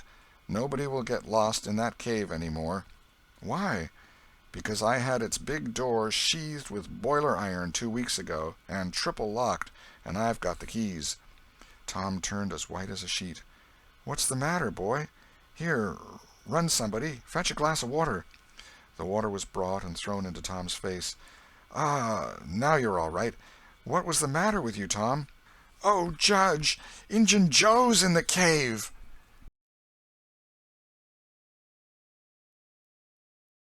Chapter 33. The Fate of Injun Joe. Within a few minutes the news had spread, and a dozen skiff-loads of men were on their way to McDougal's cave, and the ferry-boat, well filled with passengers, soon followed. Tom Sawyer was in a skiff that bore Judge Thatcher. When the cave door was unlocked, a sorrowful sight presented itself in the dim twilight of the place. Injun Joe lay stretched upon the ground, dead, with his face close to the crack of the door, as if his longing eyes had been fixed to the latest moment upon the light and the cheer of the free world outside. Tom was touched, for he knew by his own experience how this wretch had suffered. His pity was moved, but nevertheless he felt an abounding sense of relief and security now, which revealed to him in a degree which he had not fully appreciated before how vast a weight of dread had been lying upon him since the day he lifted his voice against this bloody-minded outcast. Injun Joe's bowie knife lay close by, its blade broken in two. The great foundation beam of the door had been chipped and hacked through with tedious labor. Useless labor, too, it was, for the native rock formed a sill outside it, and upon that stubborn material the knife had wrought no effect. The only damage done was to the knife itself. But if there had been no stony obstruction there, the labor would have been useless still, for if the beam had been wholly cut away, Injun Joe could not have squeezed his body under the door, and he knew it. So he had only hacked that place in order to be doing something, in order to pass the weary time, in order to employ his tortured faculties. Ordinarily one could find half a dozen bits of candle stuck around in the crevices of this vestibule, left there by tourists, but there were none now. The prisoner had searched them out and eaten them. He had also contrived to catch a few bats, and these also he had eaten, leaving only their claws. The poor unfortunate had starved to death. In one place near at hand a stalagmite had been slowly growing up from the ground for ages, builded by the water drip from a stalactite overhead. The captive had broken off the stalagmite, and upon the stump had placed a stone, wherein he had scooped a shallow hollow to catch the precious drop that fell once in every 3 minutes, with the dreary regularity of a clock-tick, a dessert-spoonful once in 24 hours. That drop was falling when the pyramids were new, when Troy fell, when the foundations of Rome were laid, when Christ was crucified, when the Conqueror created the British Empire, when Columbus sailed, when the massacre at Lexington was news. It is falling now. It will still be falling when all these things shall have sunk down the afternoon of history and the twilight of tradition, and been swallowed up in the thick night of oblivion. Has everything a purpose and a mission? Did this drop fall patiently during 5,000 years to be ready for this flitting human insect's need? And has it another important object to accomplish 10,000 years to come? No matter. It is many and many a year since the hapless half-breed scooped out the stone to catch the priceless drops, but to this day the tourist stares longest at that pathetic stone and that slow-dropping water when he comes to see the wonders of McDougal's cave. Injun Joe's cup stands first in the list of the cavern's marvels. Even Aladdin's palace cannot rival it. Injun Joe was buried near the mouth of the cave, and people flocked there in boats and wagons from the towns and from all the farms and hamlets for 7 miles around. They brought their children and all sorts of provisions, and confessed that they had had almost as satisfactory a time at the funeral as they could have had at the hanging. This funeral stopped the further growth of one thing, the petition to the governor for Injun Joe's pardon. The petition had been largely signed, many tearful and eloquent meetings had been held, and a committee of sappy women been appointed to go in deep mourning and wail around the governor, and implore him to be a merciful ass and trample his duty under foot. Injun Joe was believed to have killed 5 citizens of the village, but what of that? If he had been Satan himself, there would have been plenty of weaklings ready to scribble their names to a pardon petition and drip a tear on it from their permanently impaired and leaky waterworks. The morning after the funeral, Tom took Huck to a private place to have an important talk. Huck had learned all about Tom's adventure from the Welshman and the widow Douglas by this time, but Tom said he reckoned there was one thing they had not told him. That thing was what he wanted to talk about now. Huck's face saddened. He said, "I know what it is. You got into number 2 and never found anything but whiskey. Nobody told me it was you, but I just knowed it must have been you soon as I heard about that whiskey business. And I knowed you hadn't got the money because you'd have got at me some way or other and told me even if you was mum to everybody else. Tom, something's always told me we'd never get hold of that swag." "Why, Huck, I never told on that tavern keeper. You know his tavern was all right the Saturday I went to the picnic. Don't you remember you was to watch there that night?" "Oh, yes. Why, it seems 'bout a year ago. It was that very night that I followed Injun Joe to the Widder's." "You followed him?" "Yes, but you keep mum. I reckon Injun Joe's left friends behind him, and I don't want them soring on me and doing me mean tricks. If it hadn't been for me, he'd be down in Texas now, all right." Then Huck told his entire adventure in confidence to Tom, who had only heard of the Welshman's part of it before. "Well," said Huck, presently, coming back to the main question, "whoever nipped the whiskey in number 2 nipped the money, too, I reckon. Anyway, it's a goner for us, Tom." "Huck, that money wasn't ever in number 2. "What?" Huck searched his comrade's face keenly. "Tom, have you got on the track of that money again?" "Huck, it's in the cave." Huck's eyes blazed. "Say it again, Tom." "The money's in the cave." "Tom, honest Injun now, is it fun or earnest?" "Earnest, Huck, just as earnest as ever I was in my life.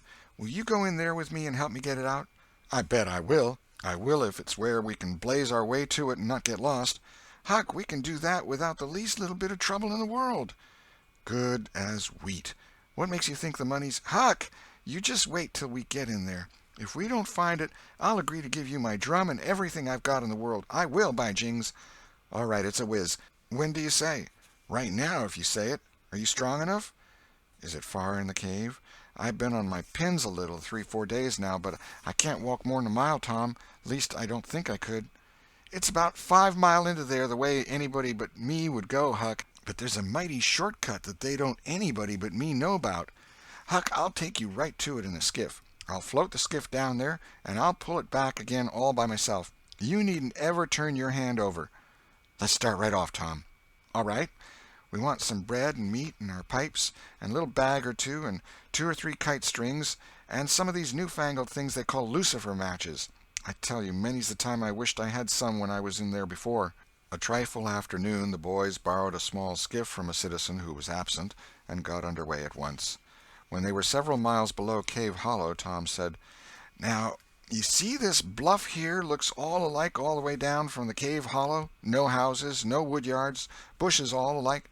But do you see that white place up there where there's been a landslide? Well, that's one of my marks. We'll get ashore now." They landed. "Now, Huck, where we're a-standing, you could touch that hole I got out of with a fishing pole. See if you can find it." Huck searched all the place about and found nothing. Tom proudly marched into a thick clump of sumac bushes and said, Here you are. Look at it, Huck. It's the snuggest hole in this country. You just keep mum about it. All along I've been wanting to be a robber, but I knew I'd got to have a thing like this, and where to run across it was the bother. We've got it now, and we'll keep it quiet. Only we'll let Joe Harper and Ben Rogers in, because of course there's got to be a gang, or else there wouldn't be any style about it. Tom Sawyer's gang. It sounds splendid, don't it, Huck? Well, it just does, Tom. And who'll we rob? Oh, most anybody. Waylay people, that's mostly the way. And kill them? No, not always. Hive them in the cave till they raise a ransom. What's a ransom? Money. You make them raise all they can, often their friends, and after you've kept them a year, if it ain't raised, then you kill them. That's the general way, only you don't kill the women. You shut up the women, but you don't kill them. They're always beautiful and rich and awfully scared. You take their watches and things, but you always take your hat off and talk polite. They ain't anybody as polite as robbers. You'll see that in any book. Well, the women get to loving you, and after they've been in the cave a week or 2 weeks, they stop crying, and after that you couldn't get them to leave. If you drove them out, they'd turn right around and come back. It's so in all the books. Why, it's really bully, Tom. I believe it's better'n to be a pirate. Yes, it's better in some ways, because it's close to home and circuses and all that. By this time everything was ready, and the boys entered the hole, Tom in the lead. They toiled their way to the farther end of the tunnel, then made their spliced kite-strings fast, and moved on. A few steps brought them to the spring, and Tom felt a shudder quiver all through him. He showed Huck the fragment of candle-wick perched on a lump of clay against the wall, and described how he and Becky had watched the flames struggle and expire. The boys began to quiet down to whispers now, for the stillness and gloom of the place oppressed their spirits. They went on, and presently entered and followed Tom's other corridors until they reached the jumping-off place. The candles revealed the fact that it was not really a precipice, but only a steep clay hill 20 or 30 feet high. Tom whispered, "Now I'll show you something, Huck." He held his candle aloft and said, "Look as far around the corner as you can. Do you see that? There, on the big rock over yonder, down with the candle smoke. Tom, it's a cross. Now, where's your number 2? Under the cross, hey? Right yonder's where I saw Injun Joe poke up his candle, Huck." Huck stared at the mystic sign a while, and then said with a shaky voice, "Tom, let's get out of here." "What? And leave the treasure?" "Yes, leave it. Injun Joe's ghost is round about there certain." "No, it ain't, Huck, no, it ain't. It would haunt the place where he died, away out at the mouth of the cave, 5 miles from here." "No, Tom, it wouldn't.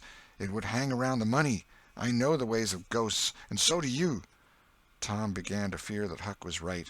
Misgivings gathered in his mind, but presently an idea occurred to him. "Look here, Tuck, what fools we're making of ourselves. Injun Joe's ghost ain't a-going to come round where there's a cross." The point was well taken. It had its effect. "Tom, I didn't think of that. But that's so. It's luck for us, that cross is. I reckon we'll climb down there and have a hunt for that box." Tom went first, cutting rude steps in the clay hill as he descended. Huck followed. 4 avenues opened out of the small cavern which the great rock stood in. The boys examined 3 of them with no result. They found a small recess in the one nearest the base of the rock, with a pallet of blankets spread down in it. Also an old suspender, some bacon rind, and the well-gnawed bones of 2 or 3 fowls. But there was no money-box. The lads searched and researched this place, but in vain. Tom said, "He said under the cross. Well, this comes nearest to being under the cross. It can't be under the rock itself, because that's set solid on the ground." They searched everywhere once more, and then sat down discouraged. Huck could suggest nothing. By and by Tom said, "Looky here, Huck, there's footprints and some candle grease on the clay about one side of this rock, but not on the other sides. Now, what's that for? I bet you the money is under the rock. I'm going to dig in the clay." "That ain't no bad notion, Tom," said Huck with animation. Tom's real Barlow was out at once, and he had not dug 4 inches before he struck wood. "Hey, Huck, you hear that?" Huck began to dig and scratch now. Some boards were soon uncovered and removed. They had concealed a natural chasm which led under the rock. Tom got into this and held his candle as far under the rock as he could, but said he could not see to the end of the rift. He proposed to explore. He stooped and passed under, The narrow way descended gradually. He followed its winding course, first to the right and then to the left, Huck at his heels. Tom turned a short curve by and by and exclaimed, "My goodness, Huck, looky here!"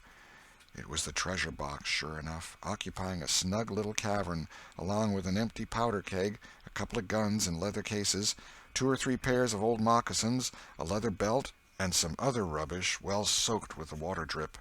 "Got it at last," said Huck, plowing among the tarnished coins with his hands. "My, but we're rich, Tom." "Huck, I always reckoned we'd get it. It's just too good to believe. But we have got it, sure. Say, let's not fool around here. Let's snake it out. Let me see if we can lift the box." It weighed about 50 pounds. Tom could lift it after an awkward fashion, but could not carry it conveniently. "I thought so," he said. "They carried it like it was heavy, that day at the haunted house. I noticed that. I reckon I was right to think of fetching the little bags along." The money was soon in the bags, and the boys took it up to the cross rock. "Now let's fetch the guns and things," said Huck. "No, Huck, leave them there. They're just the tricks to have when you go to robbing. We'll keep them there all the time, and we'll hold our orgies there, too. It's an awful snug place for orgies." "What's orgies?" "I don't know, but robbers always have orgies, and of course we've got to have them, too. Come along, Huck. We've been in here a long time. It's getting late, I reckon. I'm hungry, too. We'll eat and smoke when we get to the skiff." They presently emerged into the clump of sumac bushes, looked warily about, found the coast clear, and were soon lunching and smoking in the skiff. As the sun dipped toward the horizon, they pushed out and got under way. Tom skimmed up the shore through the long twilight, chatting cheerily with Huck, and landed shortly after dark. "Now, Huck," said Tom, "we'll hide the money in the loft of the widow's woodshed, and I'll come up in the morning and we'll count it and divide it, and then we'll hunt up a place out in the woods for it where it will be safe. Just you lay quiet here and watch the stuff till I run up and hook Benny Taylor's little wagon. I won't be gone a minute." He disappeared, and presently returned with the wagon, put the 2 small sacks into it, threw some old rags on top of them, and started off, dragging his cargo behind him. When the boys reached the Welshman's house, they stopped to rest. Just as they were about to move on, the Welshman stepped out and said, "Hello, who's that?" "Huck and Tom Sawyer." "Good. Come along with me, boys. You are keeping everybody waiting. Here, hurry up, trot ahead. I'll haul the wagon for you. Why, it's not as light as it might be. Got bricks in it? Or old metal?" "Old metal," said Tom. "I judged so. The boys in this town will take more trouble and fool away more time hunting up 6 bits worth of old iron to sell to the foundry than they would to make twice the money at regular work. But that's human nature. Hurry along, hurry along." The boys wanted to know what the hurry was about. "Never mind, you'll see when we get to the Widow Douglas's," Huck said with some apprehension, for he was long used to being falsely accused. "Mr. Jones, we haven't been doing nothing." The Welshman laughed. "Well, I don't know, Huck, my boy. I don't know about that. Ain't you and the widow good friends?" "Yes. Well, she's been good friends to me, anyways." "All right, then. What do you want to be afraid for?" This question was not entirely answered in Huck's slow mind before he found himself pushed, along with Tom, into Mrs. Douglas's drawing-room. Mr. Jones left the wagon near the door and followed. The place was grandly lighted, and everybody that was of any consequence in the village was there. The Thatchers were there, the Harpers, the Rogerses, Aunt Polly, Sid, Mary, the minister, the editor, and a great many more, and all dressed in their best. The widow received the boys as heartily as any one could well receive 2 such-looking beings. They were covered with clay and candle-grease. Aunt Polly blushed crimson with humiliation, and frowned and shook her head at Tom. Nobody suffered half as much as the 2 boys did, however. Mr. Jones said, "Tom wasn't at home yet, so I gave him up, but I stumbled on him and Huck right at my door, and so I just brought them along in a hurry." "And you did just right," said the widow. "Come with me, boys." She took them to a bedchamber and said, "Now wash and dress yourselves. Here are 2 new suits of clothes, shirts, socks, everything complete. They're Huck's. No thanks, Huck. Mr. Jones bought one and I the other, but they'll fit both of you. Get into them. We'll wait. Come down when you are slicked up enough." Then she left. Chapter 34. Floods of Gold. Huck said, "Tom, we can slope if we can find a rope. The window ain't high from the ground." "Shucks, what do you want to slope for?" "Well, I ain't used to that kind of crowd. I can't stand it. I ain't going down there, Tom." "Oh, bother, it ain't anything. I don't mind it a bit. I'll take care of you." Sid appeared. "Tom," said he, "Auntie has been waiting for you all the afternoon. Mary got your Sunday clothes ready, and everybody's been fretting about you. Say, ain't this grease and clay on your clothes? Now, Mr. Siddy, you just tend to your own business. What's all this blowout about, anyway?" "It's one of the widow's parties that she's always having. This time it's for the Welshman and his sons, on account of that scrape they helped her out of the other night. And say, I can tell you something, if you want to know." "Well, what?" "Why, old Mr. Jones is going to try to spring something on the people here tonight, but I overheard him tell Auntie today about it, as a secret, but I reckon it's not much of a secret now. Everybody knows, the widder too, for all she tries to let on she don't. Mr. Jones was bound Huck should be here, couldn't get along with his grand secret without Huck, you know." "Secret about what, Sid?" "About Huck tracking the robbers to the widow's. I reckon Mr. Jones was going to make a grand time over his surprise, but I bet you it will drop pretty flat." Sid chuckled in a very contented and satisfied way. "Sid, was it you that told?" "Oh, never mind who it was. Somebody told, that's enough. Sid, there's only one person in this town mean enough to do that, and that's you. If you'd been in Huck's place, you'd have sneaked down the hill and never told anybody on the robbers. You can't do any but mean things, and you can't bear to see anybody praised for doing good ones. There, no thanks, as the widow says," and Tom cuffed Sid's ears and helped him to the door with several kicks. "Now go and tell Auntie if you dare, and tomorrow you'll catch it." Some minutes later the widow's guests were at the supper table, and a dozen children were propped up at little side tables in the same room, after the fashion of that country and that day. At the proper time Mr. Jones made his little speech, in which he thanked the widow for the honor she was doing himself and his sons, but said that there was another person whose modesty, and so forth and so on. He sprung his secret about Huck's share in the adventure in the finest dramatic manner he was master of, but the surprise it occasioned was largely counterfeit, and not as clamorous and effusive as it might have been under happier circumstances. However, the widow made a pretty fair show of astonishment, and heaped so many compliments and so much gratitude upon Huck that he almost forgot the nearly intolerable discomfort of his new clothes in the entirely intolerable discomfort of being set up as a target for everybody's gaze and everybody's laudations. The widow said she meant to give Huck a home under her roof and have him educated, and that when she could spare the money she would start him in business in a modest way. Tom's chance was come. He said, "Huck don't need it. Huck's rich." Nothing but a heavy strain upon the good manners of the company kept back the due and proper complimentary laugh at this pleasant joke, but the silence was a little awkward. Tom broke it. "Huck's got money. Maybe you don't believe it, but he's got lots of it. Oh, you needn't smile. I reckon I can show you. You just wait a minute." Tom ran out of doors.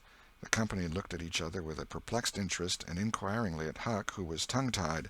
"Sid, what ails Tom?" said Aunt Polly. Well, there ain't ever any making of that boy out. I never—" Tom entered, struggling with the weight of his sacks, and Aunt Polly did not finish her sentence. Tom poured the mass of yellow coins upon the table and said, "There, what did I tell you? Half of it's Huck's and half of it's mine." The spectacle took the general breath away. All gazed. Nobody spoke for a moment. Then there was a unanimous call for an explanation. Tom said he could furnish it, and he did. The tale was long, but brimful of interest. There was scarcely an interruption from any one to break the charm of its flow. When he had finished, Mr. Jones said, "I thought I had fixed up a little surprise for this occasion, but it don't amount to anything now. This one makes it sing mighty small, I'm willing to allow."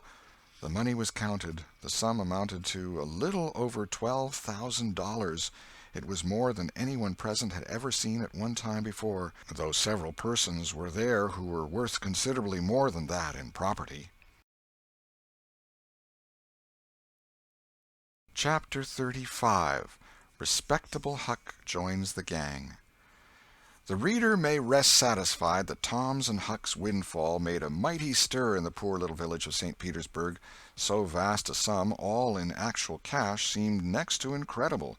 It was talked about, gloated over, glorified, until the reason of many of the citizens tottered under the strain of the unhealthy excitement.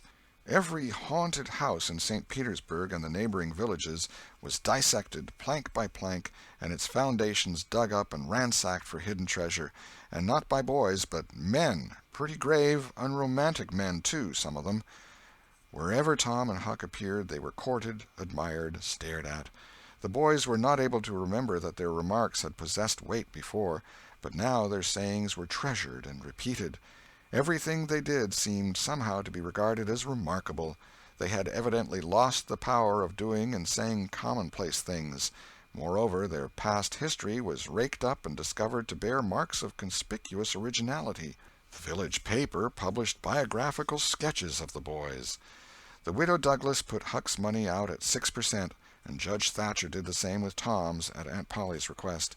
Each lad had an income now that was simply prodigious, $1 for every weekday in the year and half of the Sundays. It was just what the minister got. No, it was what he was promised. He generally couldn't collect it. $1.25 a week would board, lodge, and school a boy in those old simple days, and clothe him and wash him, too, for that matter. Judge Thatcher had conceived a great opinion of Tom. He said that no commonplace boy would ever have got his daughter out of the cave. When Becky told her father, in strict confidence, how Tom had taken her whipping at school, the judge was visibly moved. And when she pleaded grace for the mighty lie which Tom had told in order to shift that whipping from her shoulders to his own, the judge said with a fine outburst that it was a noble, a generous, a magnanimous lie. A lie that was worthy to hold up its head and march down through history breast to breast with George Washington's lauded truth about the hatchet. Becky thought her father had never looked so tall and so superb as when he walked the floor and stamped his foot and said that. She went straight off and told Tom about it. Judge Thatcher hoped to see Tom a great lawyer or a great soldier some day. He said he meant to look to it that Tom should be admitted to the National Military Academy and afterward trained in the best law school in the country, in order that he might be ready for either career or both. Huck Finn's wealth and the fact that he was now under the Widow Douglas's protection introduced him into society. No, dragged him into it, hurled him into it, and his sufferings were almost more than he could bear. The widow's servants kept him clean and neat, combed and brushed, and they bedded him nightly in unsympathetic sheets that had not one little spot or stain which he could press to his heart and know for a friend. He had to eat with knife and fork, and had to use napkin, cup, and plate. He had to learn his book. He had to go to church. He had to talk so properly that speech was become insipid in his mouth. Whithersoever he turned, the bars and shackles of civilization shut him in and bound him hand and foot. He bravely bore his miseries 3 weeks, and then one day turned up missing. For 48 hours the widow hunted for him everywhere in great distress. The public were profoundly concerned. They searched high and low. They dragged the river for his body. Early the third morning Tom Sawyer wisely went poking among some old empty hogsheads down behind the abandoned slaughterhouse, and in one of them he found the refugee. Huck had slept there. He had just breakfasted upon some stolen odds and ends of food, and was lying off now in comfort with his pipe. He was unkempt, uncombed, and clad in the same old ruin of rags that had made him picturesque in the days when he was free and happy. Tom routed him out, told him the trouble he had been causing, and urged him to go home. Huck's face lost its tranquil content and took a melancholy cast. He said, "Don't talk about it, Tom. I've tried it, and it don't work. It don't work, Tom. It ain't for me. I ain't used to it. The widder's good to me and friendly, but I can't stand them ways. She makes me get up just at the same time every morning. She makes me wash. They comb me all to thunder. She won't let me sleep in the woodshed. I got to wear them blamed clothes that just smothers me, Tom. They don't seem to let any air get through 'em somehow, and they're so rotten nice that I can't set down, nor lay down, nor roll around anywheres. I ain't slid on a cellar door for, well, it 'pears to be years. I got to go to church and sweat and sweat. I hate them ornery sermons. I can't catch a fly in there. I can't chaw. I got to wear shoes all Sunday. The widder eats by a bell. She goes to bed by a bell. She gets up by a bell. Everything's so awful regular a body can't stand it. Well, everybody does that, Huck." "Tom, it don't make no difference. I ain't everybody, and I can't stand it. It's awful to be tied up so, and grub comes too easy. I don't take no interest in vittles that way. I got to ask to go a-fishing, I got to ask to go in a-swimming. Derned if I hain't got to ask to do everything. Well, I'd got to talk so nice it wasn't no comfort. I'd got to go up in the attic and rip out a while every day to get a taste in my mouth, or I'd have died, Tom. The widder wouldn't let me smoke. She wouldn't let me yell. She wouldn't let me gape, nor stretch, nor scratch before folks. Then, with a spasm of special irritation and injury, and dad fetch it, she prayed all the time. I never see such a woman. I had to shove, Tom, I just had to. And besides, that school's going to open, and I'd have got to go to it. Well, I wouldn't stand that, Tom. Looky here, Tom, being rich ain't what it's cracked up to be. It's just worry and sweat and a wishing you was dead all the time. Now, these clothes suits me, and this barrel suits me, and I ain't ever going to shake 'em any more. Tom, I wouldn't ever got into all this trouble if it hadn't been for that money. Now you just take my share of it along with yourn, and give me a 10-center sometimes. Not many times, because I don't give a dern for a thing 'thout it's tolerable hard to git, and you go and beg off for me with a widder. Oh, Huck, you know I can't do that. 'Tain't fair. And besides, if you'll try this thing just a while longer, you'll come to like it. Like it? Yes, the way I'd like a hot stove if I was to set on it long enough. No, Tom, I won't be rich, and I won't live in them cussed smothery houses. I like the woods, and the river, and hogsheads, and I'll stick to 'em, too. Blame it all, just as we've got guns and a cave and all just fixed to rob, here this dern foolishness has got to come up and spile it all. Tom saw his opportunity. Looky here, Huck, being rich ain't going to keep me back from turning robber. No? Oh, good licks. Are you in real deadwood earnest, Tom? Just as dead earnest as I'm a-sitting here. But, Huck, we can't let you into the gang if you ain't respectable, you know. Huck's joy was quenched. Can't let me in, Tom? Didn't you let me go for a pirate? Yes, but that's different. A robber is more high-toned than what a pirate is, as a general thing. In most countries they're awful high up in the nobility, dukes and such. Now, Tom, hain't you always been friendly to me? You wouldn't have shut me out, would you, Tom? You wouldn't do that, now, would you, Tom? Huck, I wouldn't want to, and I don't want to, but what would people say? Why, they'd say, "Humph, Tom Sawyer's gang, pretty low characters in it." They'd mean you, Huck. You wouldn't like that, and I wouldn't. Huck was silent for some time, engaged in a mental struggle, and finally he said, Well, I'll go back to the widder for a month and tackle it and see if I can come to stand it, if you'll let me belong to the gang, Tom. All right, Huck, it's a whiz. Come along, old chap, and I'll ask the widder to let up on you a little, Huck. Will you, Tom, now, will you? That's good. If she'll let up on some of the roughest things, I'll smoke private and cuss private and crowd through or bust. When you going to start the gang and turn robbers? Oh, right off. We'll get the boys together and have the initiation tonight, maybe. Have the which? Have the initiation. What's that? It's to swear to stand by one another and never tell the gang's secrets, even if you're chopped all to flinders, and kill anybody and all his family that hurts one of the gang. That's gay. That's mighty gay, Tom, I tell you. Well, I bet it is, and all that swearing's got to be done at midnight in the lonesomest, awfulest place you can find. A haunted house is the best, and they're all ripped up now. Well, midnight's good, anyway, Tom. Yes, so it is, and you've got to swear on a coffin and sign it with blood. Now, that's something like. Why, it's a million times bullier than pirating. I'll stick to the widder till I rot, Tom, and if I get to be regular ripper of a robber, and everybody talking about it, I reckon she'll be proud she snaked me in out of the wet.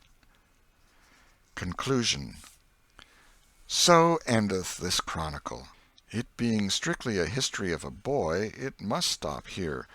The story could not go much further without becoming the history of a man. When one writes a novel about grown people, he knows exactly where to stop, that is, with a marriage. But when he writes of juveniles, he must stop where he best can. Most of the characters that perform in this book still live, and are prosperous and happy. Some day it may seem worth while to take up the story of the younger ones again, and see what sort of men and women they turned out to be. Therefore it will be wisest not to reveal any of that part of their lives at present. The End. This is the end of The Adventures of Tom Sawyer by Mark Twain.